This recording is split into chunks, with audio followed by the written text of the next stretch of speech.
Really, there's plenty I've yet to experience. Oh, I wonder why that works. Wonder why that's being weird, rather. This is last night too. I couldn't get Facebook to connect. Let's do this. Oh, the key is different. That's probably something. We got Shayna Cat. Hello, Shayna. See if that works.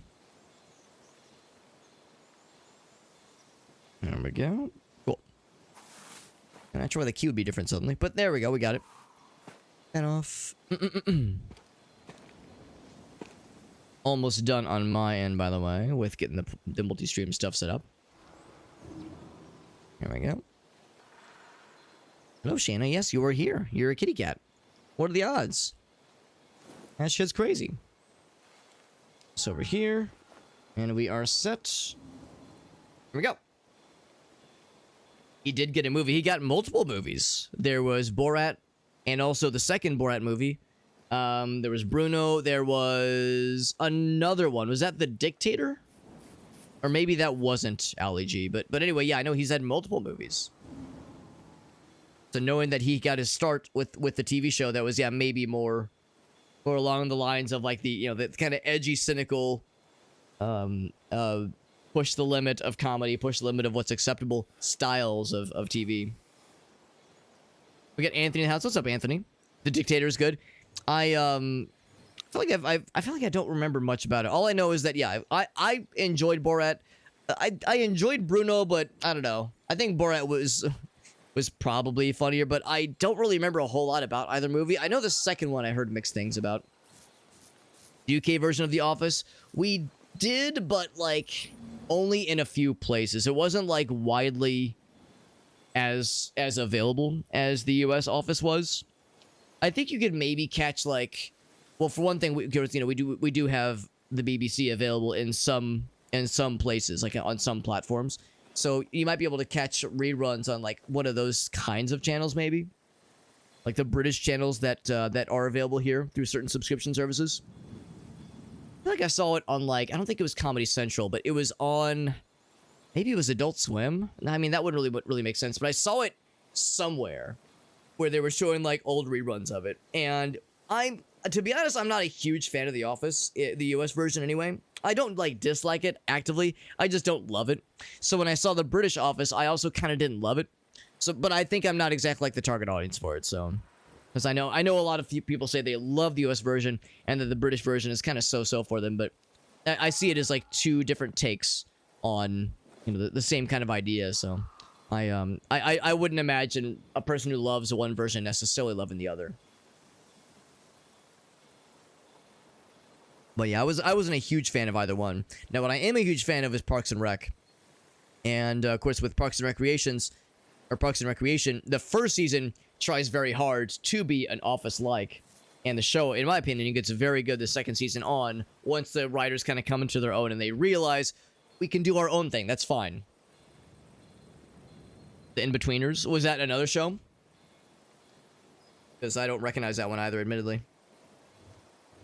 But, of course, the reigning theme with a lot of this is that there's a lot of TV I never watch, and there's a lot of TV I don't watch now, so I'm not the most up-to-date on these things. Especially with, like, international programs. British programs and otherwise. But anywho, so let's go ahead and get back into Banishers Ghost of New Eden. We played a bunch of this last night. The plan for this evening, we're going to explore around here a little bit. There is some kind of cool point of interest right in here that I'm curious about. We'll explore around here for a bit. Otherwise, like, this part of the map is looking pretty good. There's some stuff we cannot explore down here. I would like to hit up this stuff around here, kind of explore around here, and also check out this haunting case. And then probably after that, I think there's one more haunting case. Maybe not. I thought there was one more in the Harrows. What I'd probably do is then go and knock this stuff out here, and just kind of wrap up with the Harrows for the time being. And then probably I'd head back to the Dark Woods. I know there are two. Yeah, there's two haunting cases in the Dark Woods. So that is kind of what we're thinking for this evening. Go ahead and break that shit. Shall we? The show's about teenage boys about to finish high school, the equivalent of high school, and goofy shit happens, and like the dumb shit that they do. Sounds like something I might have watched back in the day. Was it a British program in particular? Because yeah, I know there's a whole bunch of programs like that that I definitely missed out on, and not like I was trying to avoid them, or I saw it and I said, it looks lame. Just never got around to it, or just never heard of it. Something has... There's a ward. Heading away here. Mind you, it looks abandoned. Ghost wards protected. I can't worry. So there's ghost wards apparently everywhere. I wonder if there's any that I can like just break myself. I mean, this is maybe kind of a ghost ward, kind of, sort of, like maybe a small, not as like fancy one. So I should, I guess, be keeping an eye out. There's one there, but I'm not allowed to break these right now. We need to be a good boy. I guess we need to like be diplomatic. Gotta utilize diplomacy for better or for worse. Oh, except I can still break them. I am warded. I cannot... I can break them with melee attacks. Oh, really? Because it was telling me not to earlier. Now I'm allowed to shoot them. Maybe before I start breaking a bunch of ghost wards, I should like try to make some friends. Try to talk with people and see what the happy haps are.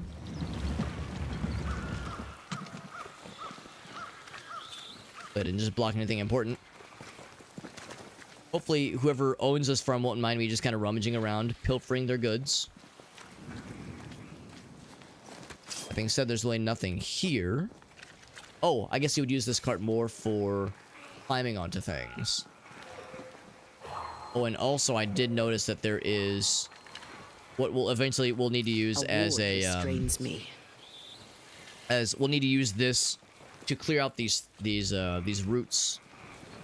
So I guess it'll be past here. There's another spot somewhere where we'll need to clear out the roots, but that's gonna be a spot we'll have to shoot. Clear that off. So I guess I'll leave that there for now.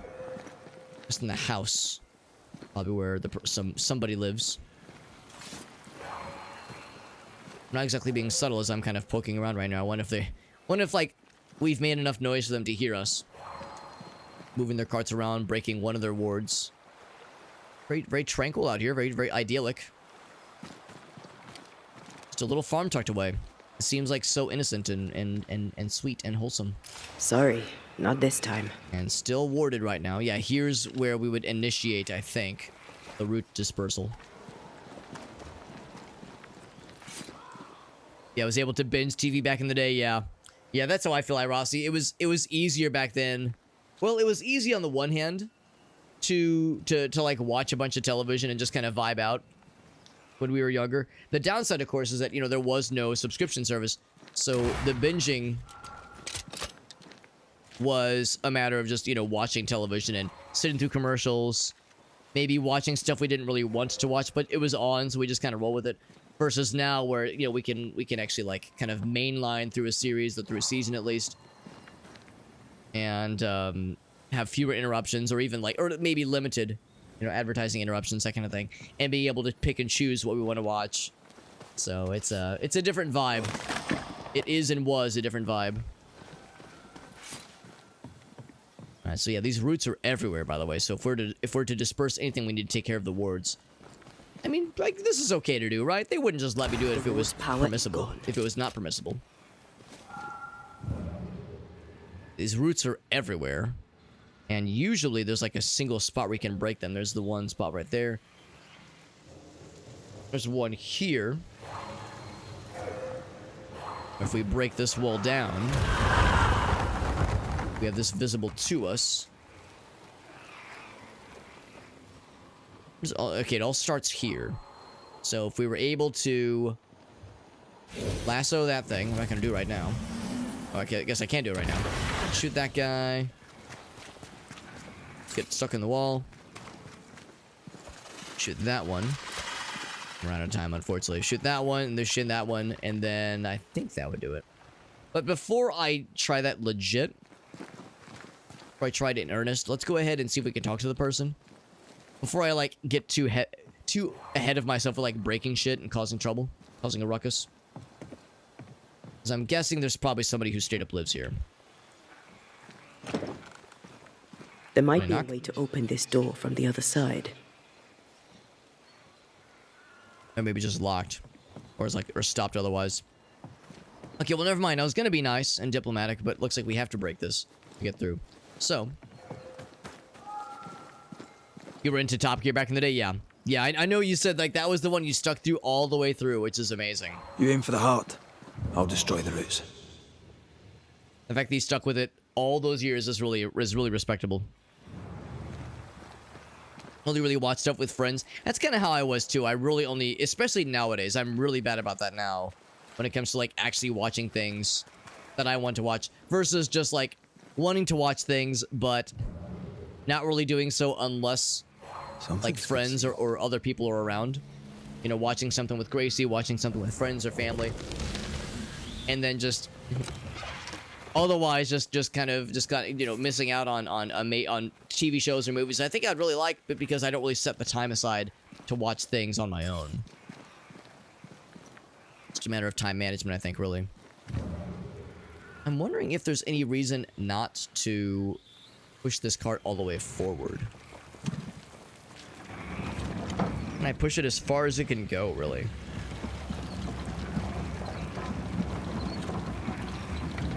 Unless that blocks me from getting through here. I don't think it does necessarily. Can I just push it in the water? Can I just dump it in the garbage? Sadly, no. But if I... Yeah, all I have to do is turn around and shoot that guy there. I can shoot that one, and then I think there's another one...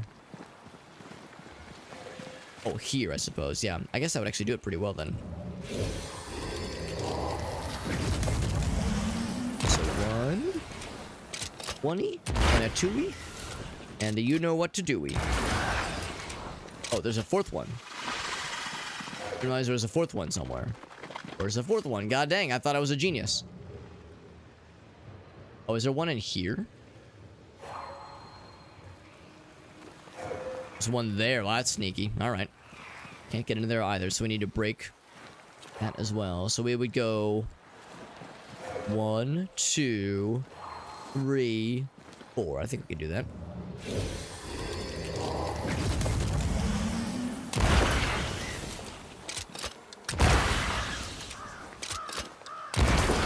And last one. Do we get it? Farewell. We got there.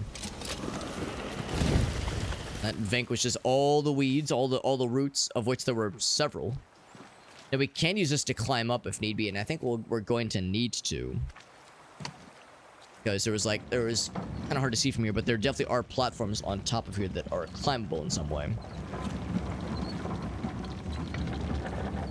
So I think what I'll do, I think right here, because it's got, look at that, it's got the gamer paint right there to hoist myself up.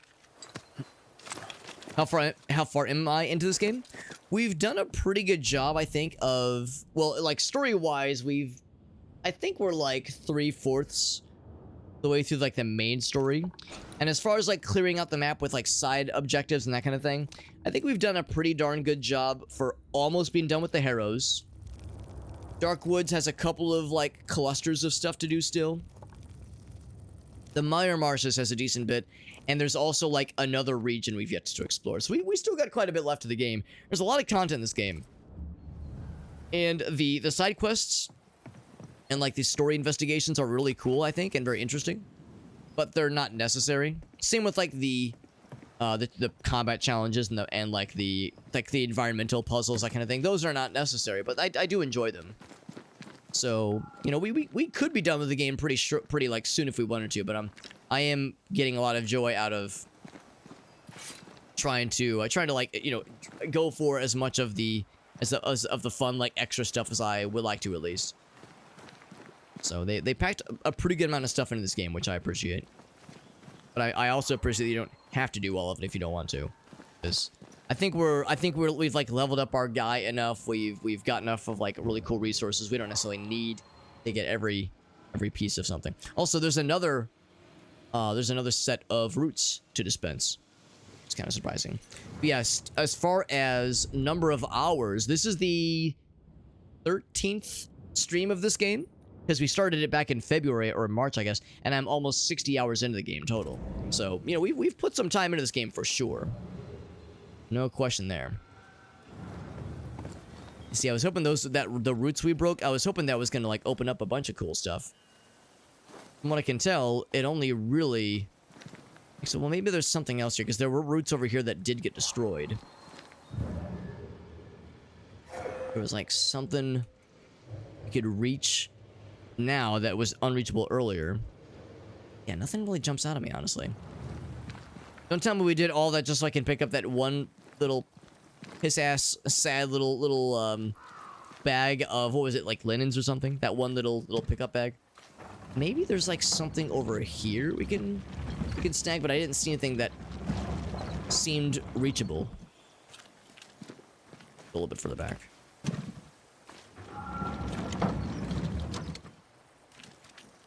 Push myself up, because usually there's the gamer paint. Yeah, look at that. No gamer paint. It's a no-go. Can't do it. Can't climb on that shit. Well, let's see if we can find where, like, the nexus of this root cluster is. Like, the core of it. Because I see a bunch of the nodes. Ah, there it is. Is it just the two? Sometimes it's not clear how many there are until we begin.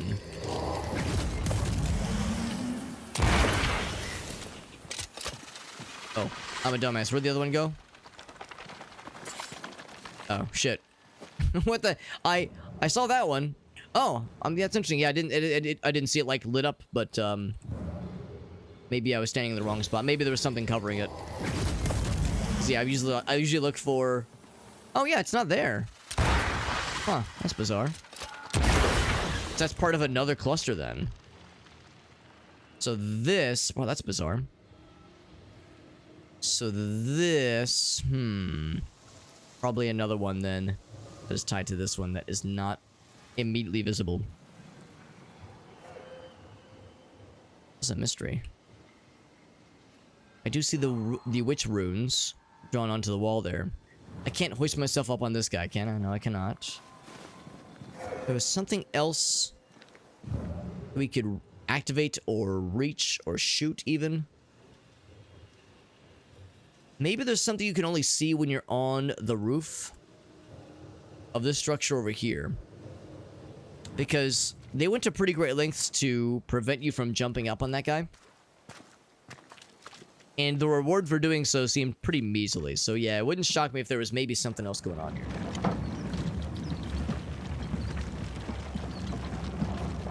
Let's move this to the same spot. I'm also just going to go ahead and assume that, yeah, we cannot push this into the water. I mean, what benefit would there be, right? There would be none. Maybe get a better vantage point, see what that provides.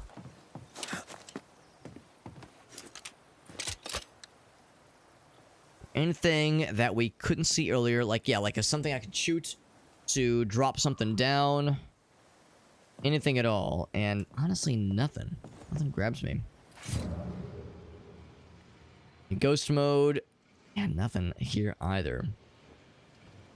And just so I'm clear, there's a dungeon challenge area inside the farm. Okay, so that's really what this is going to entail. This is not going to be a haunting case.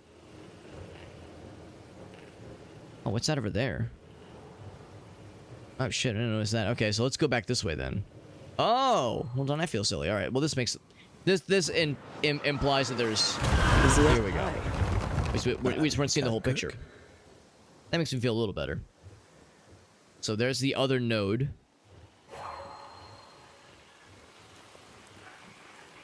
A couple of items over here. So we have a dungeon.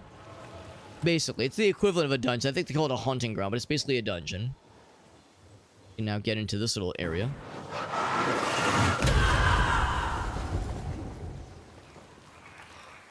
There we go. Yeah, so I can see the nodes to expose. Stuff back here as well.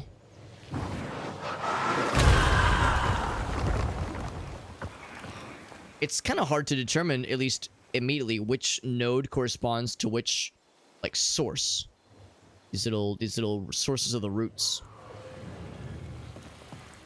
Let's kind of poke around here for a little bit. Defeat the boxes. There we go. Ultimate villain, defeating the boxes. Can I break this thing? There we go. So now this is open. There we go. Oh, I was hoping the door would stay open, but sure. I mean, yes, you can just walk through it now. This is pretty run down. Although the roots taking over probably didn't help. These cursed roots. Anything else up here? I mean, there is a treasure chest to get, but it's over on the other side. We can't reach it right now. Well, I think we have all that we need.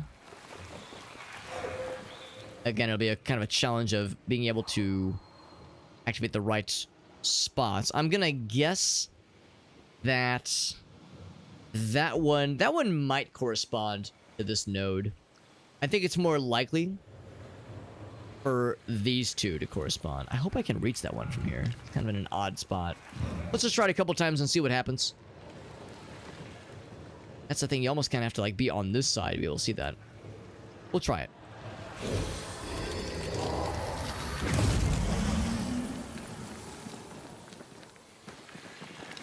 That one.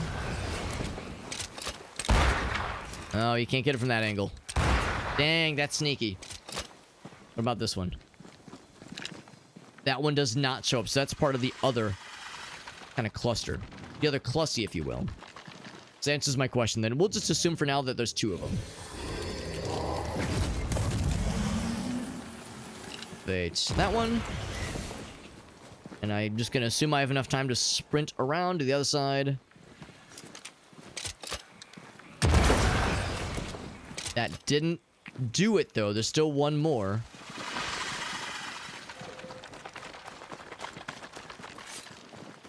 Alright, so we didn't get it in time, obviously. That is sneaky. It could be this one. Or, actually, no, it could be that one. Because we know when we activate this root cluster here, when we make that one vulnerable, this one doesn't illuminate. But this one does. So, I think we have to, like... I think we have to resolve this one first, then. So, let's just assume I can do this, and that this is a legal gamer move.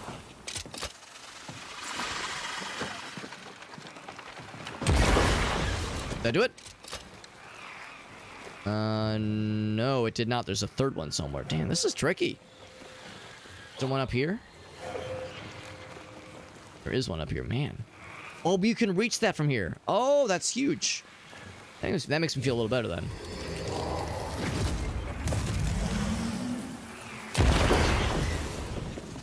For some reason my guy couldn't shoot. He was too close.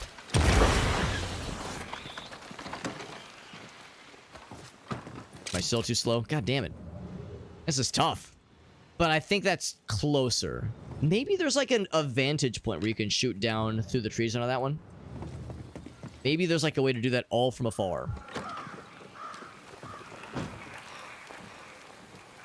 We got Ninja Wolf, by the way. What's up, Ninja Wolf? It's good to see you.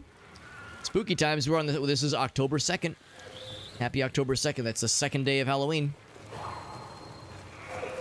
The neighborhood in which Gracie and I live, it's... As we're like looking around, as we take Bonnie on walks, we're seeing more and more spooky times. Oh, here we go. Yeah, that's my answer. You got to shoot through here. We're seeing more and more like fun Halloween spooky time decorations appearing throughout the neighborhood, which makes me very happy. Like, it was kind of starting around mid-September. You'd see a few pumpkins, a few little fun doohickeys pop up from time to time. But yeah, now we're getting into October. Like, the houses are like very much getting nice and spookified, which makes me big happy. Oh, sure. I get closer, I think. Really? Wish I could jump over this thing. Maybe I have to like look. I have to have eyes on it when it pops. There we go.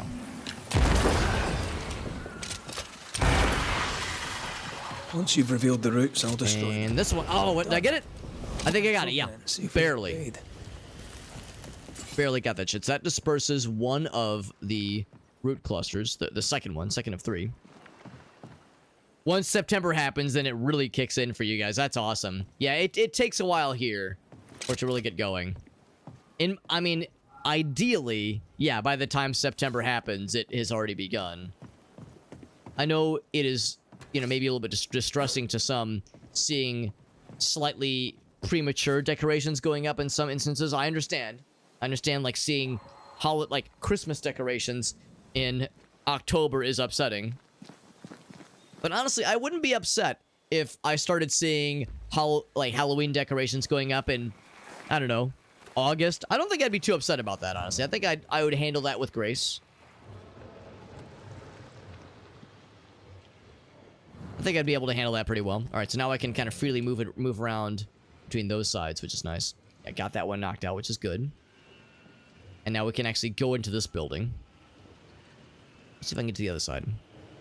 Yeah, no such thing as Halloween happening prematurely. I'm never one to wean prematurely. To have a Halloweener activity happening prematurely. I don't want to do this because I can activate it from here and then shoot this one. It's just kind of an awkward placement. But with this one, we have a decent bit of time.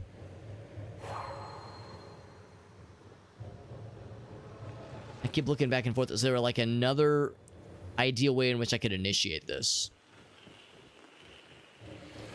So you have to go here to shoot this one. It's just all over the place. I think my best bet is to kick this one off from here.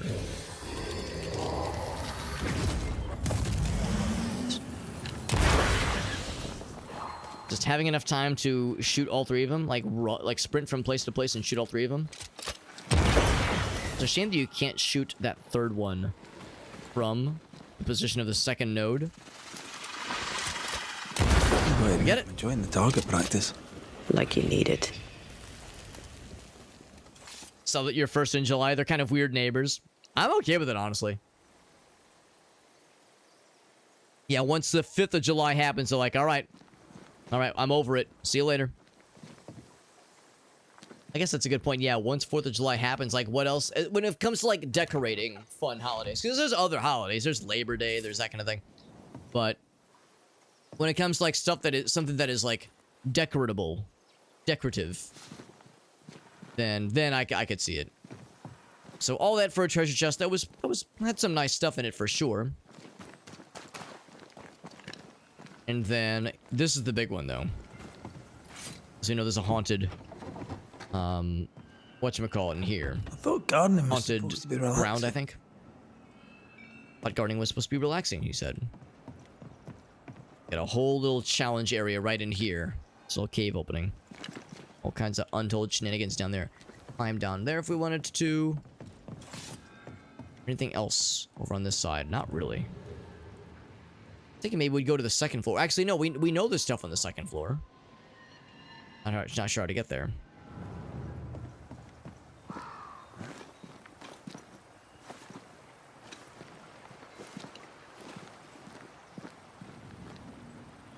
That's where we drop down there. Oh, here we go.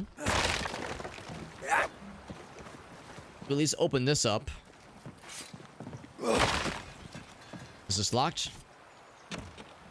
Looked like something that would be locked, actually. Couple nice things.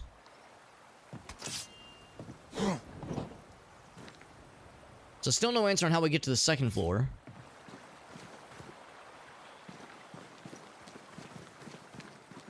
Or not even the second, but the top floor, because there's definitely stuff up there.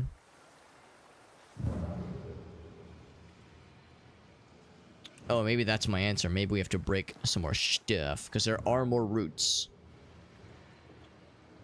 There's the third one. Oh, it's another ward somewhere. Fend for yourself? It's a third one somewhere over on that side. There's also a ghost ward somewhere. Whoever like... There we go. Whoever put this whole area together knew what they were doing when it came to maximizing, just making it annoying for us. Gotta break that wall down. I think the glowing treasure chest that we're seeking is up there. Can I hoist myself up here? I mean, I know I can duck down that way. Something else I'm not seeing. I think maybe what might happen... Is that walkable? Oh, you know what? Maybe that's the answer. Yeah. Okay, I see. I wasn't even sure that was like a walkable structure, but I think it is. Go and step on down. Christmas tree in October. Yes, yes, I've seen that kind of thing too. Farsight, yeah. Throwing like a sheet over it and doing some kind of spooky ghost. Or I've also seen people doing a Halloween tree where instead of like red and green lights, it's shite. orange lights. Ivy. What did you expect? I would say orange and black lights, but I mean, black lights aren't nearly as vibrant, obviously. But yeah, like just a bunch of orange lights and just call it a Halloween tree. And yeah, I mean, it gets the job done. Probably somewhere over there. Except I can't see anything. My poor little eye. My poor little eyes. Is it in the tree? These are tricky sometimes. I can't Goddamn. worry. They're positioned very smartly. I think we have to maybe go through here, and it'll spit us out somewhere on the other side, so we can break that shit down. So the third one is somewhere behind there. We only use them once a year anyway. That's right. I mean, I always joke whenever we put up the Halloween or the holiday decorations. I'm always like, can't we just leave it up year round? It's fun. It's bright. It's vibrant, and it's just so much work to, you know, whip them out just for a month or two maybe out of the year. We go through all the trouble. Why not just have it stick around? I don't think it hurts anything. Especially when you get into January and February, and those months are so dreary. At least here in the United States, everything's cold. It's dark, like constantly for so much of the day. It's miserable. It's uncomfortable. Everyone's in a bad mood. You know, it's just because it's so uncomfortable. And there's no like fun holidays to break it up. Yes, I know there's Valentine's Day, but let's be real. Valentine's Day makes people sad and stressed out more than anything. I would hardly call that like a positive holiday. You also have a really stupid, terrible thing that happens on March 22nd every year. Ugh, it's gross. It's so cringe. Honestly, I don't want to talk about it. Some fucking dude named Alex has a birthday. Ugh, disgusting. Makes me sick. So, anyway, yeah, it's a bummer. So it's like, I think it'd be an easy way or a nice way to kind of brighten up those months by just saying, fuck it, just leave the holiday stuff up. It's fine. That's what they do in other countries. That's what they do in Iceland because they know, like, yeah, this shit makes everybody sad. Like their days last, like their daylight lasts for 4 hours or some shit at the height of winter in Iceland. So they really lean heavily into the holiday stuff because it's like fun and bright and nice, and it's kind of like a nice distraction. Helps to break up the monotony, and I think that's pretty sweet. Can you get this from there? Ain't no way, right? I'll be damned.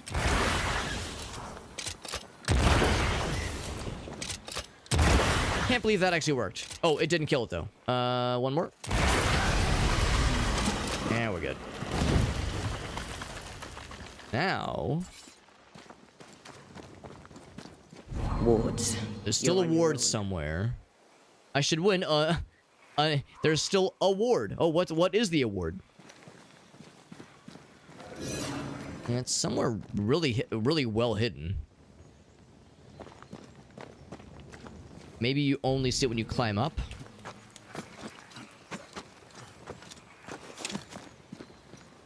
Yeah, might as well get your money. There it is. Might as well get your money's worth, he says.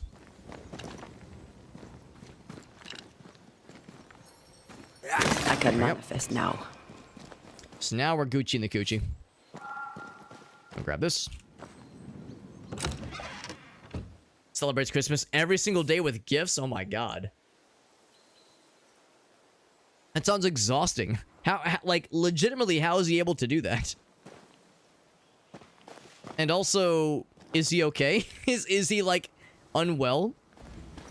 Because, yeah, that sounds exhausting for everybody involved, least of all him. I should definitely take this dead man's poor linen sack with 6 linens and nothing else in it. There's really nothing else up here after all that. He is a lunatic. He's been doing it since 1993. That's wild. That's wild. I've never heard about this. And he's still going, which...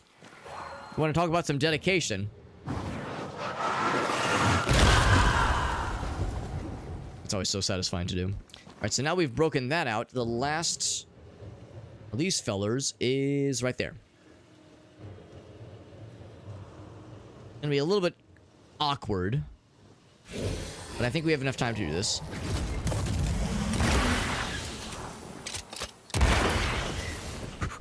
Then we sprint this way.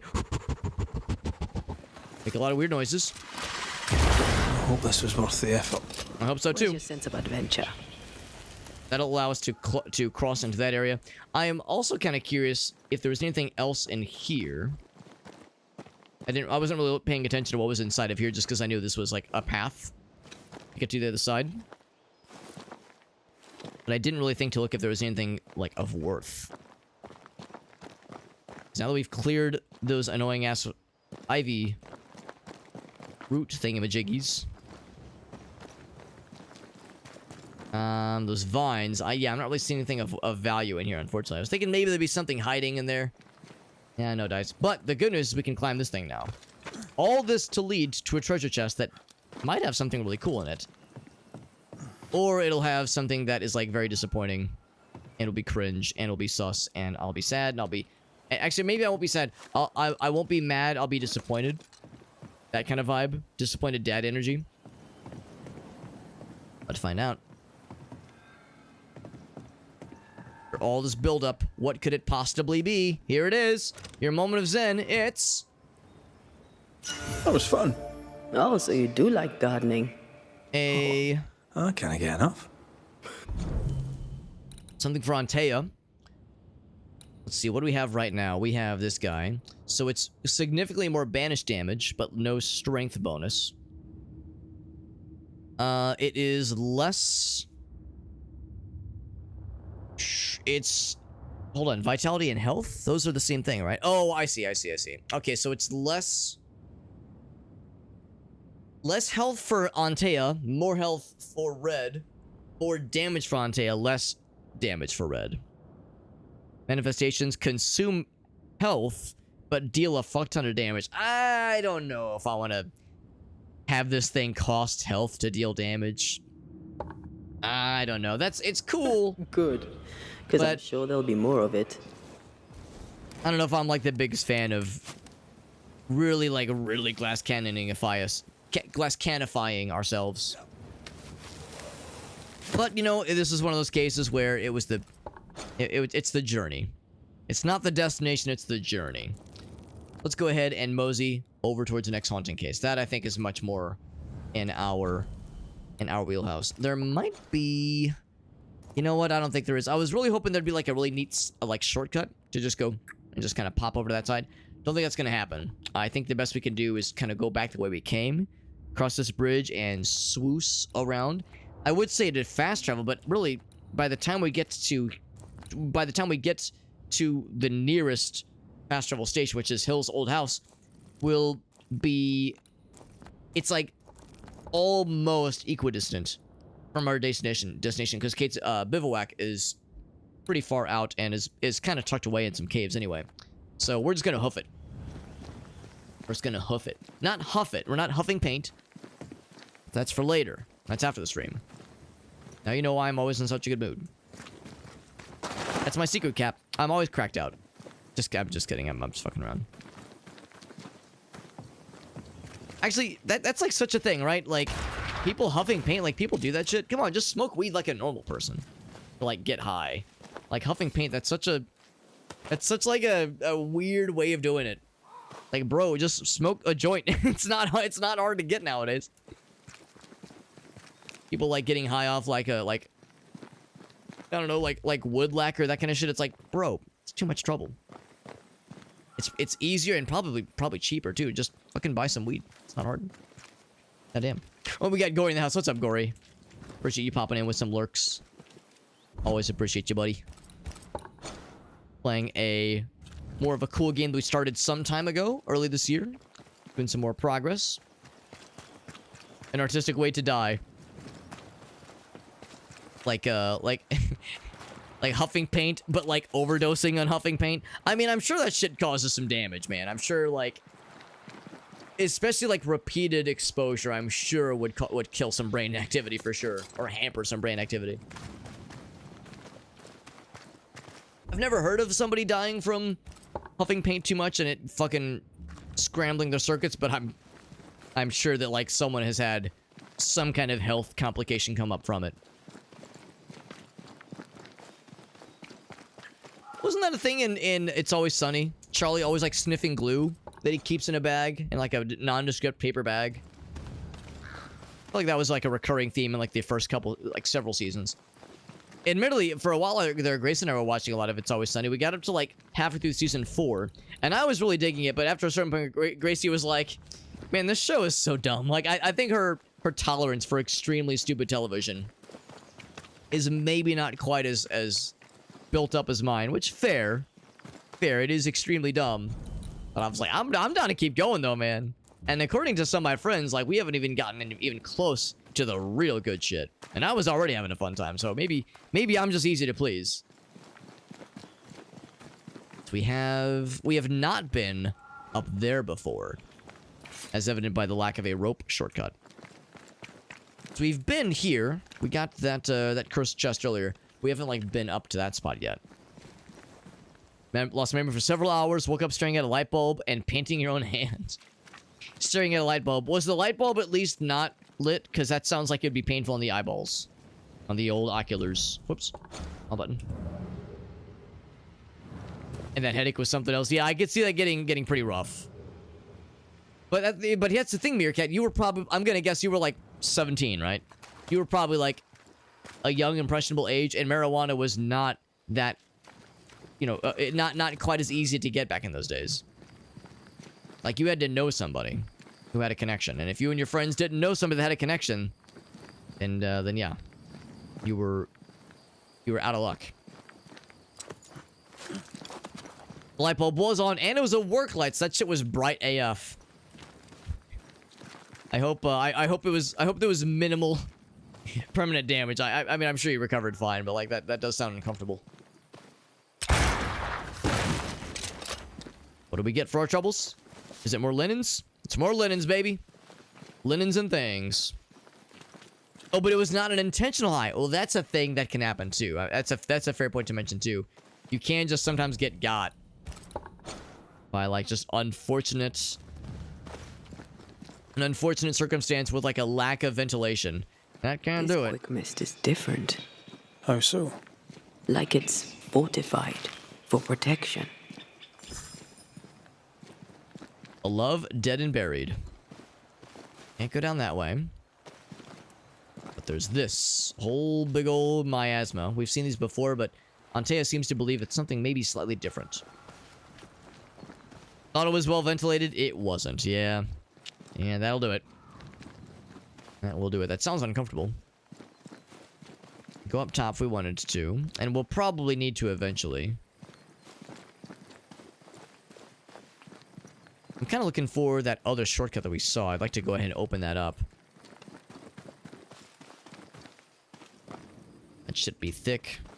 You can cut that shit with a knife. And jump across here. That's fine. What would this lead to, I wonder? The next like various area. We'll need to descend down into this thing eventually, obviously.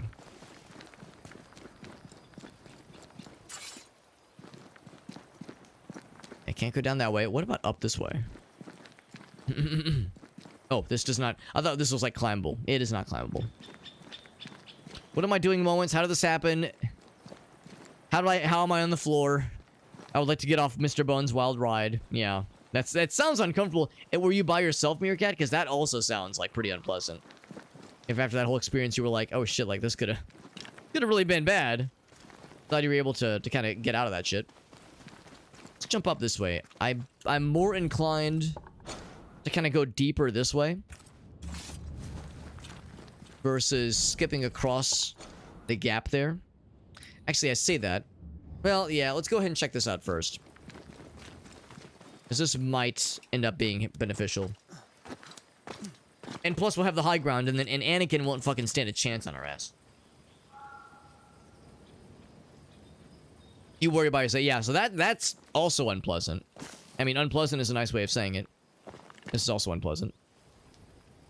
But yeah, just the fact that you were by yourself, unventilated, unsupervised, uncircumcised, who knows? Also, yeah, bro, I'm thinking about getting my foreskin reattached since I'm now regretting my adult circumcision. That fucking Eric Ande clip earlier I'm gonna have to like rewatch that with Gracie and see if she laughs as hard as I do. I suspect she will. I suspect she will, and she will also say, "God damn, we need to watch more of him," and I will say yes. Once the paint dried, but stopped giving off the fumes at least, which is good. So it wasn't like spicy forever. An enraged specter is lurking nearby. Why not summon it? Why not indeed? Let's fuck him up. Is it gonna be the beast in spectral form? By summoning a scourge? I guess it's a scourge. It's probably not a specter. It's probably a scourge. Reveal You know it's the scourge. You know that's the right one because the camera zoomed in. It did like the dramatic swoopies. It is the beast, our old buddy.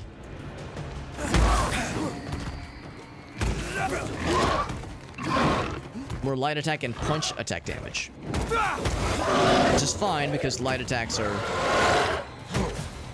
quicker. Ouch. I have another in sight.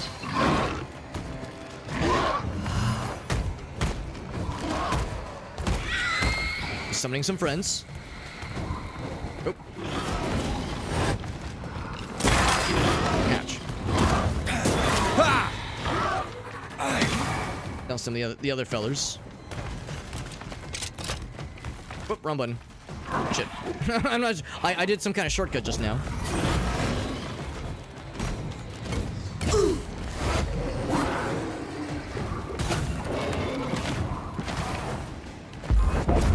I know that doesn't do much damage, but it looks really cool, and crucially, Die, gets you us bastard! into the danger zone nice and fast. Ouch.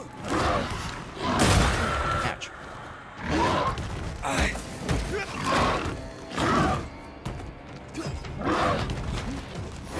That count as a perfect dodge?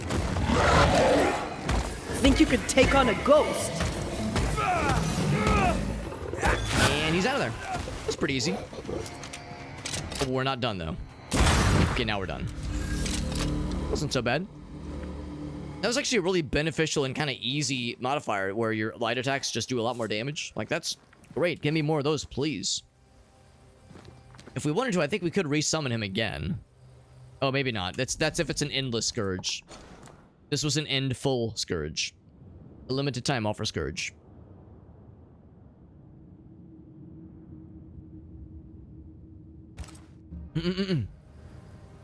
Meerkat says, Alex, how do you know I'm uncircumcised? You can tell a lot about somebody based on their chat messages, you know? Tell a lot about someone, how someone carries themselves, their style of their chat messages, the smell of their hair when they're sleeping at night and you don't know that you're watching them. You know, no, really just casual things. You just kind of pick up on those little details. Call it gamer intuition. Actually, all jokes aside, one thing I've noticed, and you probably, I think a lot of you would probably identify with this, is that if you're out driving around, you can, like, tell a lot based on a car's body language, if that makes sense. And I know that's kind of absurd. Cars do not have body language, Alex. They're cars. What the fuck are you smoking? But I don't know. I swear by this. Like, it's not even, like, the style of the car. You don't have to see the driver, obviously. But, like, you can just kind of tell. If you're just kind of driving along, and there's, like, no, like, immediate, like, it's not like, oh, the guy braked suddenly or was, like, accelerating suddenly or anything like that. But you can just kind of tell, like, you kind of develop a sense for these things when someone's about to pull some bullshit based on, like, very minimal context. Hidden. Contextual information. And it happens all the damn time. It's like the most subtle shit, and you can just kind of pick up on that shit, and so oftentimes you're vindicated. So oftentimes you'll get vindicated when you see a person that you can kind of smell some bullshit coming up. It's like they're gonna cut me off, aren't they? Or they're gonna pull some bullshit. They're gonna jump in front of me, and then they jump in front of you, no signal, obviously. It's like, that motherfucker, I smelled that shit. I smelled that turd dropping a mile away. God damn it. He's recircumcised. Right. Stuck a band-aid. Yeah, just fucking, just trying to do it. Just the old DIY strat. It is one of the strategies of all time. Open this thing up. Stop being a coward, Alex, and look at my penis in person and not just view it from afar while I'm sleeping, Alex. Fair, Meerkat, you're right. You're right, baby, you're right. Actually, I'm kind of curious, where does this lead? Because this is going to lead back to where we came from, I think. Or back towards where we came from. I'm curious. I am curious. Yeah, mirror checking is a big giveaway. The way to fly ahead of you, and yeah, pull ahead of you a little bit. It's not even that though. Sometimes, like sometimes you could just kind of like you just get to develop a flavor for these things where you can just kind of feel something like that coming, with very little like heads up, very little of like prompting. Because sometimes there's like the obvious thing where I can't. Oh right, we can't have Antea join us for this one. Let's actually open that and hit this guy so I could just kill his ass like that. Stay put.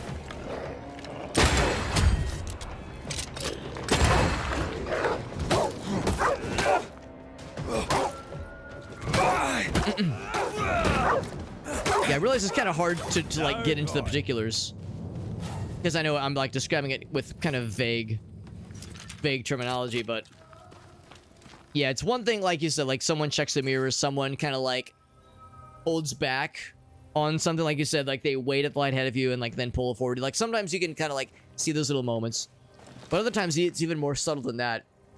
You could just kind of get a flavor, or like a kind of a sixth sense for when like a car that's in a particular position,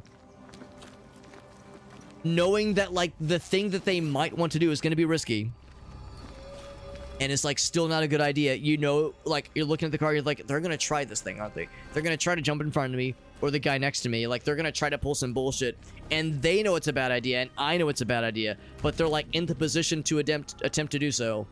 And this motherfucker's gonna try it, isn't he? He's gonna try to fuck around. Thank you.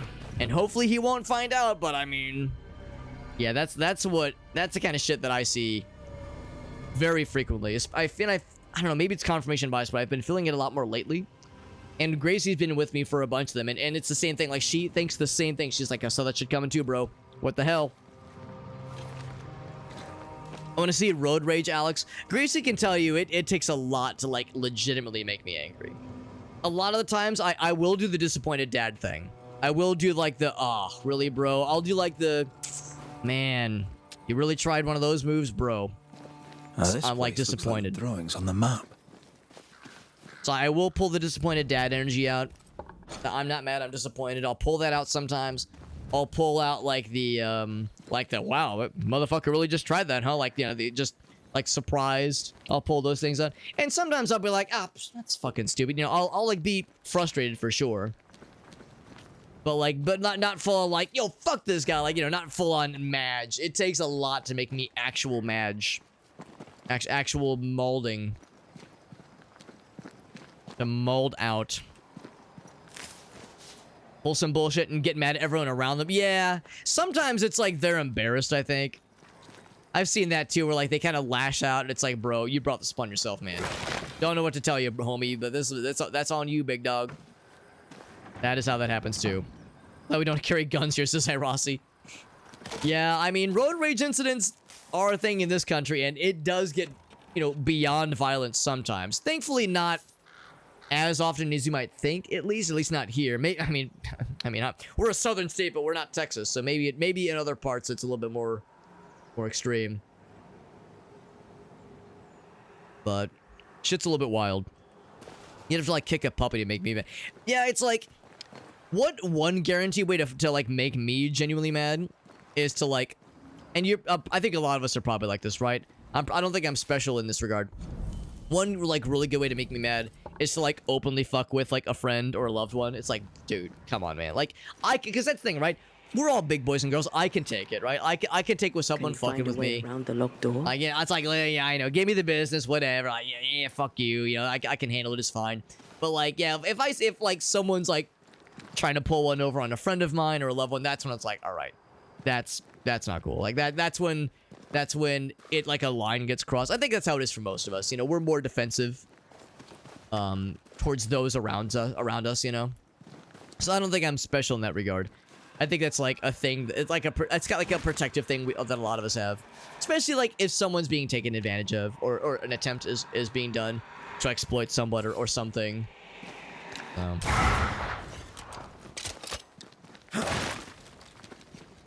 And And it's not like, oh, we don't think the person can handle it, but like it's I think for some of us it's a projection. Like it's like, oh man, I wish I would have stuck up for myself when that thing happened to me in the past. So I'm gonna like swing hard the other direction and make sure I stick up for this person as I see it happening to them. Like maybe that's what it is. I don't know. I'm sure we could psychoanalyze it to the cows come home. But by the way, we did find the entrance to the miasma. We did find that shit. And that's the thing. Farsight is correct. I'm also a Prius driver. What the fuck do I get by attempting to road rage on someone when other than embarrassing myself? Like that's the one where like the other guy would be like, bro, that's cute. That's one where the other guy would be like, yo, that's adorable. This fucking Prius driver, are you seeing this shit? And I'm 5'3". What the fuck am I gonna do, right? What is me getting mad gonna accomplish? And what even can I bring to the table if I try to like start molding out? The treasure must be hidden nearby. So at the end of the day, like, fuck can I do about it, right? So, and I think that's part of it too. I think part of the reason why it takes me so much to get mad, like genuinely mad, is learning very early on, like, I am not threatening at all. As much as I want to be, like, I can't, like, intimidate. I can't fucking do any of that kind of shit. All I can do is try to be, like, connect with people. And not even, like, I mean, yeah, be reasonable, be kind, but, like, try to, like, genuinely, if there's an instance where, like, somebody is, like, being a dickhead, try to find some kind of connection and, like, establish some way to bridge the gap to, like, get to a solution, right? That's like, I think the best I can do, because my options really are limited in the grand scheme of things. I think this area is similar to the Sad as it is to say. Like, it'd be not, there are times where it's like, man, I wish I could just get fucking pissed and YOLO it, but unfortunately, shit is not quite as easy. They were talking about there's a treasure nearby. I did already try to go into the here, right? Yeah, that's locked, so that's not it. I moved this thing. Can I move it more? I don't know if there's really much benefit to. I keep seeing there's something on the other side of here. I think you have to approach from the bottom, I think. We got Duder Dad in the house. What's up, Duder Dad? Did donuts on the highway to run people over? Jesus, that's fucked up. Good lord, that's fucking wild and terrifying. A 5'3" driver pops out. I don't want to kill it. Meerkat says, "I'm out of here. I'm out of here. I don't want to get put away, man. You can't put me away, not this time, bro." Now this place That's awesome. looks like the drop. Farsight says, "Whip out your can fend for peanuts. yourself. Establish dominance. Offer cigar cutter circumcisions." If by offer you mean Sure mandate. the treasure is nearby. I whip out my penis and then I demand they whip out theirs. I just whip out my dick, pull out a cigar cutter, and say, "Present it." And refuse to break eye contact. And T-pose. And see where that gets me. The ward's power is gone. So now we can do Ante's stiff. And more linens. I'm establishing a collection of linens, apparently. Oh, you touched my tra-la-la? My ding-ding-dong? Shoot him in the head. Make him wish they're dead.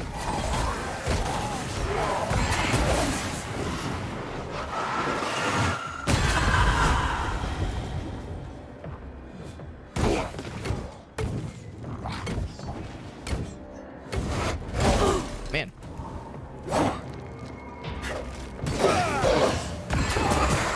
There we go. Have some of this. Somebody trying to snipe me? Not in this lifetime. Stop moving your head around, bro. There we go. Dude was like blip-blopping all over the place.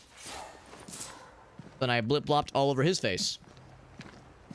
And T-pose. Yeah, cock out, full mast T-pose. Noted. It's the only tried and true way to really make sure that your message is driven home. The message that this is a person that is not to be like, not to be trusted with any sharp objects. Certainly not with a cigar cutter. Do not trust this man with a cigar cutter. There will be panicular incidents. Guaranteed. And that's a guarantee. Oh, here's the spot. Nice. It's even got a little, like, stone with an X marks the spot. We got $1,000. 1,204 US dollars. Farsight says, no wonder Gracie succumbed to your charms, Alex. That tingling in your loins that you're feeling right now. That's the old super hobbit special right there. You know, Gracie tried to resist it, but at the end of the day, she was like, you know what, Alex, you're too damn good. You got my ass. You fucking got me good.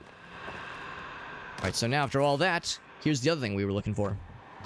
Oh, but it's locked. Ain't that some shit? After all what we went through, we do not have the ability to snag that shit. That's okay. At least it's on the map, so we can come back to it, obviously. Just inconvenient, because you don't have the stuff. And I want the stuff. The word panicular.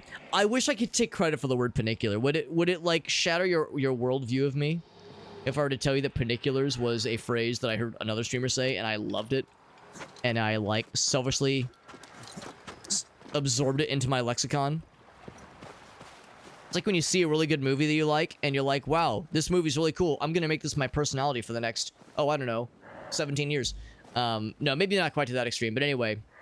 How do I get back up, for that matter? Oh, you can probably... oh, yeah. How am I gonna get back up? I'm gonna get back to where I once belonged. Get back to where I once belonged. Because I can't climb this feller. As much as I would enjoy climbing that feller. Spreading the panicular is respectable, yeah.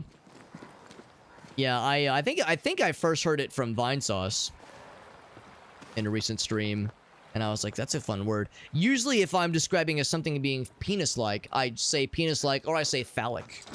Phallic is like the, you know, the biblical term to describe something that is like, you know, vaguely in that realm.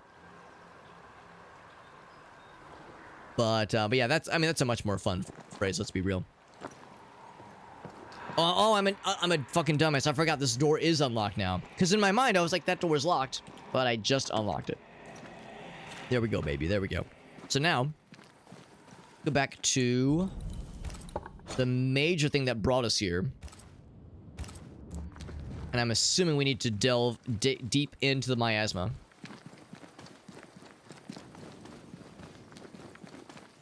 Deep into the miasma. Because that's where like all like signs point to something happening down here. Of course, as always, we can only explore this as Antea. Because poor Red can't do shit in here. Not while that thing's blowing.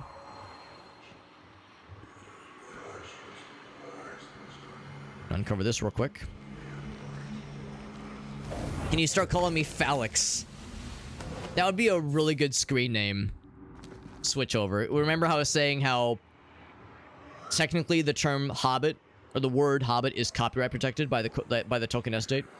So in the same way that you can't like say like, oh yes, I'm gonna start a new brand of content creation, or well, that's not a good example of this, but like if there was like an extremely popular streamer called like, I don't know, Jedi Man 6969 or Luke Skywalker 420, then if they wanted to, LucasArts, or I guess maybe even more particular, Disney, could be like, listen, we're not down for that. And they could send you a cease and desist if they wanted to.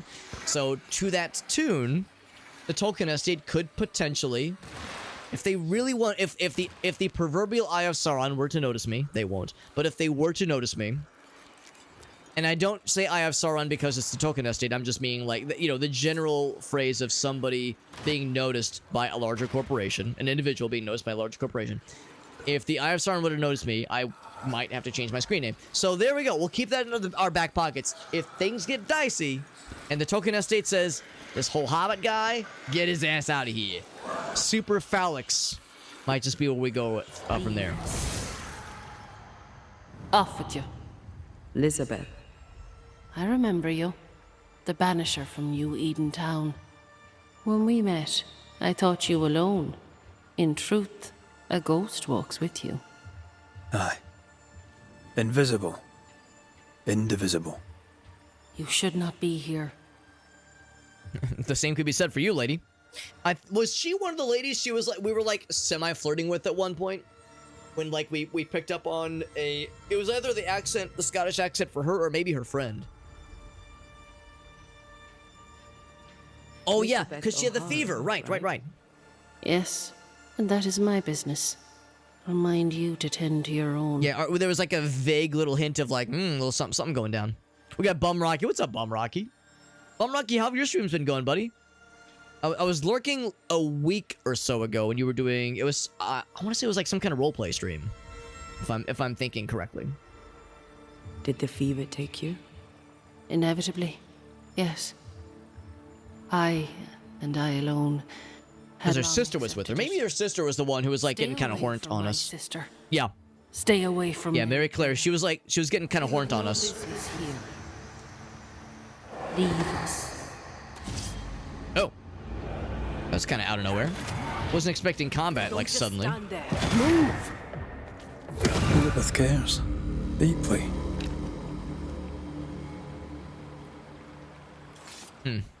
Yes. She's very protective. Perhaps something around this cove will tell us about this Mary Claire. Well, since we have a mystery abound, can't say I'm surprised. That's where we came from, yeah, because we had to destroy the miasma. Is that a note? It is a note. I can learn how to read, finally. Back to school, though, I gotcha. New Zelda game, though, that's right. Echoes of Wisdom came out a few days ago. Maybe, oh, it's an Irish accent, yeah. I wasn't quite hearing her accent as well. So maybe I'm wrong, maybe it is this lady. But I remember at one point, our character, Red, noticed one of them had an accent, and I think spoke Gaelic to her, and she spoke Gaelic back, which is kind of cool.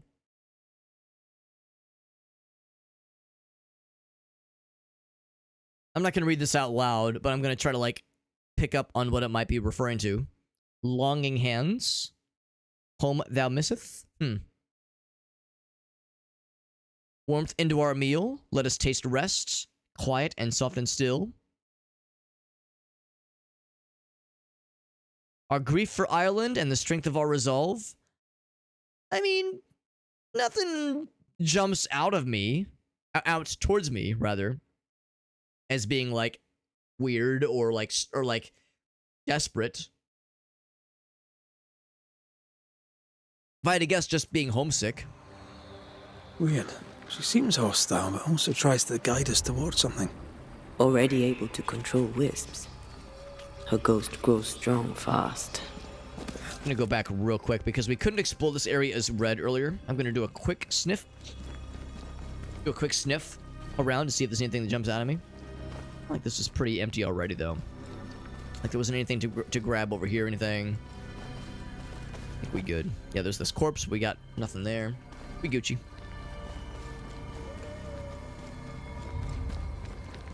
This game looks really good. It is a very good game. I do like it a lot.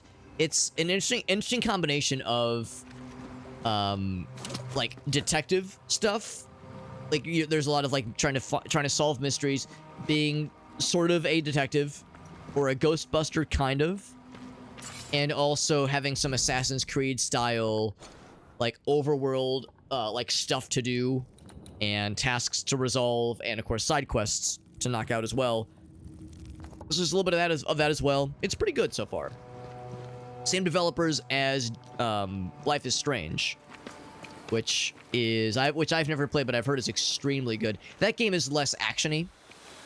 This game is more actiony, but not like huge actiony. I usually what I tell people is if you're down for a good combination of action and story, this is a pretty good one. If you don't really give a shit about story and you want more action, the action in this game and like the combat in this game is okay, but it's kind of shallow compared to the big ones like Dark Souls, Witcher 3, that kind of thing. So it's like if you want an action game, this one would probably leave you wanting. But otherwise, though, it's quite good. Variety of accents, yes, yeah. The poem was more longing. I think longing is a good way to describe it. Longing and maybe homesick. some God of War gameplay. I would say the combat has some God of War isms. It has Assassin's Creed isms. There's like maybe you could even say some Dark Souls isms, but there's no stamina bar, which is big. You can swing till the cows come home. You can roll and dodge also until the cows come home. There's not as many like resource management, punishment, balancing acts you have to perform. Lots more poetry, by the way. Hair, black as the earth I was born on. Eyes, blue as the river I bathed in. Lips, soft as the warmth of the sunrise. Hands, as brave as Fionn Mac Cumhales. Oh my. Sounds like she wants to Fionn Mac come on her hails. Am I right? Am I right? High five. I don't even know what I just said. Anyway. Definitely more longing here. But this one seems to be more longing in the, romantic sense. The biblical definition of longing for something or someone, maybe. Penetrating your aura that my fingers consume. Oh my. I imagine your delicate hands clasping a bouquet of flowers. And then, be my blood. Strange thing to demand on someone. What else? That goes of my pain. Save the ancient people. When the fairies come to bring good fortune, you can hear my joy resound. This is a long poem, goddamn. I'm gonna guess this is not written by her. It's probably like someone else's poetry. When I am dead, I will return to her. My bones will be her hills, my hair shall be her forests, my blood shall be her rivers, and my ashes will be her flowers, and my penis shall be her, I don't know. Hold on. I'm cooking. Like the thing that you use for applying makeup, something really classy. We always keep it classy. Hell yeah. Anyway. We got that. We got Arctic in the house. What's up, Arctic? I ain't never seen a blue river. I mean, I've seen like water that looks blue, but it's because this guy. Like, come on. Put 2 and 2 together, lady. It's not hard. Brown or sickly green. Yeah, especially if like you see like inside the water, then it's like, ugh, more grody. Old emotions are trapped here. In the bucket. Oh, we get to perform a ritual to listen to the echo. Let's listen to the echo. Hark. I shall hark upon the echo.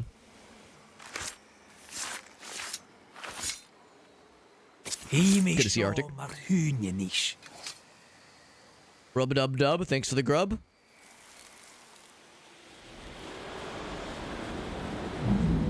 You could have stayed home tonight. How's your leg? Still crippled. Besides, I needed air, and I like it here. I know you like it here. Elizabeth! Oh! Are you alright? I thought she was gonna die. I thought that was how she died. That's Galnith with the raid. Yes. Wait. No. My necklace is gone. Interesting. Mary Claire is our ghost sister. Mary Claire is hobbled. Her sister must have done the chores. Oh, they seemed happy. They seem very happy indeed. Yeah, seems alright, you would think. Anyway, Galnith with the raid, he says, I know you. Ah, shit, they're on to me. They're on to me, quick, the jig is up. Thank you, Galnith, for that raid. Thank you, Arctic, for shouting out Galnith, playing some Deadlock. I knew you were playing it a bit last week. And yeah, it seems like more people are jumping on it, which is really cool. That's really cool, and you are really cool. Not just because you raided me, but that doesn't hurt. It doesn't hurt the coolness rating. But thank you, buddy. Thank you very much. And as always, I love asking for show and tell. I love asking for them clippies. So if there's anything you want to share, I am extremely down to see whatever you might have for us. We're playing more of this cool game. This is Banishers, Ghosts of New Eden. We actually started this game back when it first came out. I want to say back in like February, maybe March of this year. So it's been out for a bit. And I think it was in fact, I know it was a Dare Drop title originally. And I always wanted to come back to it, and we're picking it up where we left off. We streamed it a bit yesterday. Why did I say last week? Streamed it a bit yesterday. And kind of regained our sea legs. kind of getting refamiliarized with the combat systems and also like refamiliarized with like where the fuck we were, because it's been like 6 months since we played the game. You know how that goes sometimes, right? You pick up the game for the first time in like 6 months and you're like, oh god, what the fuck was I doing? Where was I? What quests are there? And it's a pretty cool game. I was just saying earlier, it's got some Assassin's Creed isms with like the way there's always a bunch of side quests to do and like other challenges to take on. It's got some maybe vaguely Dark Souls isms with the combat, and really good storytelling with the side quests and main quests too, for that matter. We get Ogasso as well. More like Banishers, Ghost of New Peden. Ogasso fucking suplexing our asses. I'm a fan of like Banisters, Ghosts of New Furniture. Like that's what my brain goes. When I hear the word Banishers, I think of like banisters that we're looking at like at IKEA or some shit. Yeah, Ghosts of New. That's it. Ghosts of New IKEA. We got that shit. Clip it and ship it. There we go. We got there, baby. So this is a haunting case right now. So in this game we are playing as Red McWraith, a Banisher, which is the, let's see, this game takes place in the late 1600s, like the 1690s. So it's a 1690s version of Ghostbusters, basically. The whole notion of being a Banisher is you go around, you talk to people and try to find out why ghosts are haunting them. And in this game, a lot of the haunting cases come out to be like, oh hey, my husband died under mysterious and uninvestigated circumstances, and I was very sad about it, and it was very tragic. Anyway, I started dating my new boyfriend, yesterday, like, the day after my husband disappeared mysteriously. Huh, that's very strange. Anyway, and, we're so happy, but I've been noticing I've been having nightmares, and my headaches are really bad, and also, the cat exploded the other day, and, my new boyfriend, his sphincter fell out of his asshole, and all this weird stuff keeps happening. I wonder why. Anyway, I think I might be haunted. And then it's our job to, like, do some detective work, see what happened, and obviously somebody, like, got fucked over, basically. Because ghosts in this game don't stick around unless they feel like there's, like, something unresolved, like they feel scorned or betrayed or pissed off, something that, like, drove them to such an extreme, they feel inclined to haunt somebody or something. So anyway, that's our whole deal in this game. We're like trying to solve mysteries, and so much of the time a haunting happens because someone done got fucked, and not in the good way. So anyway, that's what we're up to right now. Our current haunting case we just kind of took on is the O'Hara sisters. We don't know much. All we know is that Elizabeth, when we first met Elizabeth, she was already sick. She was like sick with some kind of fever. And that her sister was like, you know, was like caring for her, but that's all we knew. And it's a little bit interesting because in that little cutscene, that little memory we saw, it's like, oh, they're being nice, and like things are playful and fun, and like things seem to be pretty chill. So despite Elizabeth being like already sick, and Mary Claire having, I think it said that she had like a bad leg or something. Yeah, Mary Claire, has like a bad leg or something, so Elizabeth had to do all the chores. But they seemed happy and like things were chill, so no indication of anybody like trying to pull one over on each other yet. I don't play a game for a week I'm lost. Yeah, that's how it is sometimes, honestly. Banisters, Ghosts of New Eden. Honestly, Banisters, Posts of New IKEA is way funnier. Oh gosh, so let's go with that. Yeah, Banisters, Posts of New IKEA. Not a word, not a yearning, and yet the leaves of every tree whisper thy name away. Okay. And this little wisp continues to kind of lead us around. Poems. If I remembered it, I'd not admit to it. Oh, come on. It was not that bad.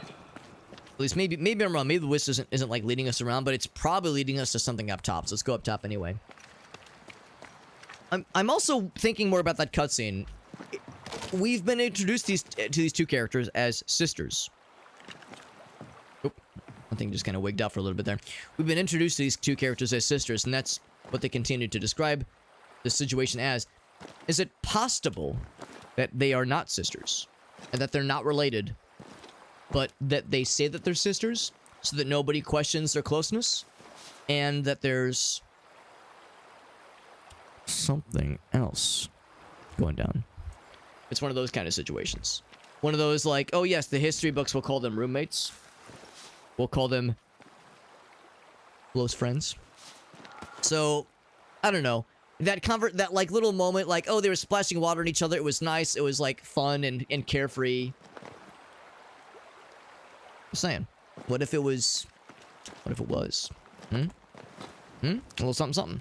What's up, shock value? They were roommates. Yeah. So I don't know. I don't know. This is the 60s, 90s, mind you. So, the reality is that people were not, the common public was not as down for lifestyles that were not of the, you know, vanilla, the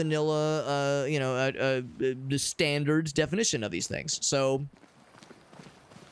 yeah, so it might be one of those cases where things are not quite what they seem, which is, let's be real, usually how these things go. Very rarely do we begin a haunting case going, oh yeah, we know where this is going. There have been a few where it's like, well, I think I can guess, but there's usually some kind of left turn. And sometimes even a left turn upon that left turn. So who knows? And look at this guy. He's so happy, and never mind, he's dead. Yeah, we rarely get to interact with living people in this game. And when we do interact with living people, they're usually not living for very long after we're done with them. Usually, if we find a living person, after some time, things will not go well for them. Honestly, we've talked about this before, especially when I'm playing Space Marine or Dark Tide. The whole social media post where someone will say, hey, the last video game you played is the world in which you have to live for a full year. How fucked are you? And if it's Dark Tide or Space Marine, any kind of Warhammer world, kill me now. Just put me out of my misery, because I would not last more than 5 minutes in that world. I'm much too squishy. I am much too squishy and beautiful to survive in Space Marine or Warhammer. Really, Warhammer, anything. I'm not a fighter. I'm a lover, all right? I'm not built for that kind of thing. With this game, like, I'd be okay as long as I didn't have to meet Red. Has anybody who meets Red McWraith gets got in some way, shape, or form? And I haven't even, like, killed anybody, right? That's so disappointing. I haven't killed anybody. I don't have any, like, deep, dark secrets about, like, oh yeah, I killed a guy in college and I'm trying to atone for it. Like, you know, no, I got nothing, man. It's so disappointing.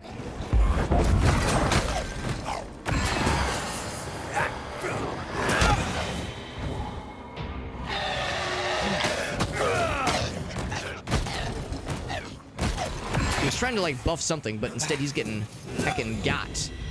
There's something else trying to get me. Never mind. I thought I saw, like, a little red icon, like a projectile shot, but nothing got my ass.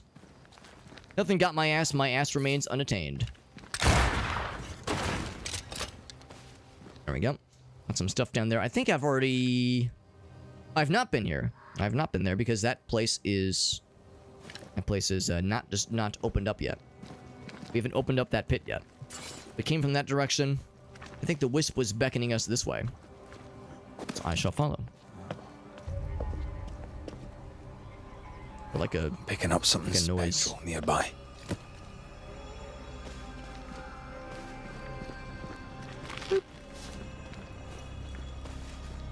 What do we got over here? Is this a... Oh, it's a note. Hold on, let's check what the wisp might have. Huh. That's not blood, I don't think. Probably not. So sure enough, there's something, like, fancy going on here. I like to usually save those last, because that kind of stuff usually moves things forward. The ones with the special icon. Let's read this first. It's probably more poetry. It sounds like Mary Claire was the poet. It's kind of implied, because yeah, I think it was like Isabel, or no, what's her name? The other sister. She was like, oh, you know, you don't have to be out here. You can be writing your poems right now. That's fine.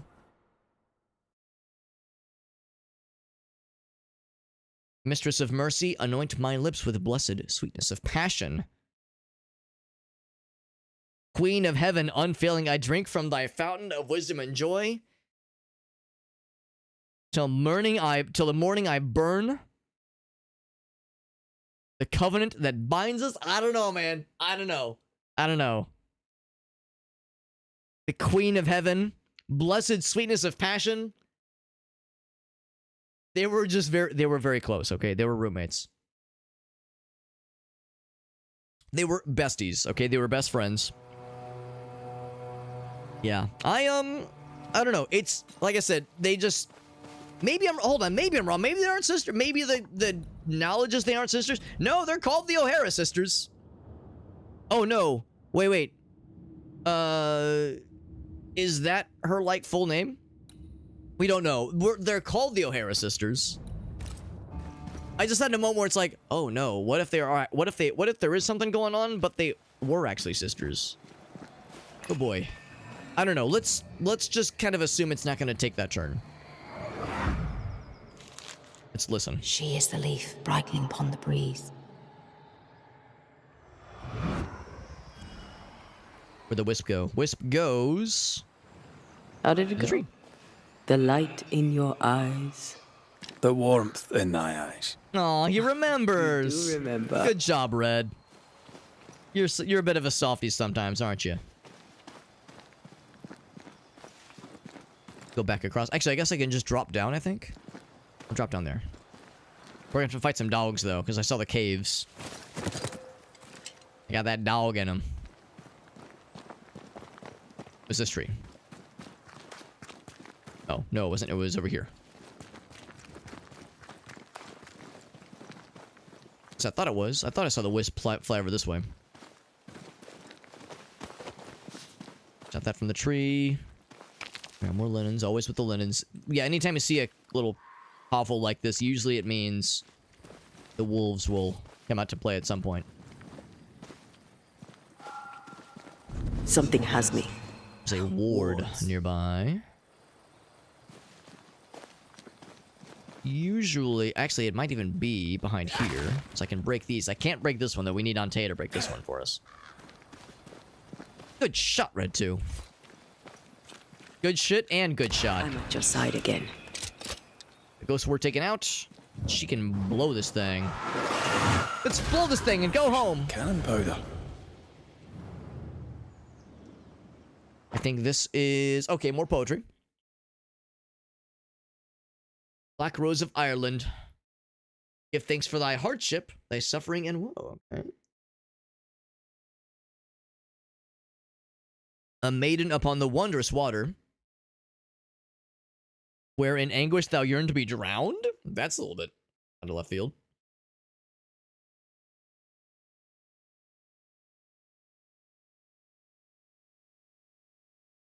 Yeah, this one's more somber and, like, dismal. Daughter walks lightly on hill and by the river. Shower the harrows with grain. Embrace the river as it kisseth. Bestow on her mouth. Her mistress upon thy wondrous water. Or in anguish thou yearn to be drowned. Yeah, this one's like... I kind of like the nice ones about passion and like the queen of heaven and all that. You know, the nice flowery stuff. This one's more like... This is her dark phase, bro. This is when she got really into... shopping at Hot Topic and listening to My Chemical Romance, I guess. Goddamn.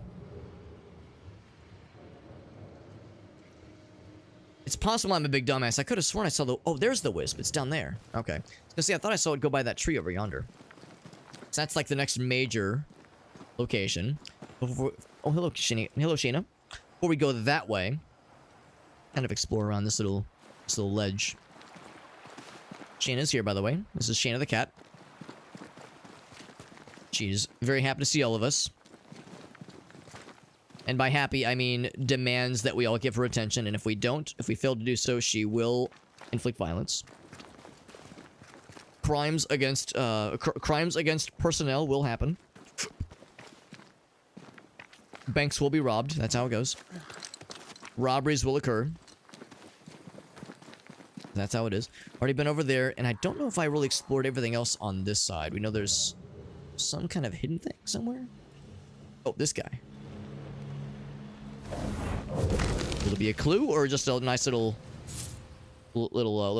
bonus find? It's just a nice little bonus find.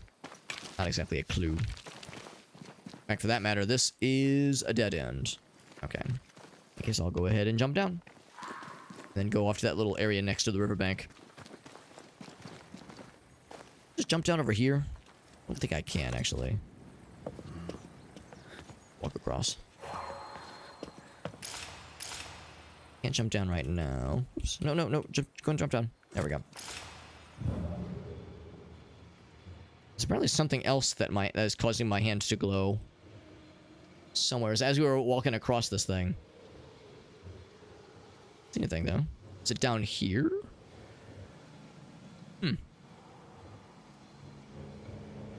Oh, here we go. I missed this.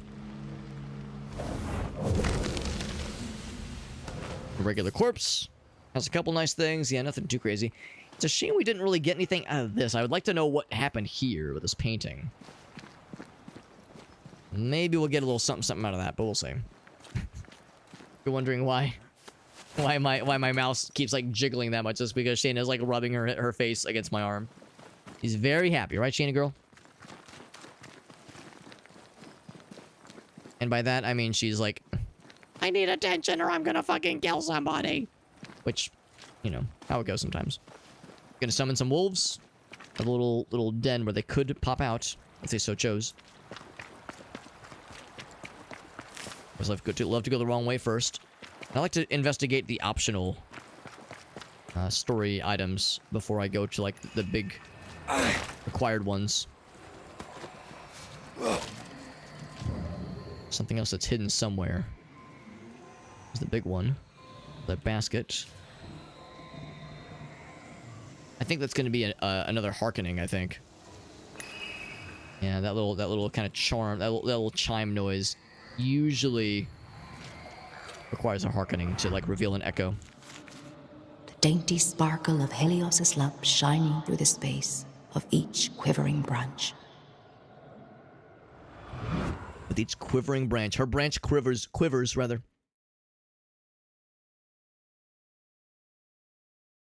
You make my branch quiver. You'll remember Hey Arnold? I always think of that one time in one of the episodes of Hey Arnold where as Helga is writing into her journal. As she writes into her journal, there's that, she's like, oh, Arnold, you make my girlhood tremble. It's like, oh my. You make my girlhood tremble? Aren't you like 8 years old? What the hell? It's a little bit like, woo, a little on the nose, don't you think? So put down the paper, leaving home, wherever she may be. I miss Ario. Oh, that's a person's name. Okay, so that makes me feel a little better. So there is a yearning, like a longing, but it's not for the sister lady. Thank goodness, it's for someone else. What my life could have been if I'd stayed to marry that man. Oh, maybe it's a dude. Maybe Eru is a dude. No, it's just wherever she may say. Oh, maybe she's saying she's like resentful towards her sister for making her leave, and maybe Eru is her lost lover. Yeah. Of my father's golden house. Fleeing island and an unwanted marriage. Oh no, she didn't want to leave. Oh, okay. She did not want to marry him. It was an unwanted marriage. That makes me feel a little better. It was so romantic. What's up, Oni? Go on, say it. The warmth in thy eyes, in the dark of the night. The sparkle in thy voice, in the depths of my heart. Ah, I was right. It was terrible. Hi-yo. And I still like it. That's sweet. It was a Nickelodeon show, so it was on brand. It was just like it's like a level of phrasing, a level of like a depth with that phrasing that was a little bit out of pocket, but we'll still allow it. That show ruled. It did rule. That show really did rule. Grace and I watched a whole bunch of it during the pandemic. We didn't watch all of it, but watched a good chunk of it, and it still holds up, honestly. I mean, a lot has been said about the show, like going into some shit, honestly. The whole thing about, about Arnold's parents being presumed dead is really tragic. The like Parents' Day special, honestly, kind of a tearjerker. And I feel like there's like indications of, yeah, I don't know, like parents that like a child being of mixed race heritage, which you know, is not a huge deal nowadays, but back then it was like, you know, kind of like an interesting little detail to throw out Across there. the sea, there's a storm when you sleep. Our joined souls usher in the unspoken. Like the episodes of like struggling with poverty, struggling with like, you know, like the pressures of trying to perform, you know, in like social situations, like trying to be cool. I mean, those are the kinds of things a lot of Nickelodeon shows delved into anyway. But I feel like Hey Arnold had a particularly like poignant way of showing their lessons and like depicting some real shit that as a kid I thought was like cool and was interesting and engaging. But as an adult, I look back and I go, man, they really handled that shit really well. Like that was a really cool way of approaching these subjects and approaching things that were kind of sad and kind of a bummer and didn't necessarily have a like, oh, hey, we have a happy ending, everything's good. Sometimes the moral of the story was, hey, it's okay to be sad and you can like work through these emotions, and that's how it goes sometimes. I think that's really remarkable. Stoop Kid is afraid to leave his stoop. Stoop Kid, holy shit.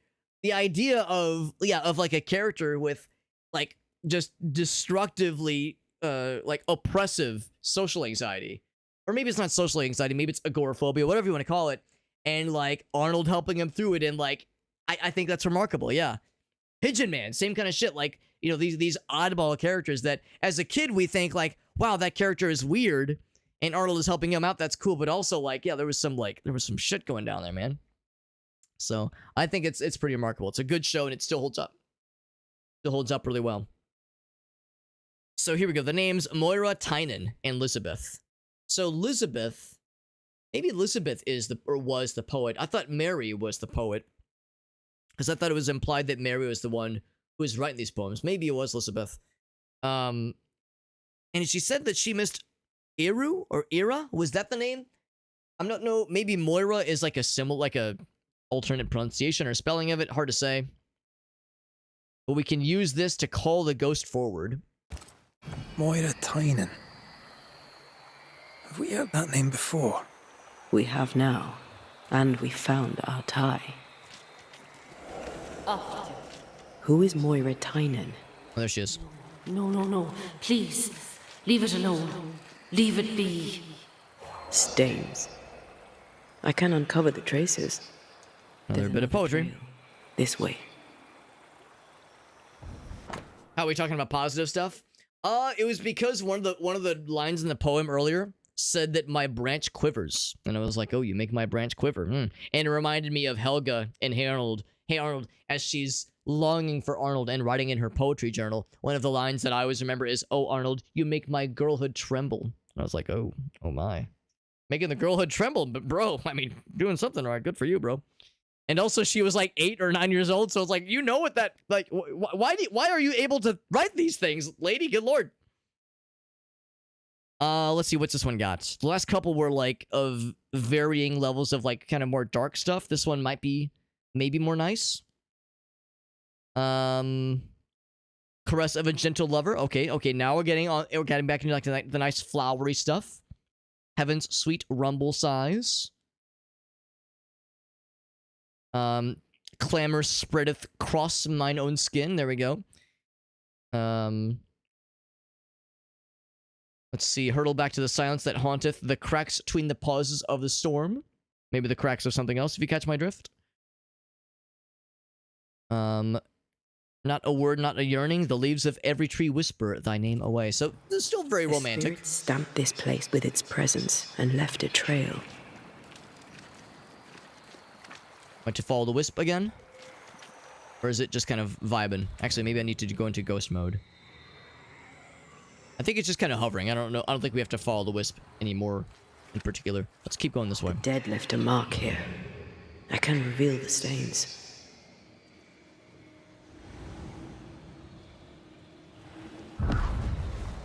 Does it show a little trail? A happy trail? It shows a happy trail. There we go. Yeah, that line, exactly. And the Stoop Kid, yeah. Or no, not the Stoop Kid. Stop. He says, stop speaking levels of... Oh. Well, yeah. Yeah, it was a good show. It was a really good show. I like it a bunch. And it holds up pretty darn well, things considered. And of course, the show was, you know, like 20 plus years old at this point. I guess more like 25 years old. And for a lot of us, it's like a nostalgic thing, obviously. Nostalgia is a big part of it, but I just think on its own it holds up pretty well, and I really appreciate how it addressed some pretty heavy subjects that as a kid was like my first time like really being exposed to those kinds of things. So I appreciate that show brought in some heavy shit, was not afraid to do so, and did so like pretty darn well without being like, exploitative or like making people feel bad about it. Ooh. Excuse me. Yeah, we got Whale. What's up, Whale? Yeah, buddy. Pigeon Man, dude. I was saying earlier, like the Pigeon Man episode. As a kid, it's like, oh wow, this guy's so weird. He's like a pigeon guy. He loves birds. But then as an adult, it's like, yeah, bro was like going through some shit. He was, done with humanity, done with mankind. Bro, I don't think there's a single one of us here who hasn't been like, man, I kind of would like to just separate myself from society too, honestly, man. She's a fiercely protective ghost. So I kind of get that shit. We should take care. Wait, were we here already? Haven't I been here before? I have been here before. So she's caused a new mist to form, which is kind of cringe, lady. What the hell?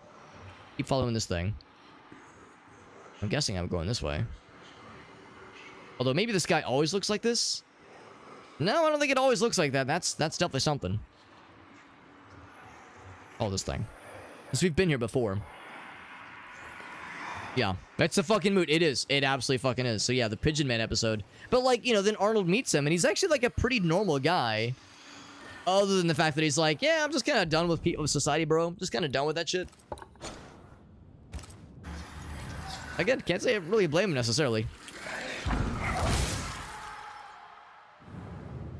You trespass here. Leave us be. I'm afraid we can't do that. Please. We are just like you. Yeah, we need to figure out how she died. And I'm still trying to piece together who the letters were written by and to whom they were addressed, or at least who they were about. Definitely wasn't about the unwanted marriage. But like the dude that she was like about to be forced to marry. I do believe there is some sapphic stuff that is being alluded to, but I'm thinking there's a third person, like a third individual. I don't think it's the person that they're claiming to be, that is claiming to be their sister, or that the game has so far informed us as being their sister. Been having it. Yeah, no, I don't blame you, Whale. No, I know. Yeah, Whale popped in a couple days ago. I know you shared some very unpleasant news, and I've been thinking about you a bunch, buddy. But I do appreciate stopping in, even though yeah, it's been a shitty time for sure. I was talking to Gracie about a couple things, and kind of mentions like, yeah, one of my buddies on the stream, he's been having a rough time, and there's a number of friends of our two families. Various family friends that have had some other kinds of like crappy personal stuff happen. So like at one point we were like, man, like a lot of people we know have had some like shitty shit happen lately. So man, that is a not fun time. But it is good to see you though. It's good to see you, bud. Thinking about you a bunch, as that shit is no bueno in any way, shape, or form. Appreciate you all the same though. Also, we're playing this cool game, and we're trying to uncover some mysteries. The ghost lady we're talking to right now, she is dead. Kind of how ghosts go. And she's protective. She's like very protective of her sister. And we've been finding all these poems that either she wrote or her sister wrote, and there's like an awful lot of like, oh, this burning passion I have for her. Oh, how I wish the rain would wash over me, upon my skin, like the warmth of her caress, like that kind of thing. It's like, oh my. But like, who's it about? It's not the sister, right? Unless they're not actually sisters. That's what I'm hoping for. I'm hoping it's not like, bro, don't tell me like, oh god, it's forbidden because I'm thinking, oh yeah, their love is forbidden because it's the 1690s, and the word lesbian, if you say that word out loud in the 1690s, you're like basically thrown into prison for 40 years. So, okay, I get that, but hopefully that's as far as it goes, and like, oh, they're not actually sisters, they just say they're sisters to explain their closeness. We'll see. Why are you here? You shouldn't be here. The ghost is dead, I know, right, Oni? You. What's keeping you here? What binds you? What keeps you? Oni says, Oni being like, yo, what kind of Alabama shit is going on here, bro? What in the Alabama? What happened? How did you die? We are all mortal. I knew it, but strangely I thought myself exempt. A bad cut. Badness in the blood. She had the fever, right? And not the more cowbell fever, but like an actual fever. And that was that. Leave us be. Leave Mary Claire She's still alone. protective of her sister. So his sister probably didn't kill her, which is strong good. And defensive. But then why is she Mary haunting Claire should be nearby. somebody? Look for a house. Somebody or someone. Look for a house, I say as I'm staring at a house. But this is not a house, obviously. It's more of a barn. So let's look for a house nearby. Is it that house over there? It would be really funny if it was, because, you know, there was an instance last stream where I accidentally stumbled upon a house and my guy, like, knocked on the door.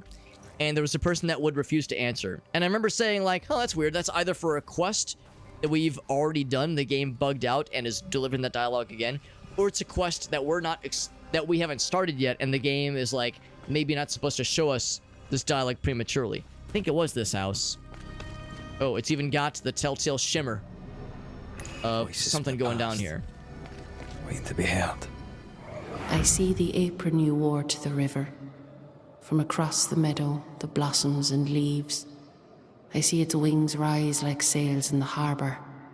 From across the meadow, or so I believe. So Elizabeth was the one writing the poems. Do you recognize the verse? No, but I see spectral stains enveloping the building and blocking the door. How did the poem go again? Alright, so I can't knock on the door, but yeah, what happened yesterday, I stumbled upon this house because we were just exploring this region, just knocking out a bunch of side quests. Because I didn't think there was going to be anything crucial around here. We began this quest up here. I figured, okay, this quest's going to keep us around here. It's actually having us do stuff out here. We've already, like, picked this area pretty well clean, and I ended up knocking on this house, or trying to open it. And yeah, what was happening is he would knock on the door, he would be like, so-and-so's name, presumably Mary Claire, and she's like, no, don't go away, I don't want to talk. So we already know she's not going to answer the door. We kind of like buried the lead a little bit by starting that interaction out of sequence. So we did a very slight sequence break, but nothing progressed beyond that. Here refers to what's in the verses. So what else we got? We got some shoes. I don't think the poem referred to this. She said the apron that you wore to the river. So let's find that. Also like the tendrils that kind of go up and around. At the funeral, yeah. No, I don't blame you, Whale. Yeah. What can be said? Shit's fucking tragic, man, and I feel bad for you guys. Condolences to you and the fam, because that shit is so fucking sad.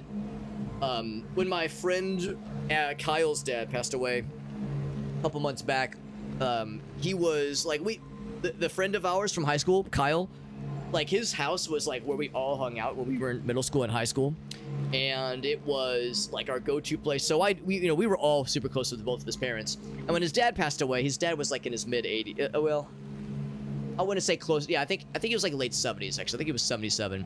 Lifelong smoker. Like it was not a surprise when he passed, but it was still sad. And we were all hanging out with Kyle a bunch, and it was good. We helped him with the funeral and whatnot.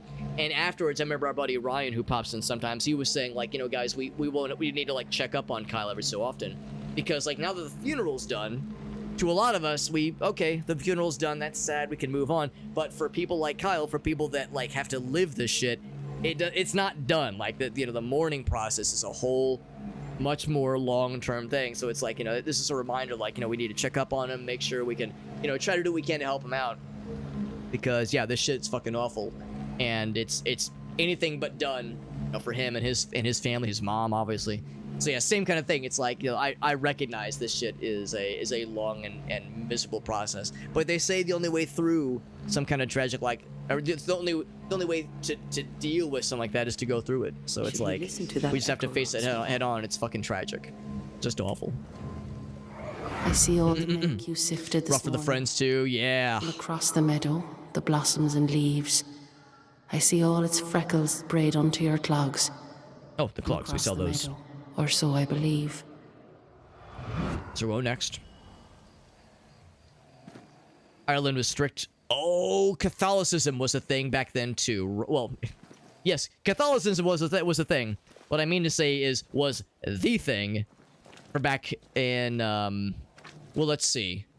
If Red's Scottish, so I guess probably the same thing there too. I would assume Catholicism was the standard in Scotland too. So yeah. Oh, but right, you're saying because her Irish accent. Right. That makes more sense. So yeah, it would be, yeah, not agreed upon thing, generally speaking. I see the curds that you plucked from the way, from across the meadow, the blossoms and leaves. I see the colander resting in the hay, from across the meadow, or so I believe. The colander? Is that inside? I would assume it was inside. There's definitely stuff inside that we cannot interact with. Looks like we're going this way. Over this way inside. But yeah, like Whale said, yeah, it's like hanging. That was like a place for your friends to hang out to. I'm glad that like some of your IRL friends are, like we're there to help out too. That's really nice. That's really sweet. I sense the fragment of a ghost's voice. Probably this right here. I see the cheese you stir for me and my sins. Well, I wish you'd stir something for me, all right. The blossoms She and said, leaves. probably. Oh, please do gift me this mouthful of mercy. Oh my, a mouthful of mercy. Tomorrow cleaves. Put your mercy in my mouth. Oh God. Mouthful of mercy. It's not the most sexiest turn of phrase, but we'll allow it. The judges are looking at me. They're gonna allow it. All right, let's maybe check on the door now. Maybe like, hey, we heard about the mouthful of mercy. I'm here to deliver a mouthful. It's not mouthful of mercy. Sounds like a knuckle sandwich. Same energy. Let's go back to the door and see if they'll let us in by the hairs of our chinny chin chin. Broke away from the Catholic. Oh, from the Catholic Church. Okay, so maybe not so much Scottish, but yeah, since the girl is Irish, that would make more sense. Many Irish fled to America. Oh, was that like as a result of the like issues? Well, no, I assume they fled to America just for, you know, job opportunities and shit like that. But maybe it was also because of religious shenanigans. Is it just me or? I felt it too. No, she's gone. She was here, wasn't she? She was saying like, no, fuck you. Maybe she like popped out and got the fuck out of Dodge. But yeah, like what was supposed to happen is that we were going to knock on the door. She was going to say, go away and not let us in. We kind of preempted those interactions accidentally. In last night's stream. Let's kind of poke around a little bit here.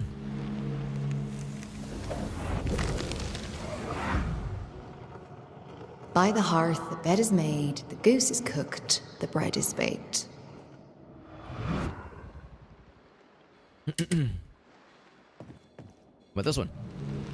Whole bunch of stuff. Reveal thy bookshelf to me.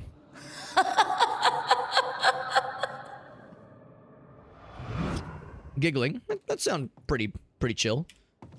Is this a funny one? Is it a pee pee poo poo? Oh, more things in the mouth? It's not mercy in the mouth. It's a wolf inside thy mouth. Oh my. Snarling against my throat. Wish she'd snarl my throat, she thought to herself, and then quickly, like, scribbled out because that sounds fucked up. Plunging into the love thou wouldst tame. Rip out with blood-soaked chops. This is getting weird. Did she get drunk and write this? She is the leaf, bridling upon the breeze. Dainty sparkle of Helios's lamps. There's the quivering branch. Oh, there it is. We found it. The quivering branch. The fourth hole. The space of each quivering branch. My girlhood trembles. The water streams through the brook, rather. Pointing to where the moon waits. Hopefully talking about her ass. That kind of moon. Okay.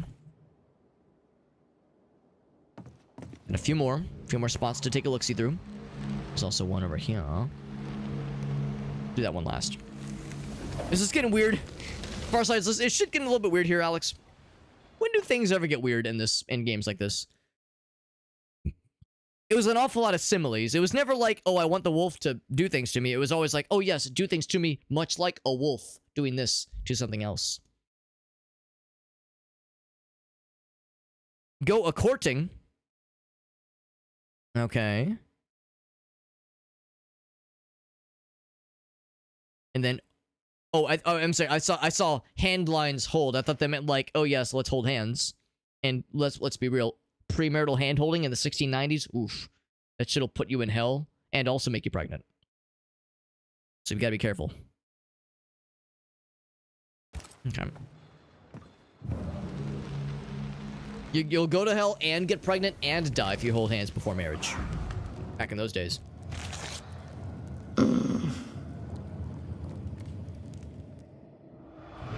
I didn't get anything from that one. Maybe like a little noise, but like I could like nothing discernible. Oh, reveal it. Reveal. The Quakers were Protestant Christian with different rules, and then Northern Ireland found that more favorable than traditional Catholicism. Okay, interesting. It also does not surprise me that yeah, the answer to like kind of the things I was wondering about is more that can be properly described succinctly, at least in a Twitch chat message. So yeah, fair if the answer is like, it's weird. It's weird. So letter to Elizabeth. My heart. Fine and great to read your letter. I thought I'd not hear from you again. Harvest is small, but the cow calved, and we've allowed the tenants to stay on the rent. There's beef and milk. This year shall be better. We'll lose fewer of the young men to the colonies of the war. Fewer young girls to service in England, like your friend Moria. Oh, her friend. So Moria is presumably then is the subject of her desire, of Elizabeth's desire, because that's the name we've heard earlier. So I think that's the answer. That's like the person she's been, pining after all these years, all this time. None have seen hide nor hair of her in the years since she walked out of the house without a word, not to her father, nor to her betrothed. Yeah, the dude that she didn't want to marry. So that was the marriage that was arranged that she didn't want specifically. I thought it was Elizabeth that was in like an arranged marriage. Mother hasn't been the same since you left, and neither was the betrothed to do. What an unfortunate name. Padraig? Padraig? And a last name Og. Maybe she didn't want to marry him because she didn't want to adopt the surname Og. And who could blame her? Maybe it's pronounced differently with the accent. Maybe it's like Ug or something, but still. Yes. Hello, Mrs. Ug. Ugh. Kind of feels not good. The wedding has brought some cheer, for you should know that Padraig Og gave up on Moria and has married your sister. Oh. That complicates matters. Now, is this dated? No, it is not dated. This is to Elizabeth. So Mary is the one that has the bum leg. And I guess at the time she was back at home. So I guess this all predates the events of this game. This letter says Mary Claire got married. Yeah, in Ireland. In Ireland. But they're here in New Eden. Wait. Of course. That's not Mary Claire. Mary Claire. Moira Tynan was betrothed to some fella. Moira fled with Elizabeth to avoid the marriage. Mary Claire isn't Elizabeth's sister. It's a pretense to allow So sure them enough, to be together. it is exactly what we were first thinking. We know Mary Claire is not who she claims to be. We know you're not sisters. Oh.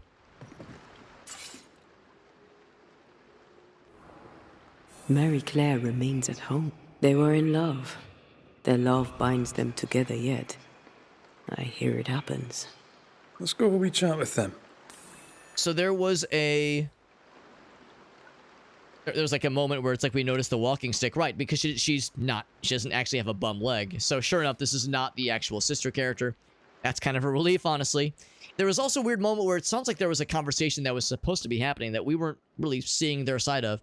Maybe they were like on the other side of the door or something. Not sure how, but for whatever reason, there was something we couldn't quite hear. But the subtitles helped, obviously.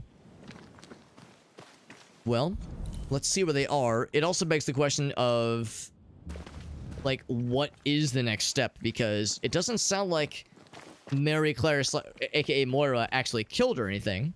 It sounds like for Elizabeth, it really was the fever that took her. Some kind of infection. A ghost in love is a force to be reckoned with. I believe you. I don't think I've been in here either. Oh, I remember noticing this. I remember noticing the glow on the other side of this door, and it was small. It was like a small glow. Yeah, maybe this is the instance where we were knocking on the door and nothing was getting through. Oh there, Moira, Elizabeth. I wish to help you. Will you talk to me?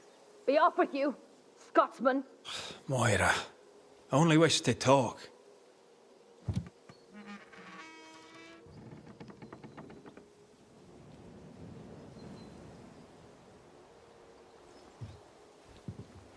The red hair and everything. And the green tunic. Or dress, I guess. You shouldn't be here. Nor should you, Elizabeth. Who are you? Antea Duarte. This is my partner, Red McWraith. He is also the man I love. How do you two... I don't understand. A long story. As is yours, I'm sure. How can we help? You clearly mean the world to each other. How can we help? Stay away from her. This cannot last. You must know it. Why? Why would you say such a thing? What do you want? Like, we all know how this is eventually going to go, but I'm not sure how to get us there, so to speak. How Let's did get some other two intel. such free-spirited young women end up so far from home? How did you meet? We were neighbors in Ireland. Elizabeth, don't. The other settlers. It's time. Someone must know of us. Someone must remember us. Your love is precious. You want it to live. I understand. I doubt you do.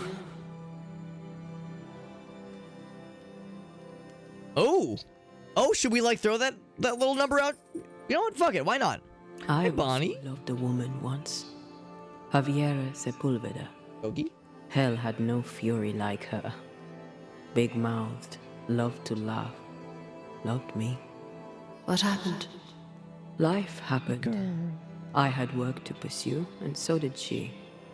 She was happily married, last I heard. I'll not go that way, you understand? There'll be no happy marriage to some man or other. To the world, we were sisters. Faithful, devoted, and inseparable. A man come courting Elizabeth was also courting me. Bad leg and all. None stayed. Now, I'm a crippled young woman alone. No family, no money, no position. Marriage to a man may be all I can hope for. But it shall not be happy.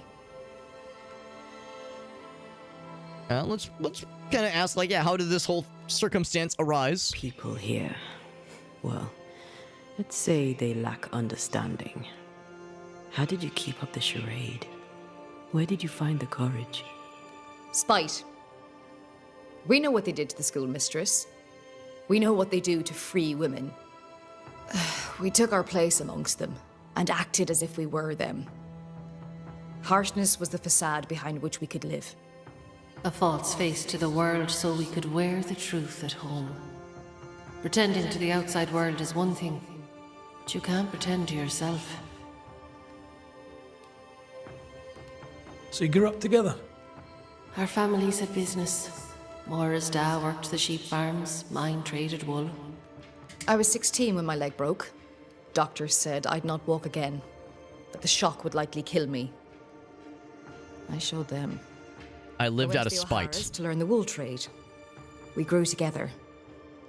We grew to love each other. When they pressed you to marry, you fled here. I'd not belonged to another. It was Liz or no one. New England meant we could be whoever we wanted to be. And no one would know different. Well, here comes the part where we have to, like, make a decision here, and I'm still not... I think the direction is gonna have to be, like, either continue to live your days unhappily, and like, presumably miserable, and maybe even, like, with, like, failing health, or there's another option. You have loved each other. A love so great not even death could tear it from you. But Elizabeth, you must realize that you are feeding on Moira's life to continue your own flicker of a... Yeah, Meerkat knows exactly where this is going. And what of you? Does the same truth not hold? Are you not hurting him by staying? We find other ways for Antea to feed. Banishers, remember? Show me how. That's your choice and I want the same. It's not that simple. Us being Banishers is the only reason why Antea can be fed. And it has its limits. What do you think, Elizabeth? Do you wish the haunting to endure? Am I really killing her? It will seem like you aren't at first, but she will wither slowly and then all at once. Her life is a gift. I don't wish to hurt her. I can't do without her, not here, not anywhere. Well, there is an option. There's a haunting here. We're ready to bring it to a close. Yeah, Meerkat, you said it best. It's like, I don't want to do this, but at the same time, this is already it's like a tragic situation already. Ascending or banishing, I mean, banishing Elizabeth would be cruel. Ascending her would put her soul at ease, but then Moira would just be miserable forever. It's kind of a misnomer to say that we're blaming Moira. She didn't do shit. It's not her fault that Elizabeth got, like, some bad cut that got infected. Shit just happened in the 1690s, 1600s. We didn't have penicillin and shit like that, right? So, it's not so much that we're blaming Moira, but we can join them together for eternity in a way that removes, like, having to, like, live out like a long and arduous, painful death. So, some could say that this is the merciful choice. But as always, it's a reminder we have an ulterior motive here, because if we go on a killing spree and resolve every haunting case by executing somebody or blaming somebody, and we gain a soul from it, then it will be enough to complete Antea's resurrection. So we think, because we're still not sure that this spell is going to work, but the ritual is believed to work if we get all the blames, if we continue the blame game. So Moira, there we go. Moira, I don't feel great about this one. I believe you'd do anything to bring your beloved back. You're right. I would. Well, here's the thing. I'd do the same for mine. Wait.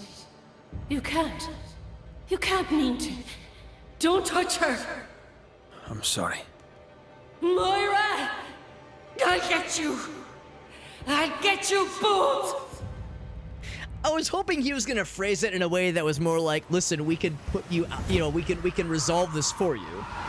As opposed to, hey bro, my waifu is hungry. Girl's hungry? Girl's gotta eat. So, that approach is kind of, like, unsatisfying. Because that does make us out to be pretty villainous, doesn't it? Like, hey bro, ghost wife hungry. You can best believe. Endure that our loved ones be sheltered. Oh, shame. Oh, woe. You can best believe there's going to be, like, a scourge or something that's going to come out from this. Where Moira's spirit is going to... Or no. Elizabeth's spirit is going to come back and be like... It's gonna like, try for some violence for sure. Because that happens. That happened at the end of the... Marcy and Hugh case, where after we executed Hugh, Marcy's ghost came out and tried to fuck our shit up. So I think have we read all these? Tempest on mine own lips. Fingers dig. Oh my. Oh me. Oh my. Oh me. Oh my. Thy fingers dig into the throb of mine own please. Oh please indeed. Woo! Somebody open a window. It's getting steamy in here. Thy fingers gust every drop of their plunge. Ah, you fucking. Ah, this is all right. Change the chat. Change the fucking tag. 18 plus. I'm ending this on Twitch, and I'm beginning the stream on Pornhub. I'll see you guys there. Bye. That'd be a good bit. Be like, all right, that's the end of the stream. I'll see you guys. We're gonna move this stream over to Pornhub. I'll see you guys on the hub. I'll see you on the. I'll see you on ChatterBait. Buy me some tokens. I'll see you guys there, bro. Oh my fucking god, amazing. See ya. Oh yeah, we're moving the stream to Kick, where you can just fucking show porn and to children and everybody laughs and they love it. And you'll make partner or some shit. I don't know. Yeah, if you like show porn to like children, politicians will like ex-presidents will want to meet you. It's great. It's great. It's a great thing over there. Anyway, anything else? That's like the only fun part. Everything else is like, okay, the blood drawn, violence on my wrath beseech thee. Yo, tell me more about like fingers going into holes and throbbing and your girlhood trembling. Profanes over the mind. Boring. Lame. Every bite, every lame. All right, the rest of that was kind of snoozeville, honestly. I knew Jimmy Carter was up to no good. Oh man, that's some good shit.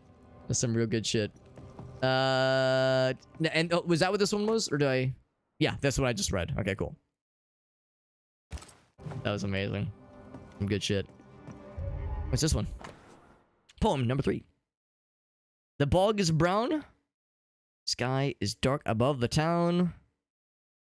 Sullen river swells and drowns. Okay. This is how I operate when I apparently when I read poetry now. I just look for like the horned stuff. Look for the horny, like, out-of-pocket shit and get really excited about it. There's a fire burning in the hearth. All right. I'm down.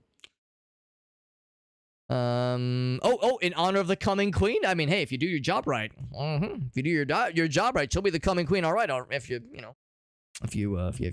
know the combinations to her safe, so to speak. To kisseth her lightly on her crown. So the bonus of her gown. All right. Fire burning in the hearth. There's a little something going on down there, if you catch my drift. The bed is made. The goose is cooked. The bread is baked. You're gonna cook her goose. That's for sure. You're gonna bake her bread. Baby, I'm a butter your bread.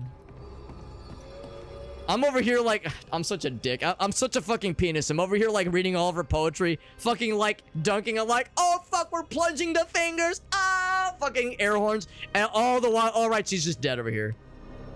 Body is like not even cold yet. And I'm just over here just fucking popping off like an idiot. All right, well, that was a happy little tale. Rossi says, another cheerful day of being a banisher. She was doomed anyway. I'm fine. I noticed you stopped writing to Javiera. I am not friends with letter writing. I'll write to her. Later. After it's all said and done. Did you catch that little moment where she was like, hey, Red, that was kind of a heavy one. You found it right? He was like, I'm good. He was like, oh, I'm fine. Yep, doing great. Oh, yep, I'm doing good. So, there's like a number of instances, more so in the main story, where like we're reminded how like this kind of thing does take a toll on Red. And not even the haunting cases, but of course Antea being here and her haunting him, of course, is going to take a toll. And I'm hoping that's a thing we maybe get a little bit more of. I think that's like an interesting angle from a storytelling perspective. Going through all this, going through great lengths and maybe even questionable lengths at the cost of resurrecting our beloved. Even if it brings us to do things that are not always the good guy path, so to speak, questionable ethics and such. Questionable ethics and the pursuit of what we want in our heart of hearts. Spectre. This guy's going for a zombification. That happening tonight? Not tonight, baby.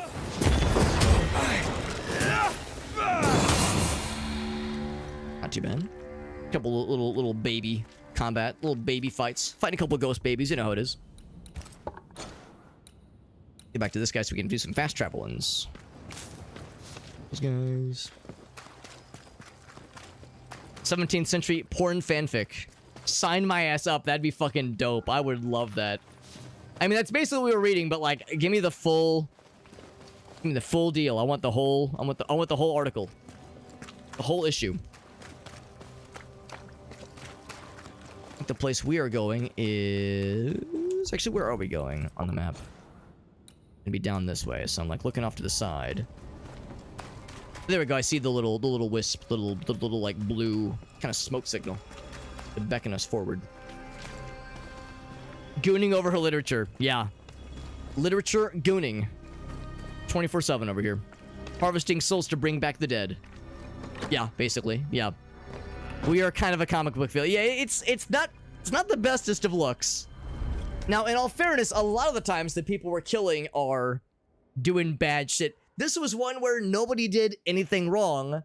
Where the direction I was hoping narratively we would take is that we were reuniting their souls to be together forever and saving her a miserable existence that we knew was going to be uncomfortable for her. I was kind of hoping that's where, like, just from a storytelling and, like, narrative perspective, that's where we would focus. But instead, it was just a little bit like, hey, man, ghost girl hungry. So there it is. Increases ensnare damage, but consumes all the banished points. Reduced up to 20% to lower spirit gauge. Hold on. Damage taken is reduced up to 20%. Oh, based on the spirit gauge being lower. That one's actually kind of cool. I like that one. It's by 5% for each manifestation. Yeah, let's do this one. This one's actually, like, legitimately useful. I think that one's good. Some of the other ghost power-up, or evolution skill things we can invest into are just kind of so-so. Like these... Actually, I do like that one. Leap damage. I do like leap. That's a good one. Damage taken by antenna. Yeah, actually, I might switch that out for another one then. Is there another one of these that I don't really need? Because I do like that.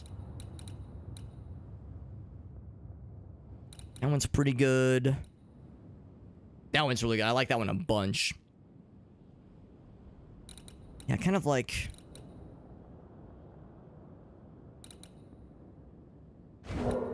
We'll invest into that one next time. I really like the idea of this one because I like to use leap on fully healthed bad guys as like a way to not just close the distance, but also like initiate combat really well with a like big looking zombie fella. So I think that actually seems kind of nice. Let's go for... I was gonna say, I think the next like major area I want to explore is over on this side. And really this should be the last kind of nook or cranny for the heroes in particular. Let's go there. Let us fast travel.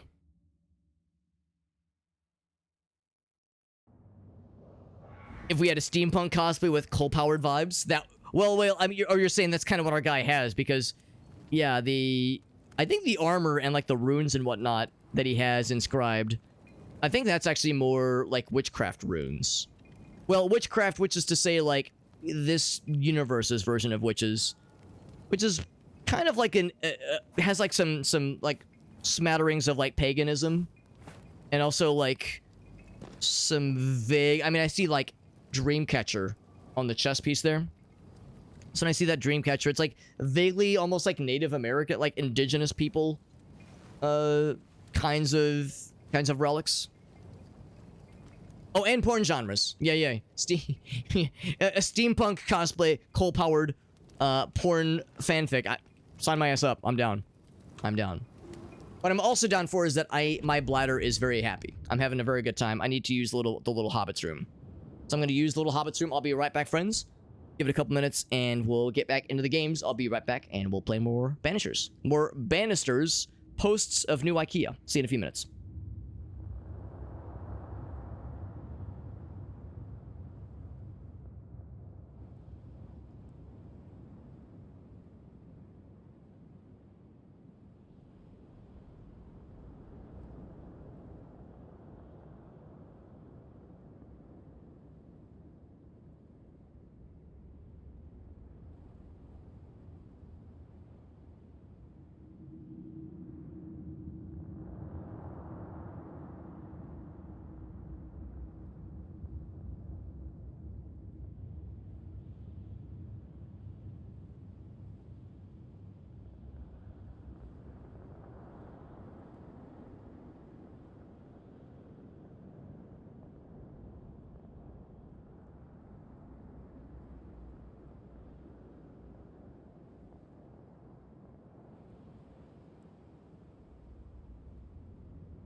Okay, I am back.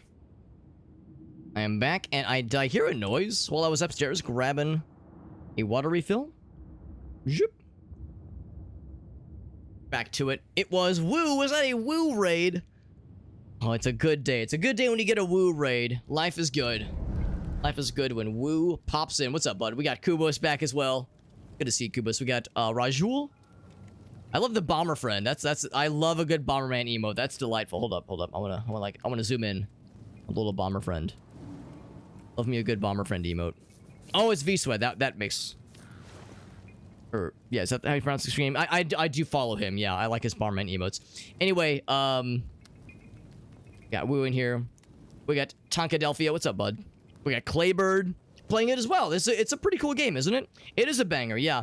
I don't know how far you are in the game. We are decently far.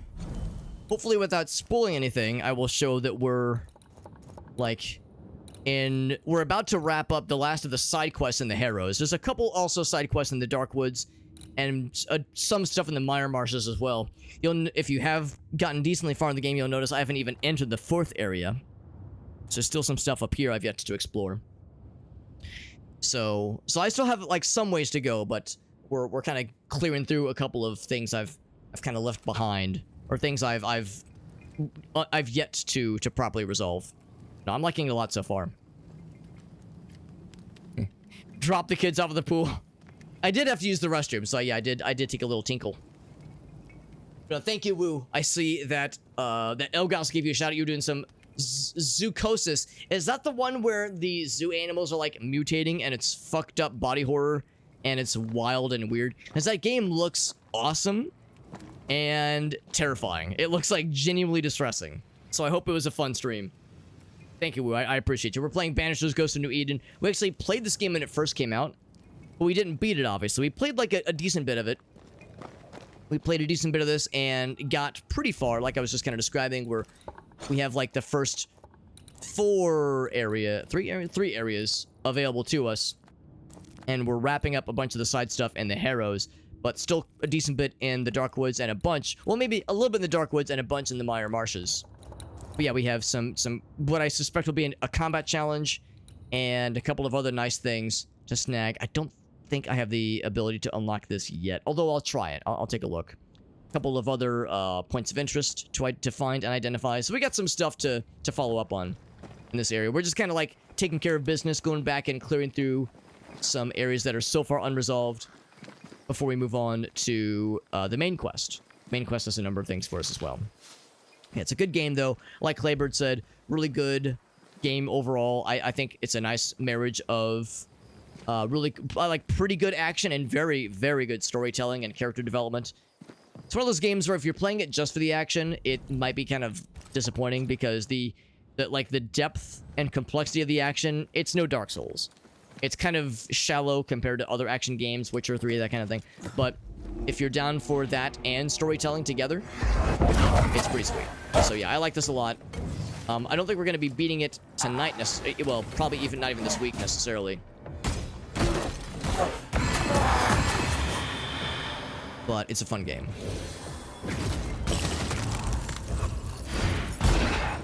I forgot how effective that can really be when it comes to making the bad guys sad.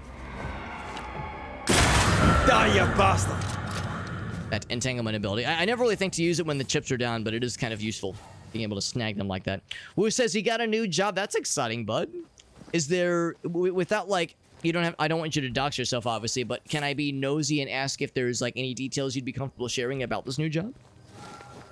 And I don't mean like give me the address and phone number of your boss and their social security number, but I mean like, yeah, if like, oh yeah, it's this kind of, it's in this line of work and I'm excited about it, you know, that kind of thing. If there was any juicy bits.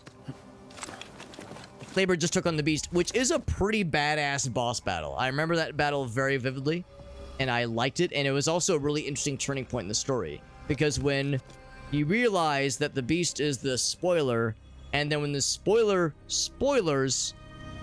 without, saying details, it's like, oh fuck, it's actually a pretty cool moment. So yeah, I like that fight a lot, and the aftermath of it was significant. Also, where's this gosh darned hecking, flippin', flappin', flimmin', flammin' treasure chest? that I apparently have missed somewhere along the way. Let's drop back down. Kind of a God of War reboot. Yeah, someone else had mentioned that the combat is like has some God of War isms.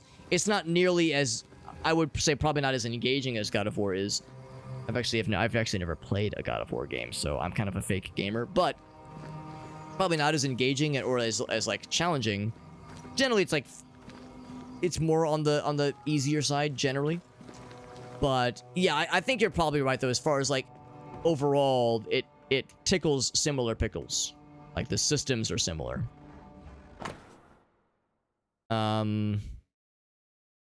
So we've already been here clearly, and I cannot open this treasure chest. I lack the keys to do so.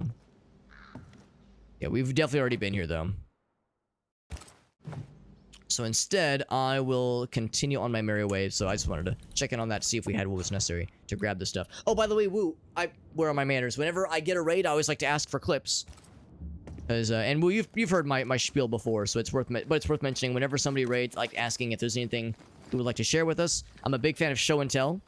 And since you've already done me the honor of sharing your community with me and showing your peeps what I'm about, the least I can do is offer you the ability or the option to show what your stuff is all about. So if there was any fun clips from a recent happening, if there was like any fun moments that are immortalized in Twitch clip form or YouTube short or TikTok, or if you like, I don't know, made a cool sandwich the other day and you took a picture and it's on Instagram, if you saw a cute dog on a walk and you thought it was nice and you wanted to describe it to me in vivid detail, I'm always down to talk dogs. Oh, the rope's not available. Also, that guy's dead. Now he's down there. But there's no rope for this one, so I can't jump up that way. It's kind of annoying. Thinking, like, if I could just do a little shortcut, because I want to see what that point of interest is, but I cannot get to it from here. I have to go all the way around, which is deeply inconvenient. I guess let's go this way, then. Makes things a little simpler. Small engines technician at a tool and parts store. That sounds awesome. I didn't realize that you were a like hands-on tinkering kind of individual. Engines and mechanics, that kind of thing. That's super badass. Woo, am I misremembering something? Did you previously serve in the military? Because if so, maybe that answers my next question of like where you got introduced to learning that particular craft. And if it was indeed from... Wrong button. If it was like from your time in the military, because I know a number of folks, including my grandfather, where yeah, that was like kind of where they got their start on like working on... I got this fucking guy. He shite toughened up. Working on, you know, various machinery based on the branch of the military. In the case of my grandpa, in his case, he worked on the airplanes in the Navy, to maintain them during World War II. That's kind of where he got his start on his like lifelong interest in engineering and mechanics and that kind of thing. This guy's got a shield, and I'm guessing if I kill this dude first, maybe that'll stop this whole shield from going down. Away with you. Because I was like damaging him a bunch, but then he stopped taking damage, and I was like, bro, what the fuck?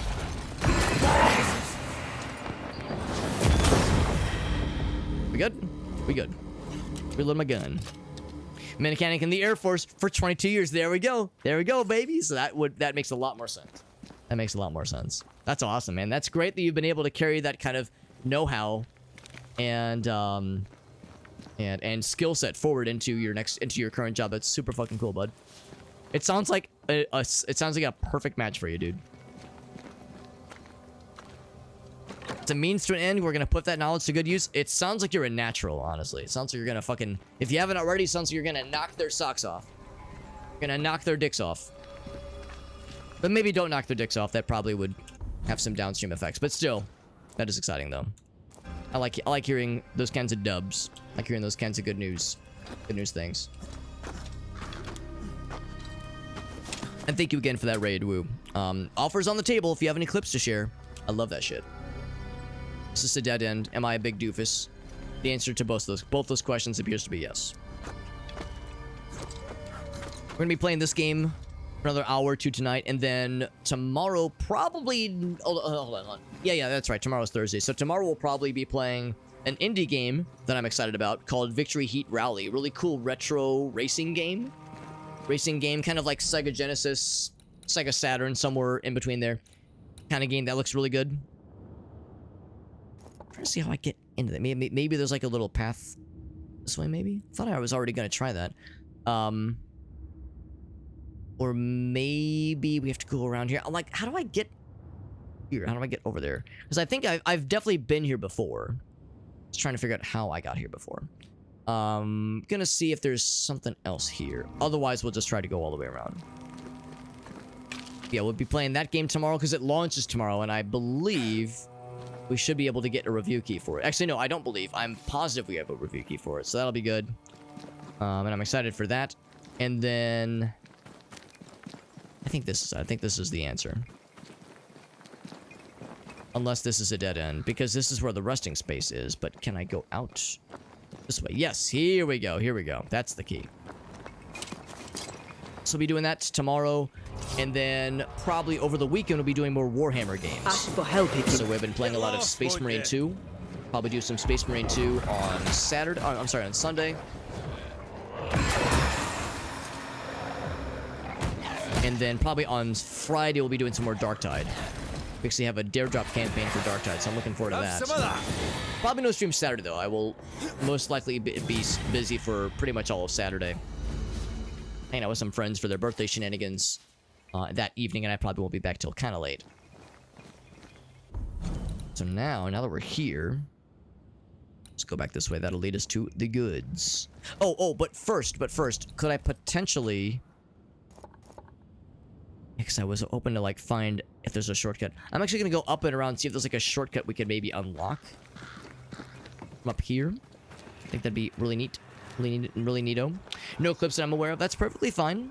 Although, if there was anything you wanted to go back and clip, or if one of your buds has something that you might have forgotten about, if someone else has a clip of yours, we'll take it. But no pressure, though. I don't want to put the onus on you. If, like, oh shit, I got nothing, Alex, and Alex is gonna think I'm such a loser and such a nerd. It is impossible for you to be a nerd, to be a loser. You are a nerd. I almost said impossible for you to be a nerd. No, that's valid. He's a nerdy individual, but the opposite of a loser. And yeah, no shortcuts back that way. That's a shame. I guess the only way to really get into that little area that I was hoping to find would be through kind of going up and around in a very inconvenient path, but that's fine. Inconvenience will not be the end of the world. And if it is the end of the world, then, I lived a good life. Oh, wasted my life. Let's see where I think there's going to be some kind of combat challenge thingy, probably back that way. Actually, hold on. How far away? How far are we talking? Keep following the path. Okay, so it's not behind me, then. It's just going to be this way, then.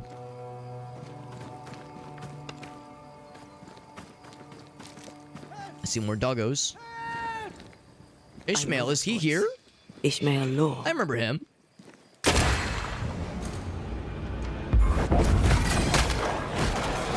He was from another haunting case, and he's not dead, obviously. I think I used to count my wolf kills on one hand. Oh, there's more of them. A whole bunch more of them. I'm so happy that range is enormous. It's disgusting and I love it.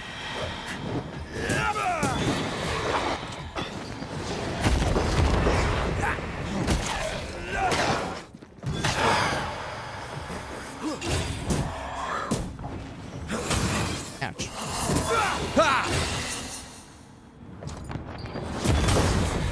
We got him. We started an activity. Apparently Ishmael is somewhere. You heard him earlier. He was like, I guess he was getting accosted by these beasts. Oh, here he is. Yeah, I remember him from a previous haunting case, and he's obviously didn't get got. Thank you, sir. I'm grateful for your help. He was not the biggest fan of us at the end of the previous haunting case, so it's weird to see him greeting us warmly. What were you doing out here in the woods? I have a delivery to make to Fort Jericho. Then you're a long way off the trail, friend. You're safe. Yeah, you didn't look well. What's going on? I am safe indeed. I have survived servitude, bereavement, and haunting. I own a home. I have a store. If the colony may be saved, I shall have a life of prosperity. And yet, my wife Bess is dead. My good friend Phoebe is dead. And I am alive. It is not fair. Is that why you put yourself in danger? Because things for you are good? You feel like you don't deserve them? I knew the road to Fort Jericho was dangerous. And yet, it felt unfair to consider my own safety. Life isn't fair. It's a waste of time to moan about it. Just live it. Best you can. Maybe it's time to live on your own terms. The dead need you no more, and getting yourself killed won't bring them back. I suppose you are right. I suppose I must grieve. Is that all we had to do for the quest? Just Thank you for kind of reason with them? me. Again. I'm going home. I don't know what the delivery was. Maybe we could make it for him. No, that was it. That's the whole quest. Anything else? Let me catch my breath, sir. I'll talk to you in a moment. Okay. Yeah. That was a real quick one. Of course, we had to fight the bad guys that were costing him, but otherwise, yeah, that was a pretty easy one. Just kind of reason with them, be like, hey, bro. You know, chin up, stiff upper lip, all that jazz. And now he's fine. So, yep, that resolved it. And that really was it. In this little nook here, the only other item of note is a point of interest here. Opening up the shortcut on this spot would be really helpful, but it's not necessary. Oh, that's really far away, though. Actually, that's not true. I guess if nothing else, I could... Well, that was what led us here. I guess if nothing else, I could fast travel here and follow this path to get to the point of interest. Again, seems like such a waste that there's no other way to get to... Like, basically to climb up this little spot or get through it to some kind of cave opening. Because there are cave openings to lead us back to these other spots. I think my best bet, though, is to do just that. Probably just head back to the small cave. Fast travel to here, I suppose. Or maybe here. Probably this one, though, just because it's a straight shot. A little bit spread out, but it'll work. It'll do in a pinch. Kill the bad guys. We save the day. Ignoring the fact that the reason his best friend is dead is because we executed him as part of a previous haunting case. His wife was already dead, I believe. Or maybe it was vice versa. No, it was, yeah, his wife was already dead. And she was haunting him because of his, like, reckless lifestyle. She was, like, trying to, like, bring him to his senses. And his best friend, Phoebe, was, like, a horrible influence because she was a extremely, like, codependent alcoholic. Was ruining Ishmael's life. That was definitely a haunting case that was like a like bad shit was being done. Was it bad enough to warrant putting someone to death over? Probably not. But it was yeah, there was like some you know, people being exploited for very not good and like questionably ethical gains. Ethically questionable, we'll say it that way. So we've warped here. Zoop. Now, yeah, all we really need to do is follow this path and have that lead us yonder. So we'll be heading kind of east by northeast. Oh, that. See bad guys. They're too far away to be a problem. I'm gonna assume that if I head up this way, so I don't need to take every fight I see, especially because the bad guys respawn anyway. Bad guys respawning means that there's really nothing else that we need to concern ourselves with beyond what's necessary. The fights we can't avoid.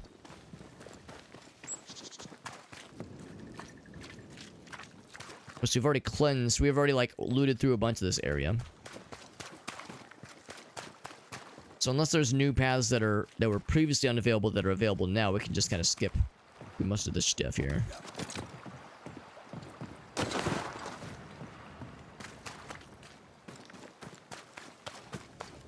Kind of recognize this farm area. Actually, this looks kind of familiar as being similar to where the Mills haunting place took place a while back, but yeah, it's definitely a different area. And again, I think we've been here already. I think we've looted all this already. I need to like poke around much. Do I need to like stick things into places? Like this has already been opened. Yeah, so we've already been here. There's bad guys rummaging around, as always. And we cannot avoid that fight. Is he being shielded? Maybe. He's got his shields up. He's got his own shield up. Because he's a heckin' nerd. He had that little icon that seemed like it was some kind of barrier. Piss off! But it does not always mean there's a shield, per se. This... Actually, yeah. Is this exactly where that area... Yeah, this is the mill. This is the mill area. That's why it looks so familiar. The mill year. Or at least I think it is. Yeah, the water is still... No, maybe not. It looks... It's like a little bit different than I remembered, but... Yeah, this is the mill. Yeah, that's that same one. Oh, it was that far away from the hamlet. I guess it was. Concealed. Something's concealed that I've missed previously, apparently.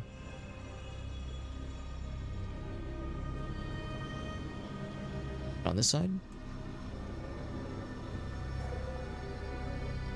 Something is concealed nearby. Let's see anything. Your hand's not glowing now. Alright, but it glows over here. Could it be on this side? If we get that glowing hand effect, it means there's something abounds.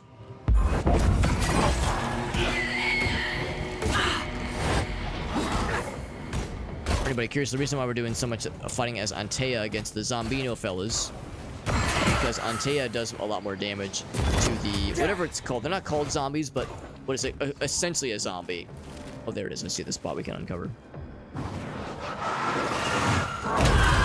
There's a lot more damage to these guys than Red's attacks do. He can still damage them, but not nearly as effectively. Speaking of which,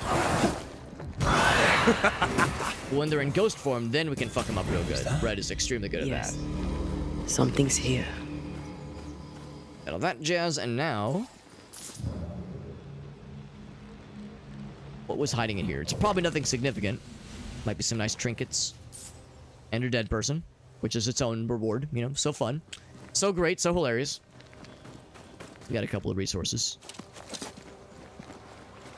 Otherwise, the point of interest is maybe across this way.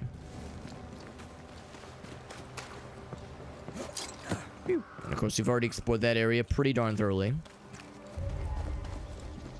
So I haven't actually explored this little nook all that much. If there is, oh my gosh. Oh, he's gonna be shooting us. Oh, yep, that's exactly what he's doing. Come up, there we go. Try this on for size. Well, that was a lot of damage. There's someone trying to shoot me. You.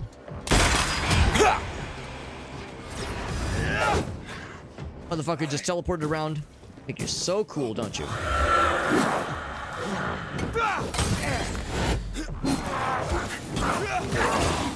Uppercut! I love that uppercut move. Knocks him on his ass, then we can do the follow-up. Beat the shit out of his ass. There we go. Alright, we got that shit. Always satisfying to have a nice like little cinematic finisher for that. So I guess I have not explored this area super thoroughly. Oh, this is a void travel opportunity, isn't it? Oh. Or maybe... Well, no, if I would have been here previously... Oh, I'm full of shit. This is not a void travel. This is a scourge. Spectre nearby. Spectre. Big one. I'll summon it now. Let's fuck him up. Spectre gonna get... hold on. The Spectre better expect what's about to come at him. What's about to hit his ass. Not the Scourge, not the cursed object. Here we go, this one.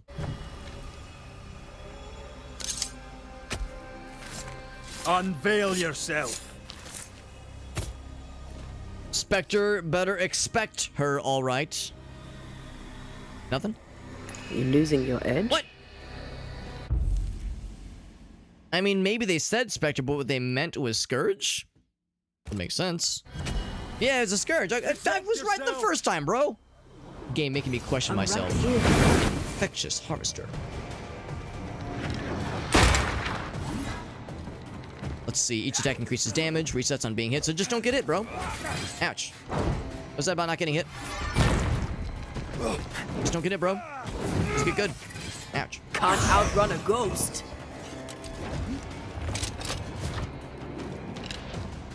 Headshot. I just gotta not get hit, and I'll do big damage, and I'll have a big penis, and I'll feel great forever. Ouch. That thing moves like a shot. Don't do a ton of damage as what's her face for sure. Ouch. Got that good range, goddamn. Might be here for a minute. The way my damage keeps resetting.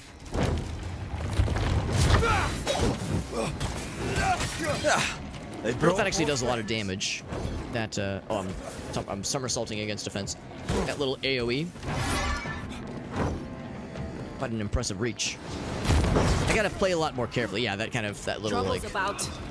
knock them the fuck away kind of ability there.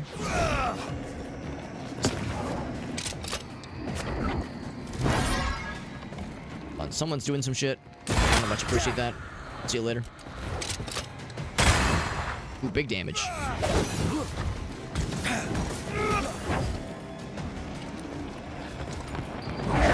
Oh, he did a fast one on me. Fancy. Ow. What's going on? Did that damage? Did that damage me?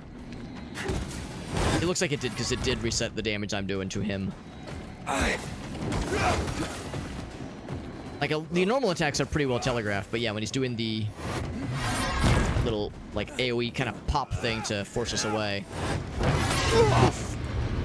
A little sippy. Ouch. Enough with the damn crows. Oh, that's a cool little attack. I don't like it, but it's cool.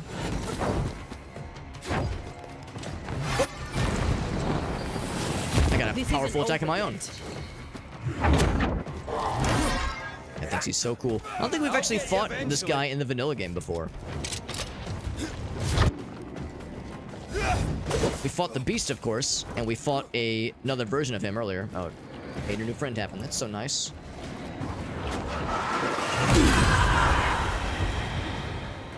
Oh, that killed him. Oh, hell yeah. Not the big guy, obviously, but killed the little fella. Our damage is actually not bad. We've been doing a pretty good job of avoiding hits for a little bit there.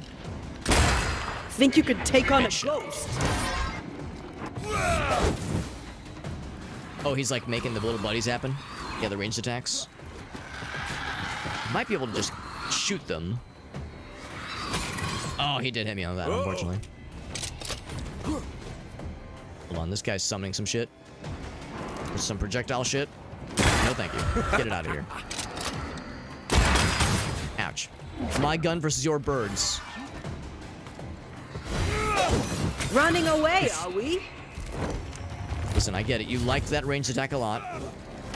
Motherfucker launching birds out here like he's some kind of druid spellcaster, motherfucker. What a nerd, am I right? Ouch. Almost got his ass. Go for the finish. Bam. Does that kill? It does kill. Take that to your face.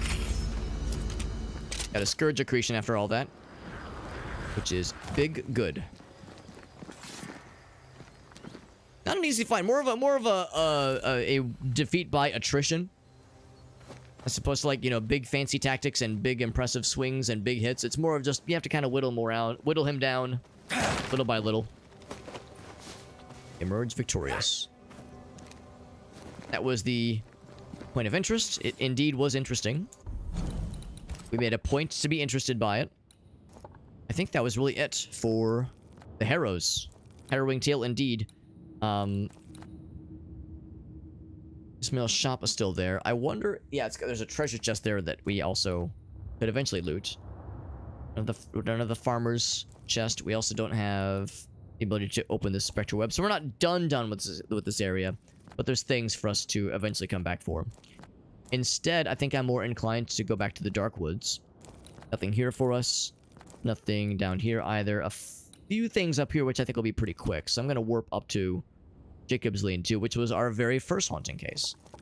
So, what would be the nearest fireplace thing? I'm actually going to see if we can enable the shortcut that I couldn't reach earlier.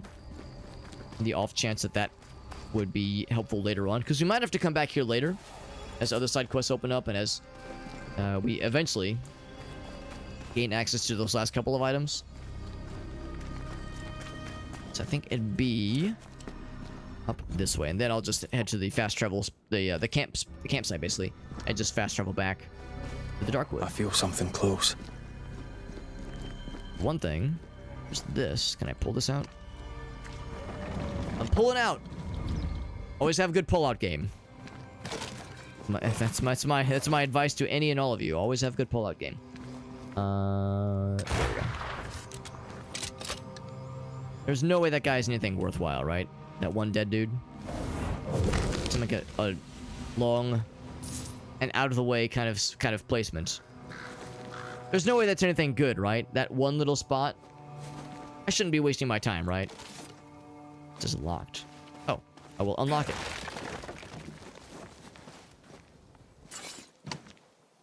I push it real good. Oh, this is destructible.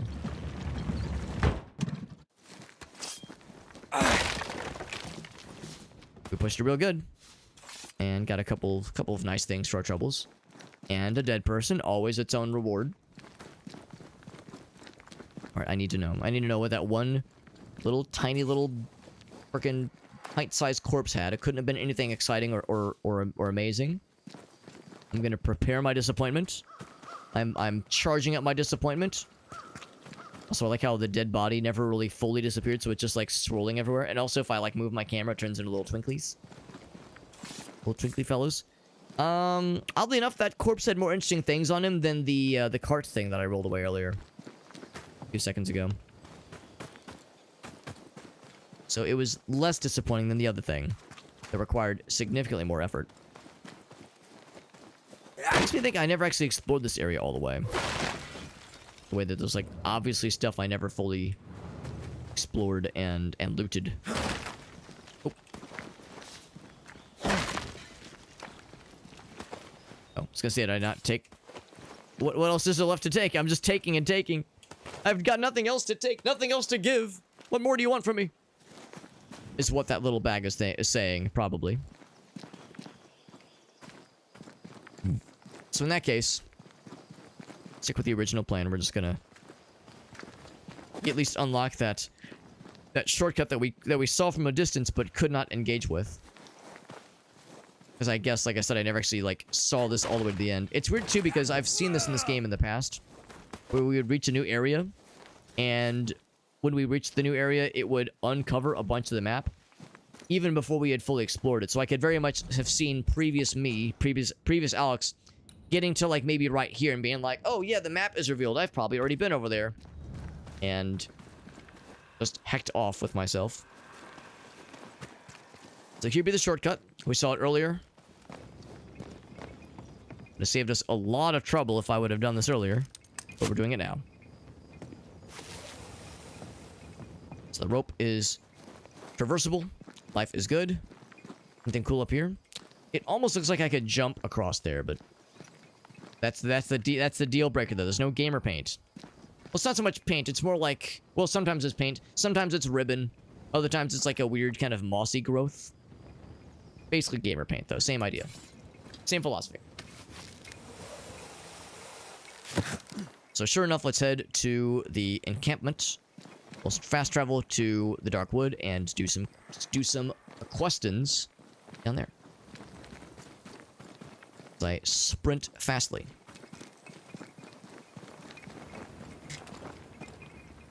I can see it. I can see the campfire.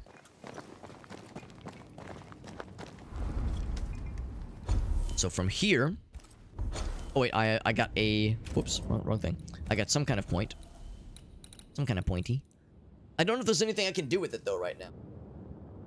Because none of these are available right now, unfortunately. Hey, Sheena girl. I couldn't use this one red point on any of these because it's an either or. I can't have both these, and this one is much more useful. And say, yeah, all these have already been purchased, so I'm gonna have to sit on this red one for now. Oh, whoops, I was supposed to fast travel. Hi, Sheena girl. Let's Sheena kitty cat. So I'm going back for a rest. Just kidding. Time to fast travel. And that'll be over here, I think. That's what we determined. We'll do this one first. This will be a pretty quick one. Make it so, number one.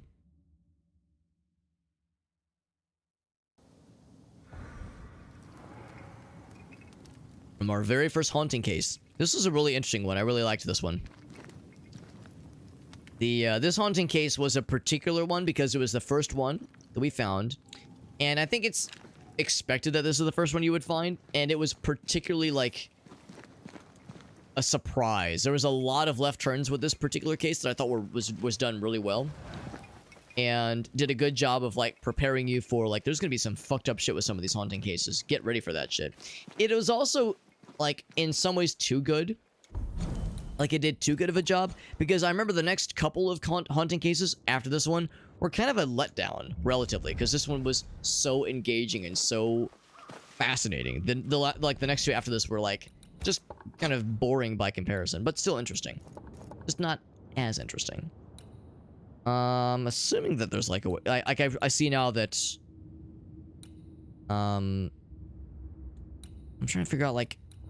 You know what? Hold on. What if I go back? I'm thinking that maybe there's, like, another passage. Not through here, though. This is very much a done deal. Maybe I gotta hoist myself up this way. I'm trying to figure out where these paths converge. Can I not? Oh, there we go. Gotta find the right spot. I think this is the way. I think we have to go upwards. Oh, and fight some dudes.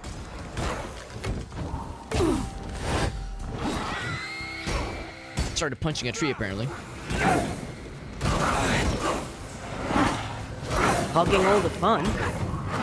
Oh, someone's trying to do some shooty pooties, absolutely.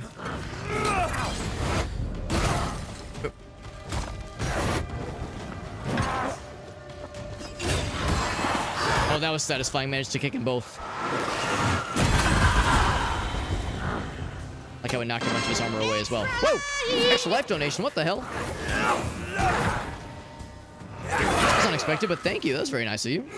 Kind individual. Who would dare hit us with an extra life donation? That's super nice, bud. Collect our spectral dust. Let me check that real quick because I didn't see the notification and there might have been a message attached to it. Now I would feel like a big silly person if there was a message and I didn't see it. And or read it out loud. Let's take a quick look-see. Super nice. Thank you, nice person, for that extra life donation. Some of you might have noticed I don't accept personal tips or like that kind of thing, and I don't really like go out of my way to offer a whole lot for like subscribers and like, you know, paying viewers, that kind of thing, shears, subscriptions. I don't really bring a lot to the table when it comes to like paying stuff. We tend to focus a lot of our stuff when it comes to the fundraising. So yeah, it really means a lot whenever somebody hits us with the resub. It's really nice. And of course, it's always also super cool when when someone hits us with the donation. That always is really helpful. It's also badass when someone hits us with a resub or a cheer, that kind of thing, because any revenue we earn from streaming does get donated to our fundraising. But yeah, the like easiest way to support kind of stuff we're into here is with the fundraising. Oh, it was just a extremely delayed reaction or extremely delayed notification for the donation I made earlier. Oh, okay. Because yeah, earlier we did make a donation. And it, at one point I remember thinking to myself, yeah, was there not a notification for the donation that I made earlier? Because of the thing I have here on my webcam screen, where it has this little number here, and this little system for as people support the channel, this number goes up, And as that number goes up and it gets beyond a certain amount, we have to make a donation. We did one of those earlier. So that's, I think, what that was for, because there's nothing else in the printout of recent donations. Mine was the most recent one, and it was earlier today. Unless it's being weird, wouldn't be the first time, but unless it's being weird, no, I think that is accurate. Yeah. So yeah, unless I'm wrong, unless there is indeed a kind benefactor who donated to our fundraiser just now, and they're sitting in the chat going, "What the hell? I've been forgotten. I'm being neglected. My kindness is being overlooked. What the hell?" Feel free to correct me, but I'm pretty sure that is probably what had went down. I think it was just a delayed reaction. But that was at the beginning of the stream. That was like 3 hours ago. So weird to have a delayed reaction on when it comes to like an Extra Life donation message like that from 3 hours or more. But I mean, weirder things like that have happened.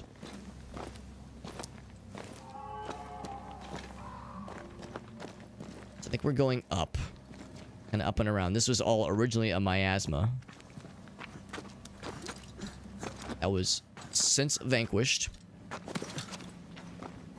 Bridge cross here that we can jump across. I think we're going back this way, aren't we? Here we go. This is long before we got the ability to deal with these creeping ivies. These creeping vines. Because again, this was at the very, very start of the game. Well, relatively the start of the game. This was like early part of the first major area in the game. I mean the corrupted heart. You aim at its roots. So it's one up there and one there. You know. Yes, there we go. Is that it? It is not it. There's a third one.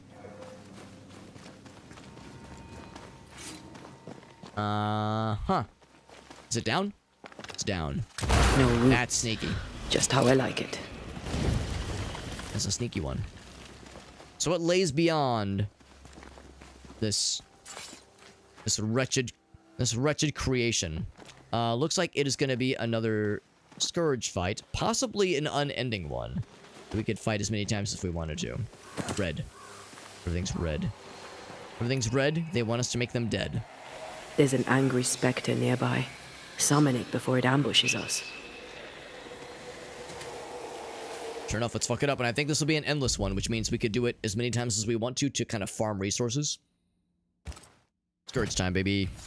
My voice commands you! Unveil! You again. Heavy attacks. Oh, charge heavy attacks. Whip. Oh, I don't like this. Oh, nice. I missed.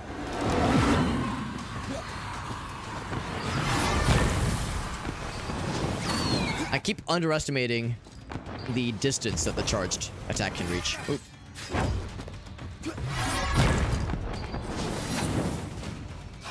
Also, I think I realize now that one of the things that a perfect switch does is if you switch and or dodge at the same time that attack like barely misses you, it's like considered a perfect switch, I think.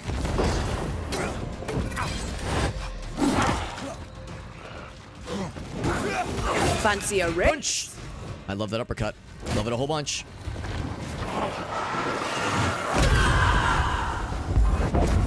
Oh, I didn't want to hit him. I wanted to hit the other guy. Yeah, you. I want to hit the shit out of you.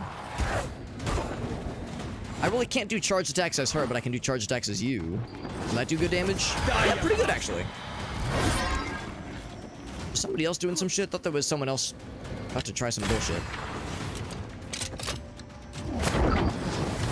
The guy's also quite beefy, not unlike the first guy. Oh, there we go. That was big damage. Got another trick up your sleeve. Damn it. Damn it, Bobby.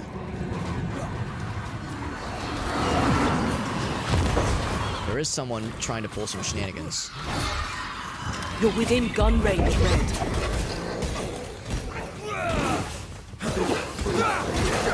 Ouch. It's weird to me that Red's able to actually do decent damage to the zombified fellers. Given how that's usually not his thing. Usually the zombified fellas are more of an Antea thing.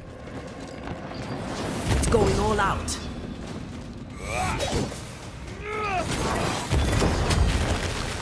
Did we fuck him up? Oh, I fucking killed his ass. Hell yeah.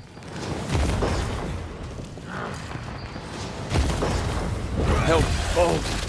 Not enough to kill. That's enough to kill. So that was an endless scourge. We fought him again, then he gets stronger and harder to kill, but we gain more resources each time, so it's a risk reward. I don't really want to do it more than I need to, I suppose, so I'll hold off for now. But if we needed to farm resources, this is another place we could do so. That's why it's endless, though. Party just keeps on going. If you wanted to, that is. And there's something here. What do we get for our troubles? The trouble with tribbles. We get some nice stuff. I think leather is actually a resource that I am trying to find more of. That is legitimately useful for some upgrade situations. So it's a nice little quickie. A sicky little quickie. So with that wraps up that little corner. Little corner of the planet for now. Probably forever. I don't think there's much else that could crop up beyond there. Go back to the fast travel spot, and we're gonna head up this little area. There's a bunch of areas of interest to attend to, and we will indeed attend to them. And really, we're probably not gonna have time for this one as well. But doing a bunch of the stuff around here, we'll knock out a good chunk of the Dark Woods. So really, that would kind of open up things well to be able to then go to the Mire Marshes and wrap up a bunch of business out there as well. So, anyway, back to the fire spot. By the way, I'm noticing like the environmental storytelling here. I'm guessing this was part of the caravan that crashed. That yeah, the ill-fated caravan that Thickskin had kind of encouraged, or maybe not encouraged, but had like organized. That was kind of destined to fail, basically. She, like, intended for it to fail, and I'm guessing this is one of those pieces, and that explains why the Scourge, rather, manifested. Where and why, I suppose. It's both. Go ahead and drop on down. I know it's pouring down rain out here, and you can see it's, like, kind of like causes a bit of a dampener. Like, it reds equipment. I think at one peak you can even see in his beard. His beard gets nice and moist. Nice and moist as the stuff happens, as the rain gets his ass.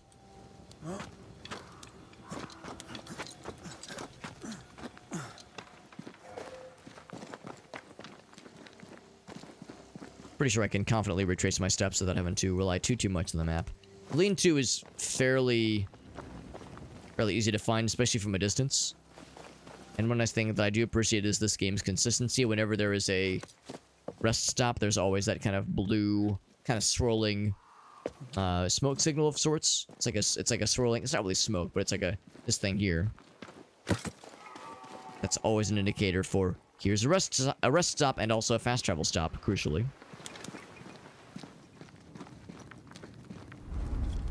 There we go. Still says there's an evolution thingy, but we only have just the 1 point for red. We need something for Antea and her abilities before we can use the red point. Let's fast travel over here. This is the Hunter's Camp, the classic. This is the original Hunter's Camp that we found in the Darkwood, the first part of the game. We met a whole slew of NPCs and made a bunch of best friends, and, well, we've slowly, little by little, been kind of killing everybody, but not maliciously, mostly. It's mostly not malicious. Already read that one. That was from another quest earlier. Just kind of poke around. There is a haunting case to take on. There's also some unfinished business. Although I think one of them is an easy one because one of them is just reporting back to Kate that we had taken care of some bad guys. And also, sorry about the whole killing your sister thing, but in this particular part of these interactions, she is like, hey, thanks for killing those bad guys, and makes no mention of being bothered about, like, you know, people being dead. Which is to say her sister being dead and us killing her. It's just like, oh, cool, thanks for taking care of that business for us. Man, this is a solid name. God Reward. God Reward Cromwell. That presumably means that's their first name. Faithful Mather. Barebones Woodman. Praise God Antony. Remember Increase. God, these are such odd names, man. I don't know if that's how it was back in those days, but like if that's how it truly was. Like Goodman, Hope, those are the most normal names even. Of course you have names like Peter. Still. God Reward. Almost kind of self-serving, don't you think? Yes, I'm God's reward. I'm pretty fucking cool. Where have you gone? She talking about her oh gosh, what was her name? Because her name is Kate. Her ex, basically. What news from the woods? Is anyone alive? No. I found them. Well, Truly? How many live? 2. We found the grave of a third. A lumberjack named Peter. Peter Buckland. I knew him. A strong man. I'll confess I don't remember this. This was from a while back. He was ill like when 6 we left months ago. Eden and stayed with the second group. He died saving the other 2. Mehitabel Sykes and a fella named Etienne escaped the region. Oh, right. Oh, We it like seems found on the way to notes from Boston. them, and they are alive I and am they've escaped. Mehitabel Sykes, you little underdog. The other fellow, I don't know. Mehitabel kept notes of their journey. You may have them. Thank you. A story with a happy ending at last. Perhaps the rest of us may dare hope for our own. Not a lot of those in this game. Goodbye to you for now, Kate. Not a lot of happy endings in this game. It's pretty much all Sag. Sag and Dej. So that was that one. There's another one nearby. Oh wait, is there something else that Kate has? Oh, okay, never mind. The arrows were misleading me. Confusing me. Already got that one opened.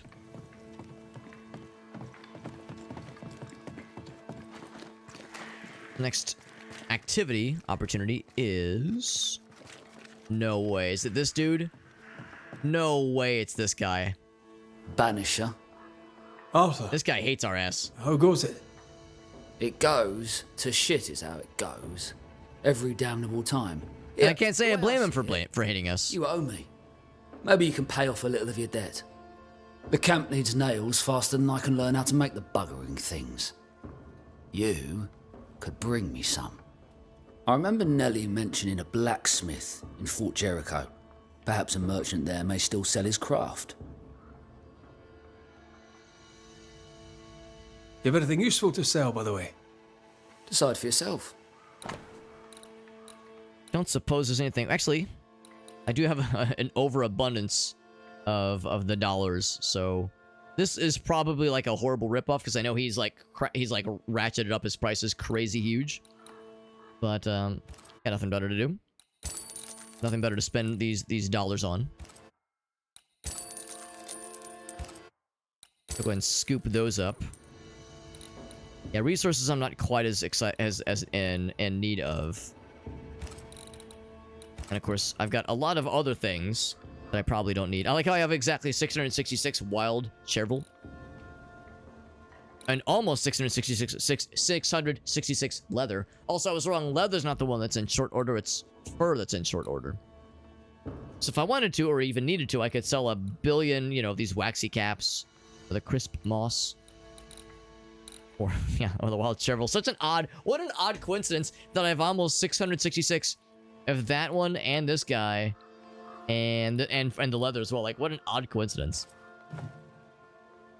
So he needs nails. I'll take He my says, nail me, Big Daddy, and I got you, bro. Good. Yeah, except he hates our ass. And I can't say I blame him. I would maybe not be the biggest fan of myself. Now, he says go to Fort Jericho for that shit. I think that's over...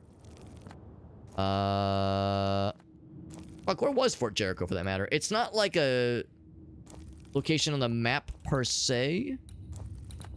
It's around here somewhere.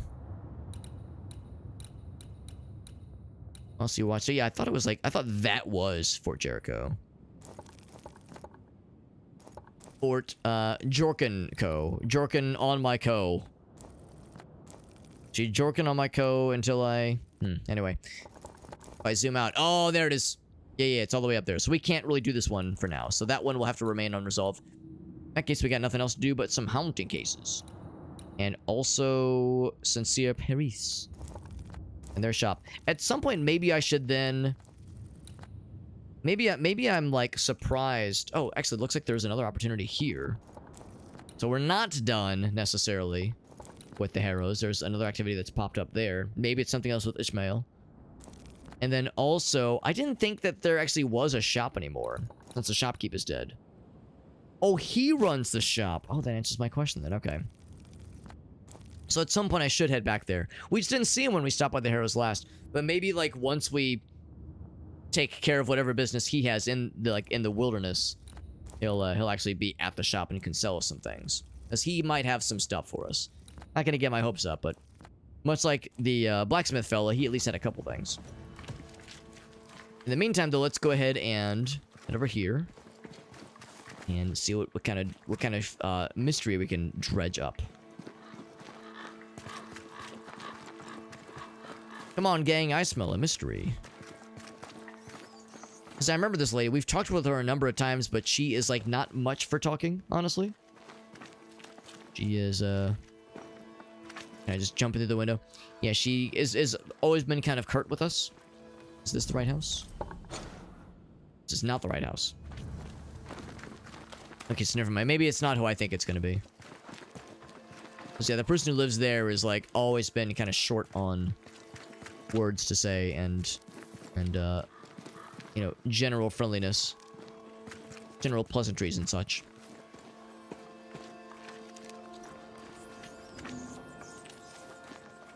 Squire Paris's store. There's a strong spectral presence. Shall we? Oh, no, it is the person I was thinking of. Yeah, okay, so she's being haunted, presumably. Knock, knock.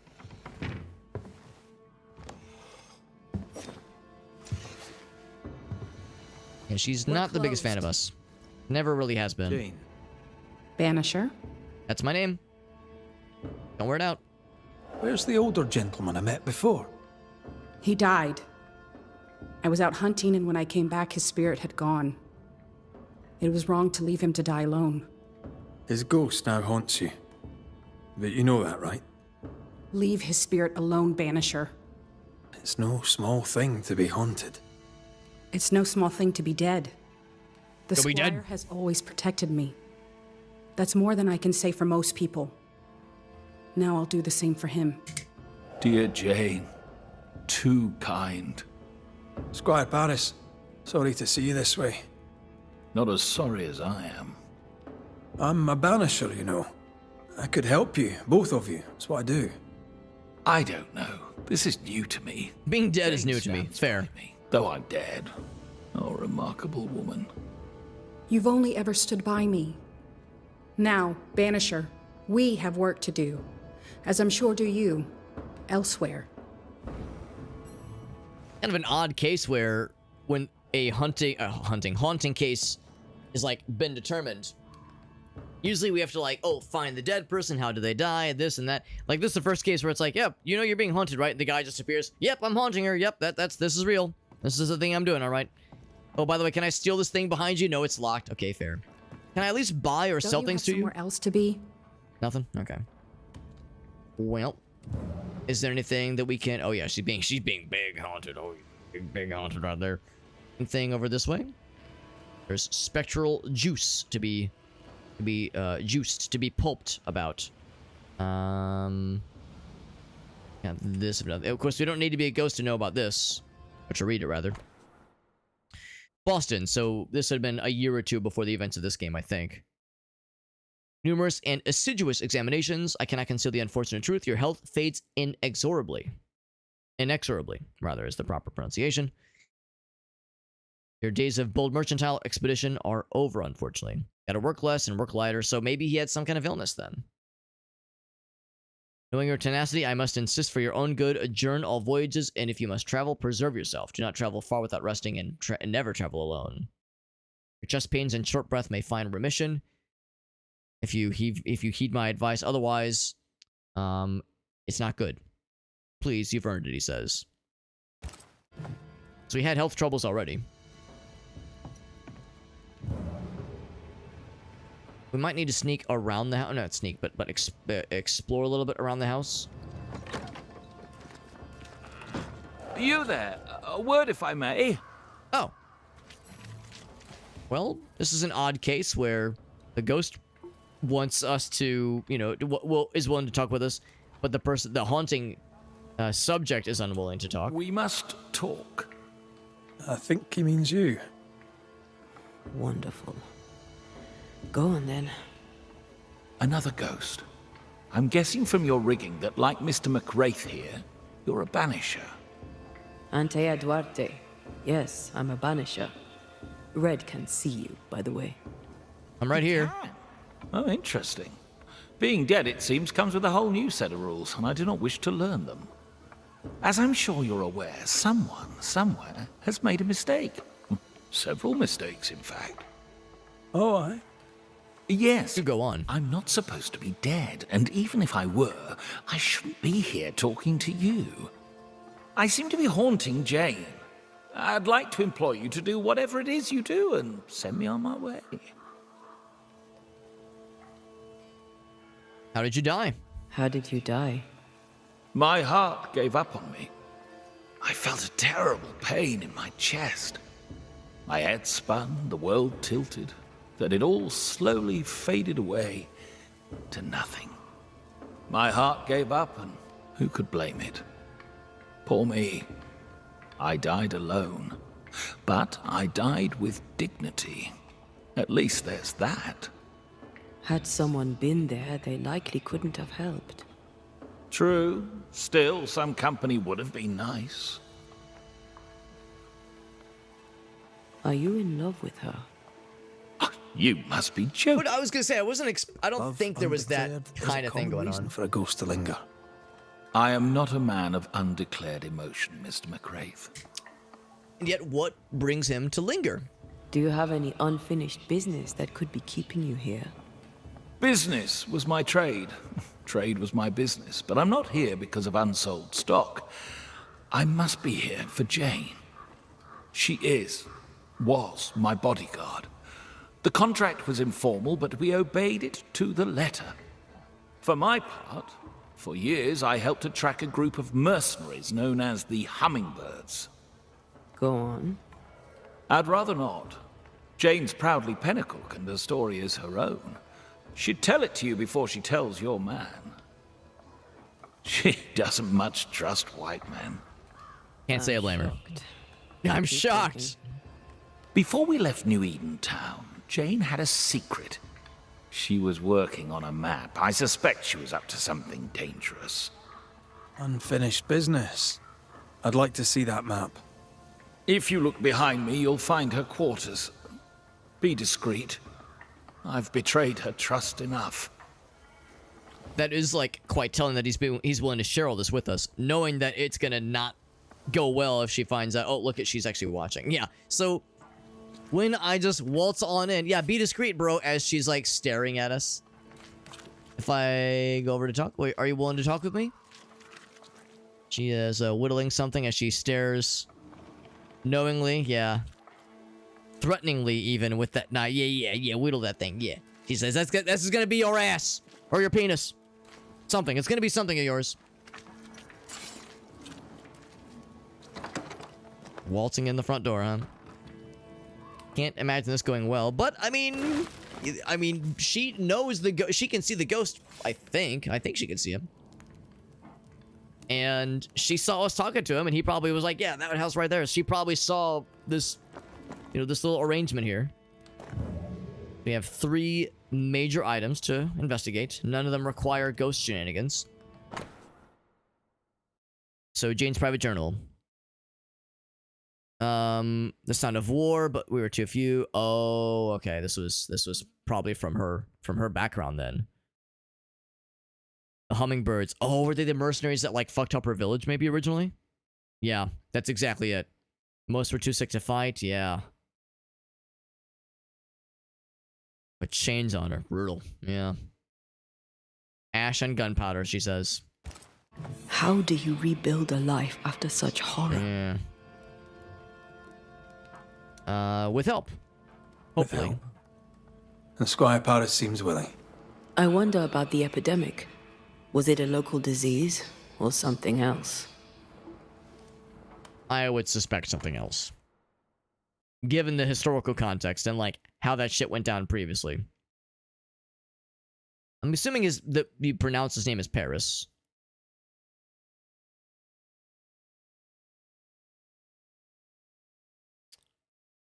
Huntress is making good use of the Summer Grove. I wish to do the same. Shows an old hunting tower. I think we've seen that hunting tower. Although, well, no, maybe not. Maybe not. There is a hunting tower back in the mire.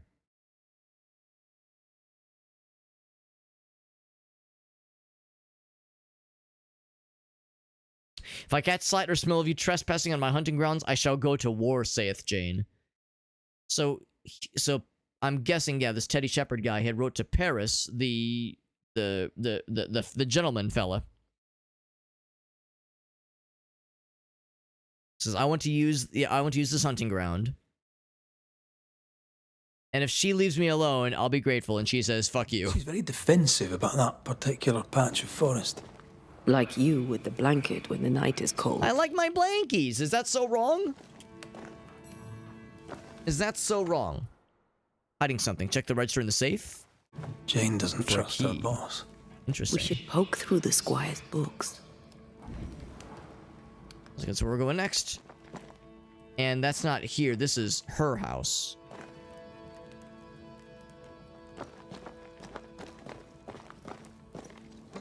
Is she going to be waiting for us? She is no longer... Oh, where's she going? Kind of unclear, but she has left the premises. Can I talk? I mean, I'm not going to, like... We could talk to her. Nah. Let's stay the course. Play it as the game intends us to. Look through the books. We kind of already did earlier. There's also the key register, or a key, a cash register thing that might have a key. This is locked, of course. We're not opening that without a key. Shouldn't be hard to find. There's that already, yeah. So nothing else here, maybe? No keys here. Keys here. There was something hidden via ghost vision. This would be the time to do so. I thought I saw something shiny. Something down there.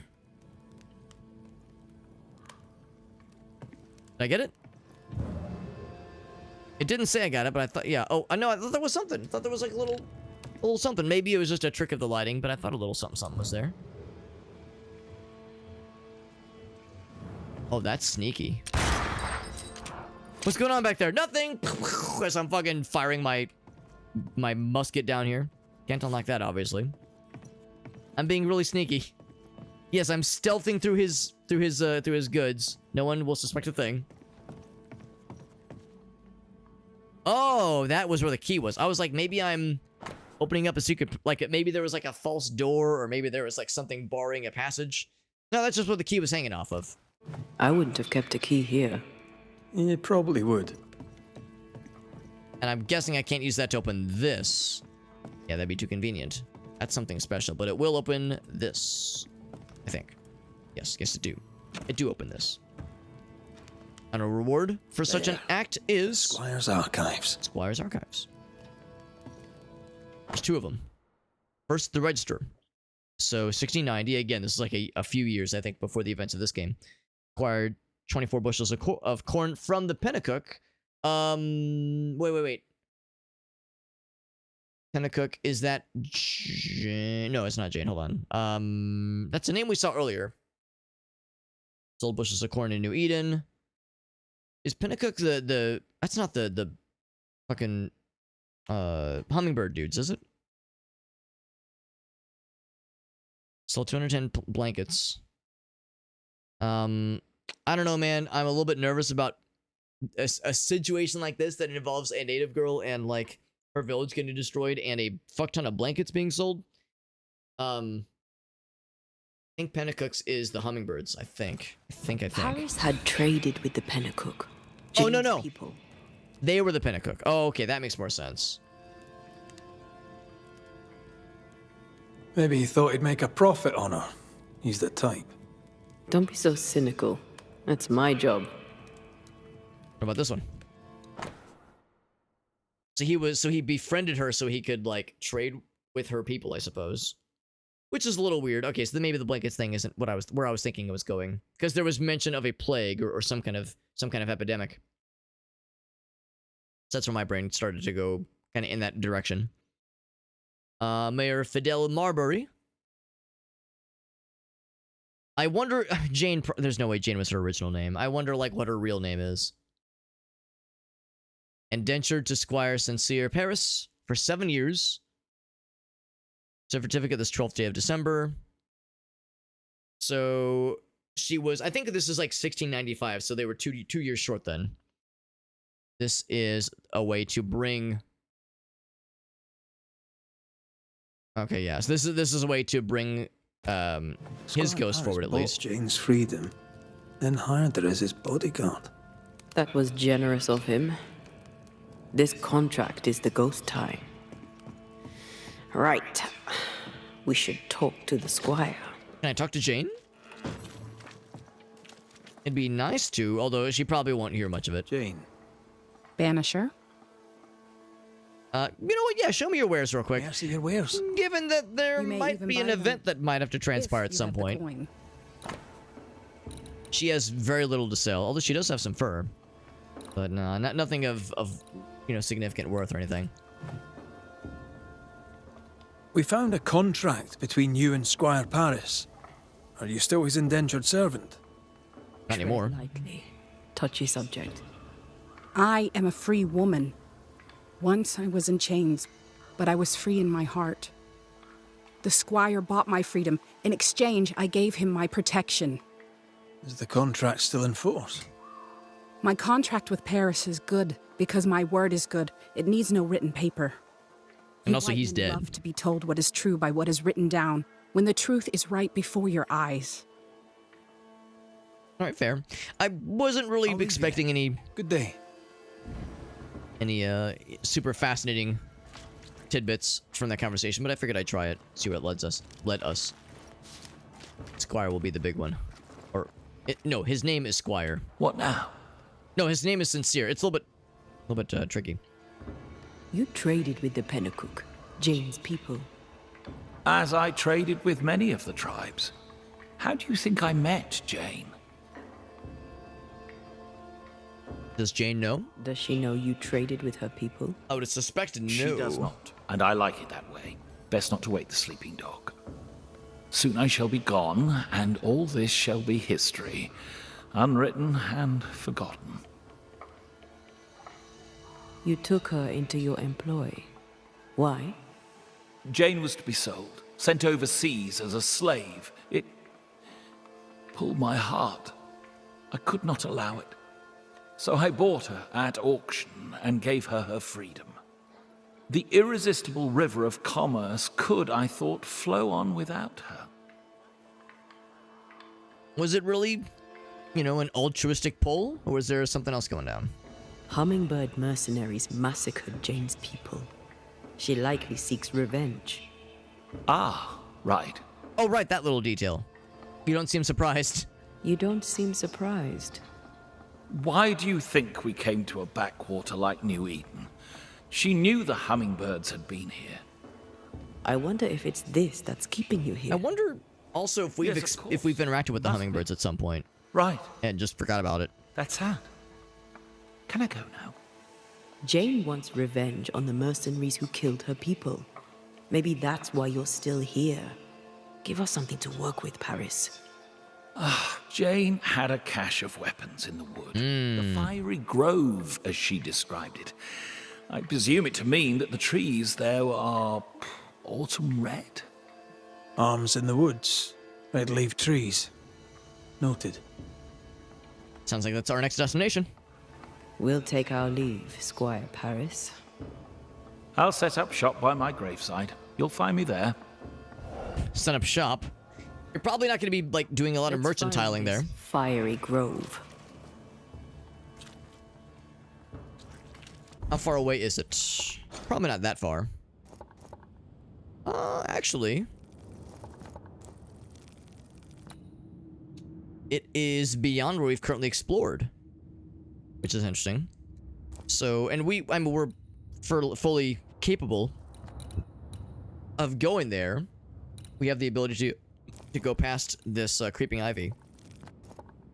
Kind of a nice surprise. I wasn't sure we were gonna like have the wherewithal to go there tonight, but we might as well. And I fast travel. Looks like there are no. Oh no! I could fast travel here if I wanted to. So yeah, that's probably the next destination then. I'm kind of curious. What's Arthur Carter? Yeah, that's the guy who wants the nails. It's the guy that wants us to nail him. Wants us to nail him really good. Might as well get to work. Yeah, I think when he says set up shop, he doesn't literally mean set up shop. He means like, I'll be hanging out by my gravesite. But, you know, he's a merchant through and through, so like that's just the terminology he uses. Alright. One thing I think I will do real quick is I'm gonna warp over to well, as close as I can get to here. See if I can resolve this little activity first. I guess this is the quicker one. Bivouac versus this one.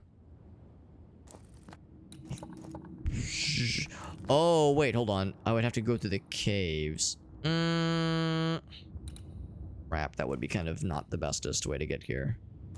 This probably would be the best way. That's a little bit more direct. So we'll warp there to the Hill's old house. Let's do that. Because, yeah, to get to that particular part of the forest will have us go into what areas that have so far been untrodden. She means to kill the hummingbirds. Are they surprised? No surprise there. Yep. Sincere's attitude is definitely strange. It is kind of Not only strange. for his constant whining. This is, I mean, every haunting case in this game is unique, but this one is like particularly like bizarre.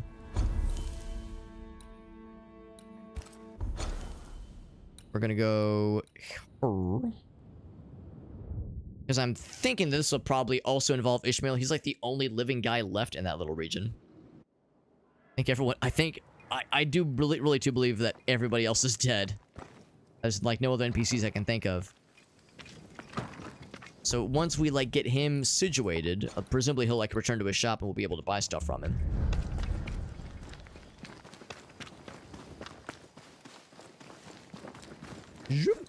Just climb over this guy. I was hoping it would be a very like smooth kind of sliding animation.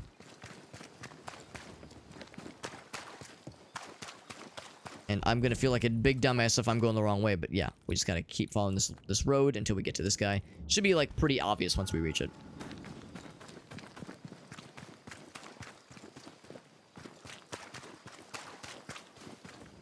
This does make me grateful for fast travel.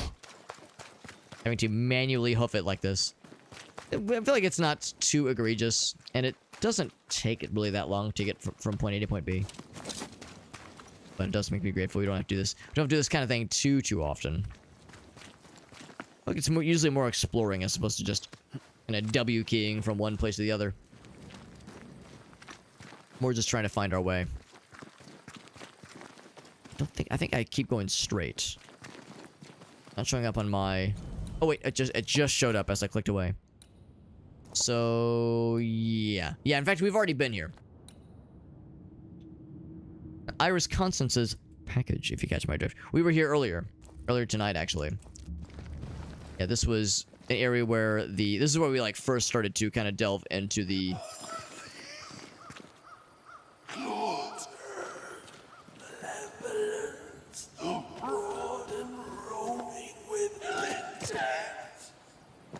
Careful. Yes, her. Something knows we're here. Elizabeth and Moira.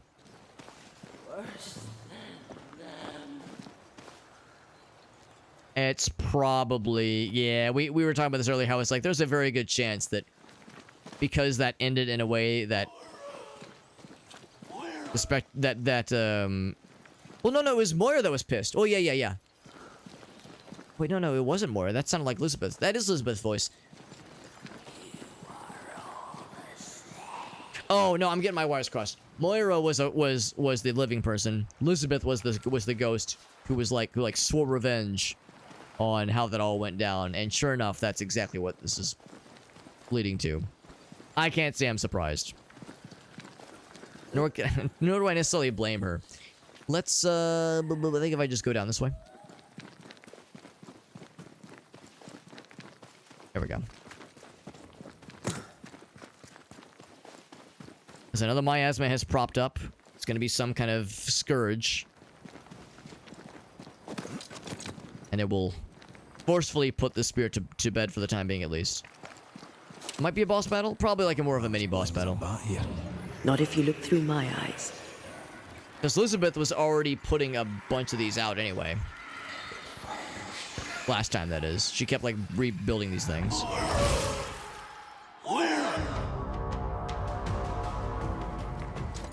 So there she is. She's just a naked ghost. Think you could take on a ghost? And I feel a little bad. We're just kind of beating the shit out of her. Come back. The dudes that are kind of with that, like this dude here, oops, are kind of more threatening than her. We're kind of beating the shit out of her ghost right now.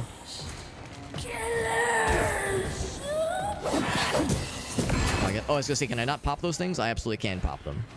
We done popped them. So I can't use that one.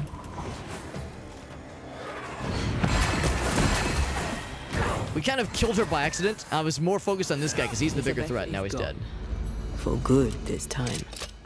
So yeah, not a very hard fight. When it's just a slightly beefier, but still naked ghost, ghost, then it's yeah, hard to get too worried about it. Naked things are really scary in this game. The counter, of course, is to get naked ourselves. Counter their nudity with more nudity. Fight fire with fire, as it were. Anyway, so that was just a little quickie. Just run back. I was thinking it was gonna be Ishmael, but nope. It was just Elizabeth's spirit was Angie, and we very much knew that it would be. It was not a surprise.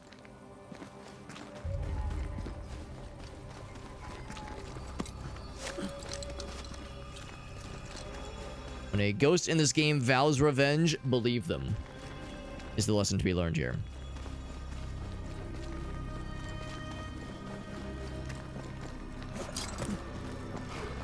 Got more.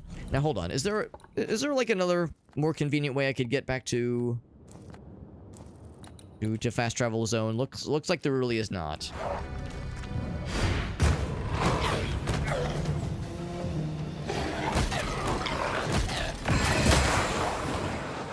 Someone else behind me. Did that reach him? It reaches everybody. In fact, it killed the shit out of those guys.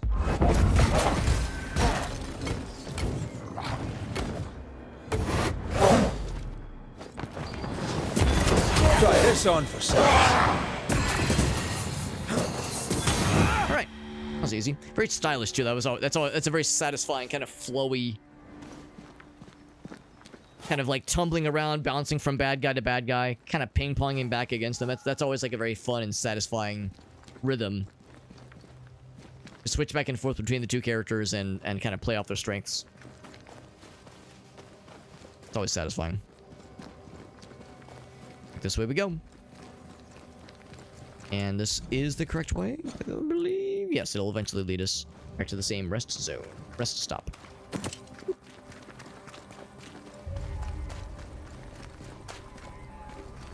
fact, I'll probably see it. The rest stop, I'll see the indication for it, that is. Is it down? I think it's down. I think. Down that way? I am full of shit. It is not down at all. It's over this way. That's a cave entrance, but it's not the thing that we're looking for. The thing we're looking for is in a... Oh, right. It's a house. Yeah. My wires crossed.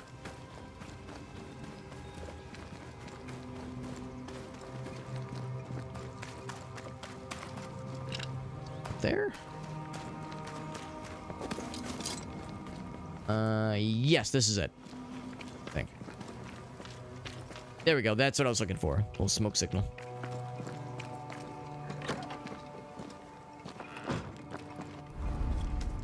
And then fast travel. So, yeah, let's go ahead and All right, I wanted to check in on this guy real quick because I don't think he's gonna have anything to sell. In fact, I'm not even sure he's gonna be at his shop. He wasn't last time we were there. But maybe now that we rescued his ass, he's gonna actually be here doing something. But again, I think this place is kind of a ghost town. Everybody else is dead or dead. But the good news is that it's like there's probably no more fucked up secrets abound. And he's here. How about that? Can I open up this thing? No, I cannot. Just kind of chilling. What's up, bud? I greet you, sir. Show me your wares. Shall we trade? I don't dare refuse, sir. He has nothing. God damn it. And also, he is ill-favored against us. And has nothing. At least the blacksmith guy had some Anytime, stuff. sir. At least John Blacksmith, the dude who hates us. I mean, he's not a very good blacksmith, but he at least has some stuff to sell to us. Even if it's at unfavorable prices, it's better than nothing. Everyone else is like, I got some bits of string, some pieces of patchwork leather. I'll sell to you for $4 billion. It's like, I don't know if this is going to be a favorable transaction, a favorable deal.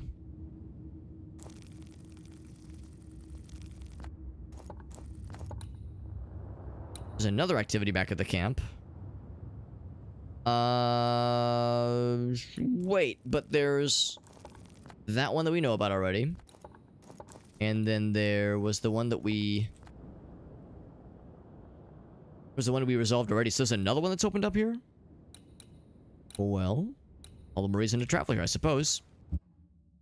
It's odd. Like, did I just not notice it? Or maybe it cropped up after we traveled.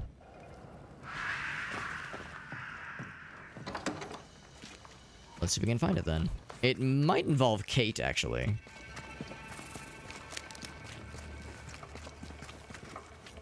Is that who it involves? Is it you? What brings you back to us? You seem worried. It is her. Seem worried? More than usual, I mean. Since you did for Evelyn, we have no doctor. We did kill her. It had to be done. Is there anything I And can do? everybody else. We're just They may have medicine. at systematically Fort killing Jericho. everybody off. You could bring it to us. If they'll spare it, I'll do just that. Okay, that's simple enough then.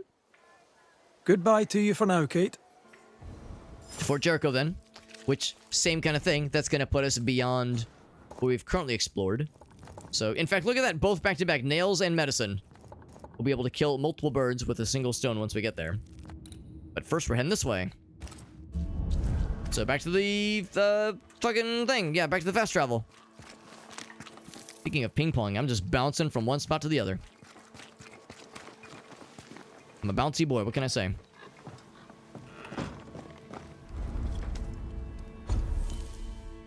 Fast travel. Wait, hold on. It says high cave.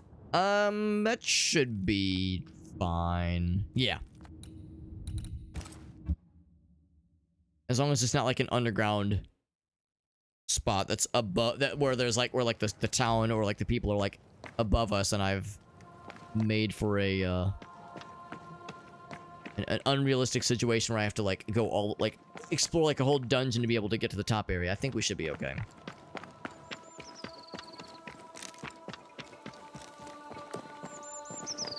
Can I drop down? Ooh, should I drop down? It's probably fine. Yes, yeah, I should just drop down because we're just going to the bridge anyway. Drop on down. To the bridge. That I don't think we've ever dared to cross on. Or maybe we've tried? No, we were unable to until now.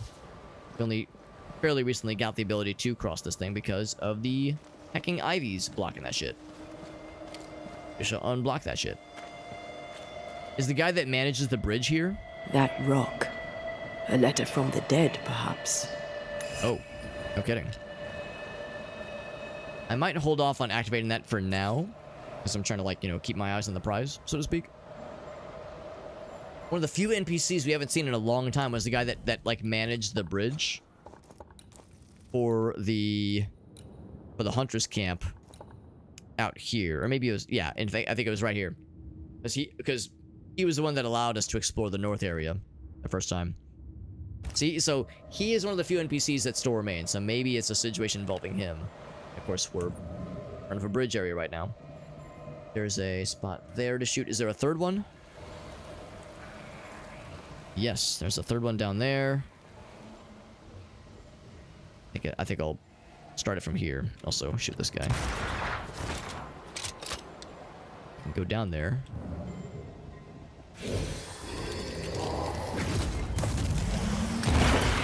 One, two.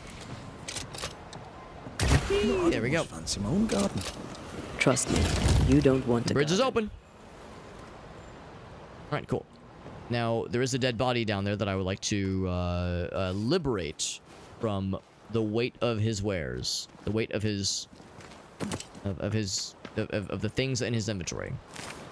No, I'm not looting from a corpse. That's wrong. No, I'm just simply reappropriating his wealth in a way that is more advantageous to the world's economy. I'm just trying to relieve him of how heavy they are. Oh, never mind. I pissed something off. I'm sorry. Actually, I'm not that sorry, because we overlevel this combat by quite a bit. Never mind. I'm not sorry. I regret nothing.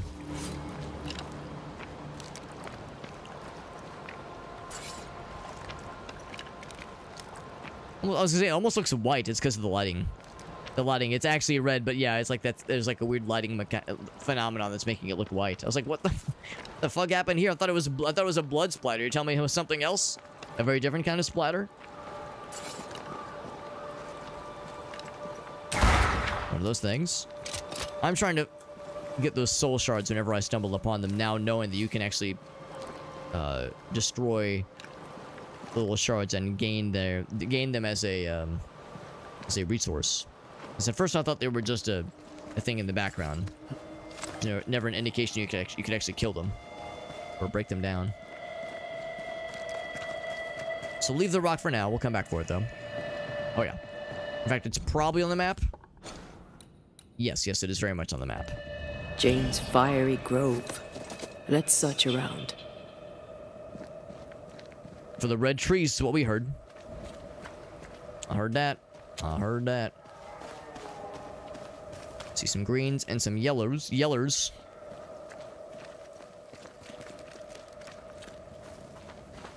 Will this drop a rope?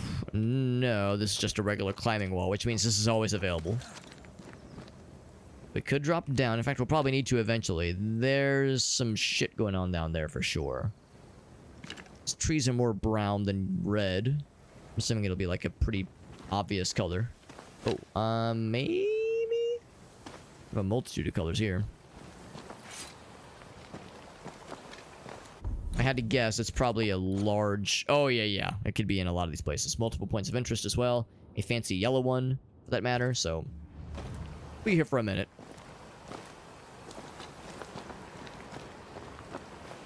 And there's a rest stop over there, which is actually kind of nice. That'll save on fast travel needs for future reference. Make that a nice convenience. Anything cool? We got spectral dust. That's useful. Treasure chest down there as well. That's nice. This is a dead end otherwise. It's fine. Not all ends have to be alive. Some of them can be dead.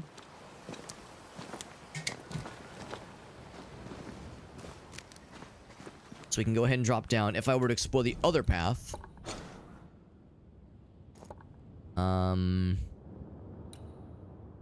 Yeah, this is actually kind of a nice one. This is like a little side path, so I like those. I'm a side path kind of gamer, what can I say? I like those optional areas.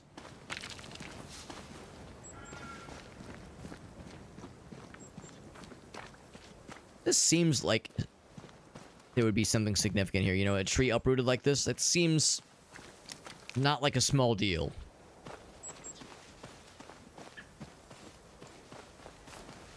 What we got over here? Have this guy. What is that? Oh, that's the Chervil.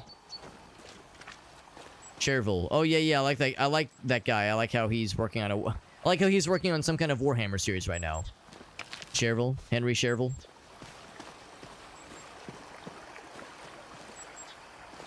Nothing in the trees. There's a treasure chest this way. Oh, am I not allowed to cross the water? Okay, I can.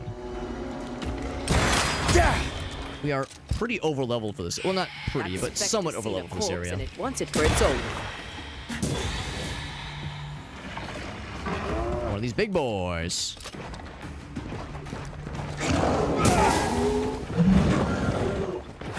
We're actually like exactly at the right level for this guy. Brought more friends. We got the doggos. Oh, he's still grabby. Goddamn. Didn't expect him to like curve around that much. Thought it was far enough. You're welcome. Thanks, lady. Dodge it if you can. Oof.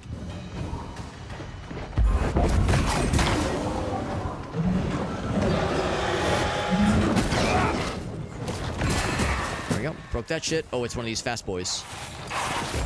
Ouch. Try this on for size.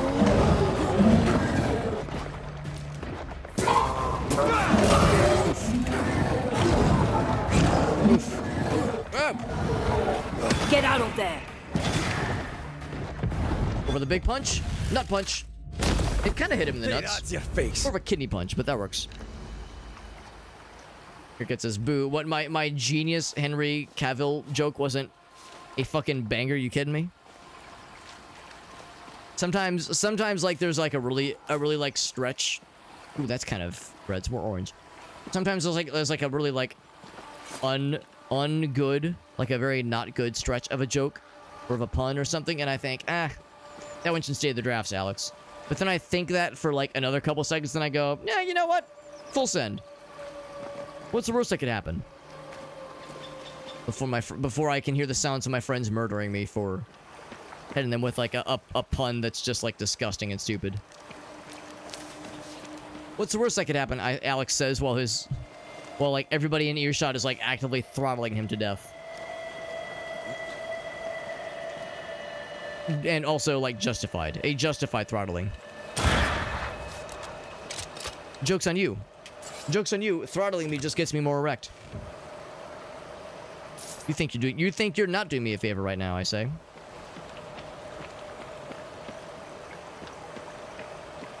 That continues to be one of our favorite bits in Archer. Anytime like Carol gets like slapped or like choked or any sort of physical violence inflicted upon her, she always gets so excited, and it's always like deeply uncomfortable for everybody around her. Like, oh right, she's into this. Oh, this just makes us feel gross now. There's a thing over there, by the way. I know what that point of interest is. Can't reach it, but I can see it. I can see that shit. Synced it. So this appears to be a dead end. I think we have to just go back. Accept my fate with dignity, unless there's Mo. Oh, there is Mo. Never mind. Oh, me of little faith. There's always Mo where that came from. Can't climb up there. Oh, is there a little something? Here we go. Because yeah, this over here is where we first came from. We climbed down that wall. Oops. So this is probably just going to lead up to that little path that I saw earlier that kind of wraps around.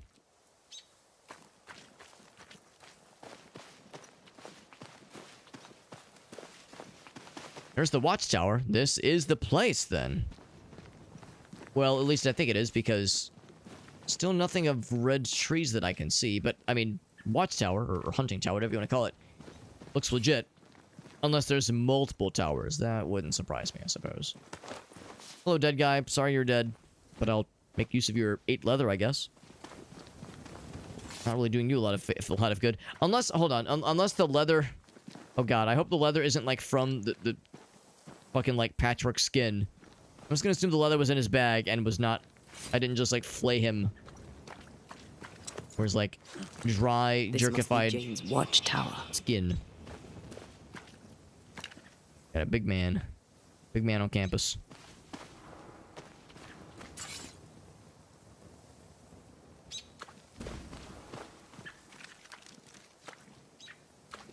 I'm assuming this was like the original path, maybe. Yeah, this actually connects with the original path, so it would seem. So we would eventually found it anyway. We just took the road less traveled. We took the scenic route. We could get some bonus stuff along the way.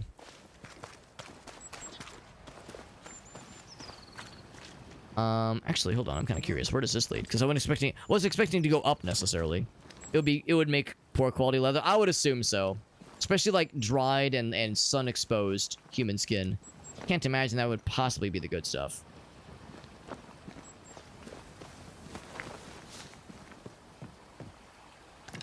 Point of interest down there. There is a warp spot. Like a ghost jump warp spot opportunity.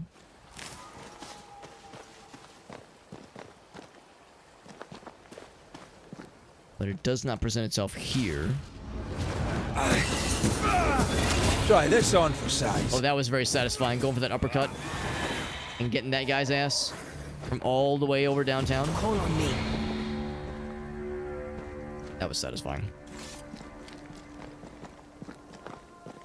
Can drop down here. It seems like this is a one-way drop down. I'm not going to go there just yet. I do hope to get that power up though. Like that shit. Wards. Ooh, there's a ward. Ain't that some shit? Them's fighting wards. That one. Much better. That was it. And now we can do the jump. And let us make the yump. Woo! Does this make our spirit points more spiritually spiritual?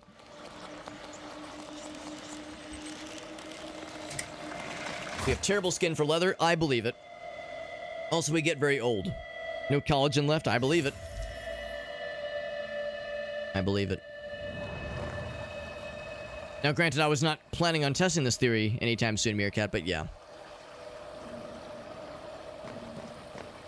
And also, you know, further still, especially if in the case of that corpse just left exposed to the elements.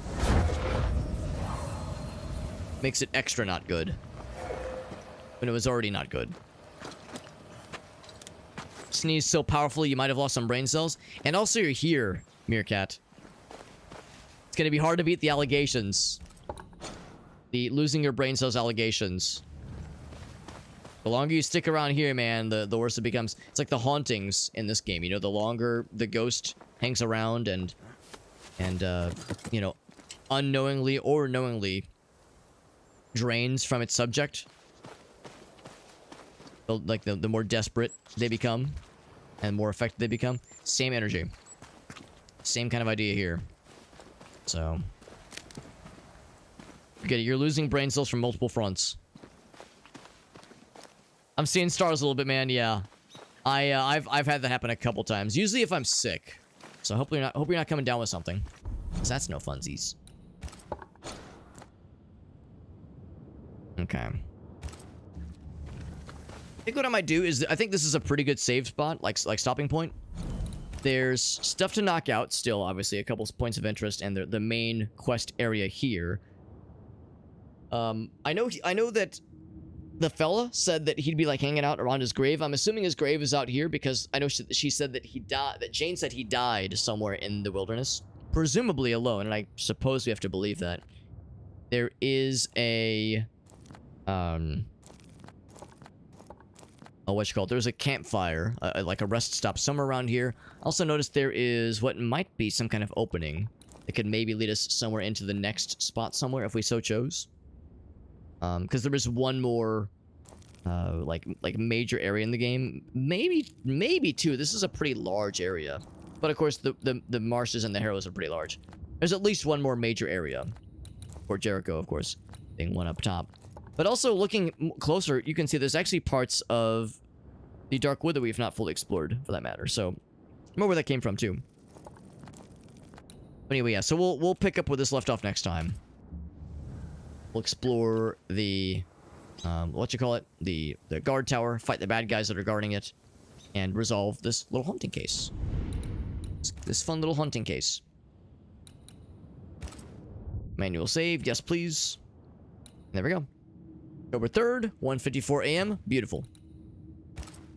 This game continues to be fun.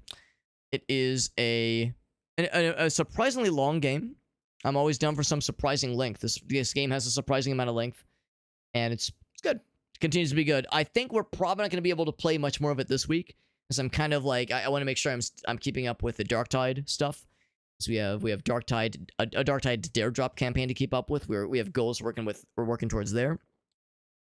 We of course have Space Marine 2 on Sundays, which is a thing which is like a tradition or like a ritual I want to continue fairly far into the future. I mean, I'm enjoying the game a lot still, and I want to keep up with it, and I want to like keep engaging with the community for it just because it's very fun. But I also don't want to like play it nonstop. So we'll continue to kind of spice things up for like during the week otherwise. And then yeah, we're doing some. Oh, I mentioned the game tomorrow. If I should be able to stream tomorrow. If that changes, I'll mention the Discord. I'll mention it in the Discord server. But I should be able to stream tomorrow, and we'll be playing Victory Heat Rally. It is an indie racing game that launches tomorrow. It looks really freaking cool. Like I said, it's like an interesting vibe somewhere between Sega Genesis and Sega Saturn as far as the visuals are concerned. Badass soundtrack, really cool gameplay. I don't know if we'll play it for the entirety of the stream tomorrow, but we'll definitely check it out tomorrow. And then that'll be Thursday. So then, yeah, Friday we'll do some Darktide, and then probably no stream Saturday. Although that could change if things end up not going as late as I expect, or if things get rescheduled. That always can happen, of course. Then we'll maybe see about streaming something tomorrow on Saturday. But yeah, probably no stream Saturday, probably. And then we'll be playing some Space Marine 2 on Sunday. And then next week will be a couple of things, actually. In fact, here, I can give you a little sneak peek as far as what next week will entail, because I have a review key for Nova Drift, which I'm excited to play. So we'll be checking that out early to mid next week. There's also a game called Terminus Zombie Survivals that looks kind of sort of Zomboid-esque, kind of sort of. I've had a couple friends recommend it to me, and it looks fucking like really cool. So I'm definitely looking forward to trying that out. Yeah, Terminus Zombie Survivors, kind of it's not really fair to call it a Zomboid-like, because that's not really a fair comparison. But yeah, it looks really sweet. They just had the 1.0 release, so we'll be checking that out next week for one stream at least. And then Devil Spire is another one. Devil Spire is kind of a Kingsfield-like really old school kind of 3D, like kind of PS1 RPG that looks kind of fun. I'm a big sucker for that kind of shit. So that just caught my eye. That's kind of a deep cut. Like, it was a game I'd never heard about, but I saw it on a review site, and I said, you know what? Fuck it, we ball. So we'll be checking that out as well. So I got a couple of indie games next week, but still, like I said, still more Darktide and Space Marine next week as well. We kind of got a general framework for the next week or two as far as games to be playing. And yeah, we're going to find a raid target. Yeah, I've heard really good things about Nova Drift. Alias has played a lot of Nova Drift on his stream, and he's really good at the game. And it's a little bit hard to follow sometimes. It's a really cool roguelike, of course, but it's also kind of involved. So it's hard to like follow unless you've played the game, I think. From a spectator, I mean, I enjoy it because it's pretty visuals. But I'm excited to see it firsthand and see how it feels. Get a real flavor for it. Thank you again to Woo for the raid and Galnith for the raid. Two very generous individuals helping us out with some very kind raids. Appreciate that a whole bunch. In fact, while I'm kind of in this screen, I can go ahead and do this now. I've been keeping up with raids and cheers and resubscriptions and donations, that kind of thing. I've been keeping up with that. Usually off stream, like after stream ends, I'll go over and like tally all of the raids and update the points system accordingly. That's how it got to 4 figures, of course, because we've had a bajillion raids over the past couple weeks. It's been kind of crazy, and I'm really grateful for that. I really do appreciate that. But yeah, it's also a good habit to update it live. That way, everybody sees it, and we have the full visibility and like doing it proper, right? We're what's the word? Yeah. I guess visibility. Yeah, full transparency. That's the word. Transparency. As far as raid targets go, I got a real easy one. Real easy one. Our boy Ilyan is live. He raided us a few weeks ago, and I rarely get a chance to actually watch him, much less raid into him. He hasn't been streaming as much, I don't think. Or maybe he has and I just haven't noticed it. Oh, and this is why. It's because it says in the stream title, he broke his finger recently. That's probably why he hasn't streamed as much lately. He's playing it with 3... He says, so he's doing some Elden Ring. It's a 3-finger canonical DLC playthrough, and then in parentheses it says, I broke my finger. That's a cat hair in my mouth. Very good. So anyway, we're gonna go straight right into Ilyan.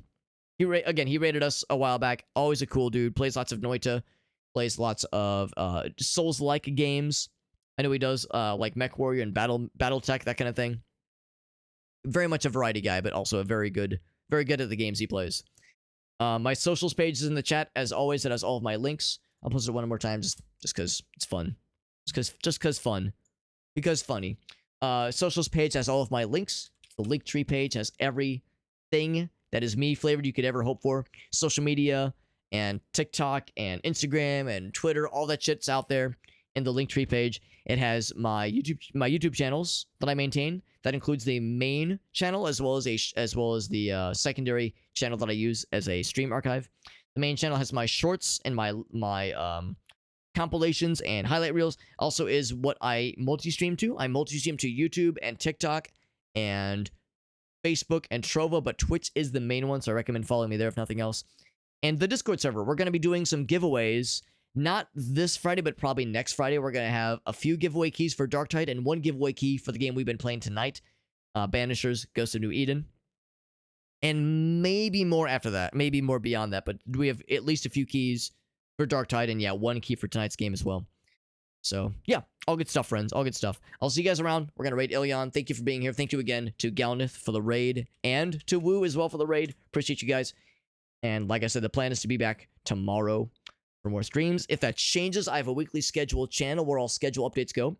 So if it's ever unclear, or if you were looking for direction in your life, and by your life I mean my stream schedule, the weekly schedule channel has all schedule updates. So if I end up having to cancel the stream for tomorrow or rescheduling for another day, then I'll post there. And it's nice and easy. I'll see you guys around. Everyone have a great night. I'll see you. Bye bye. And thank you. Thanks for watching. Good night.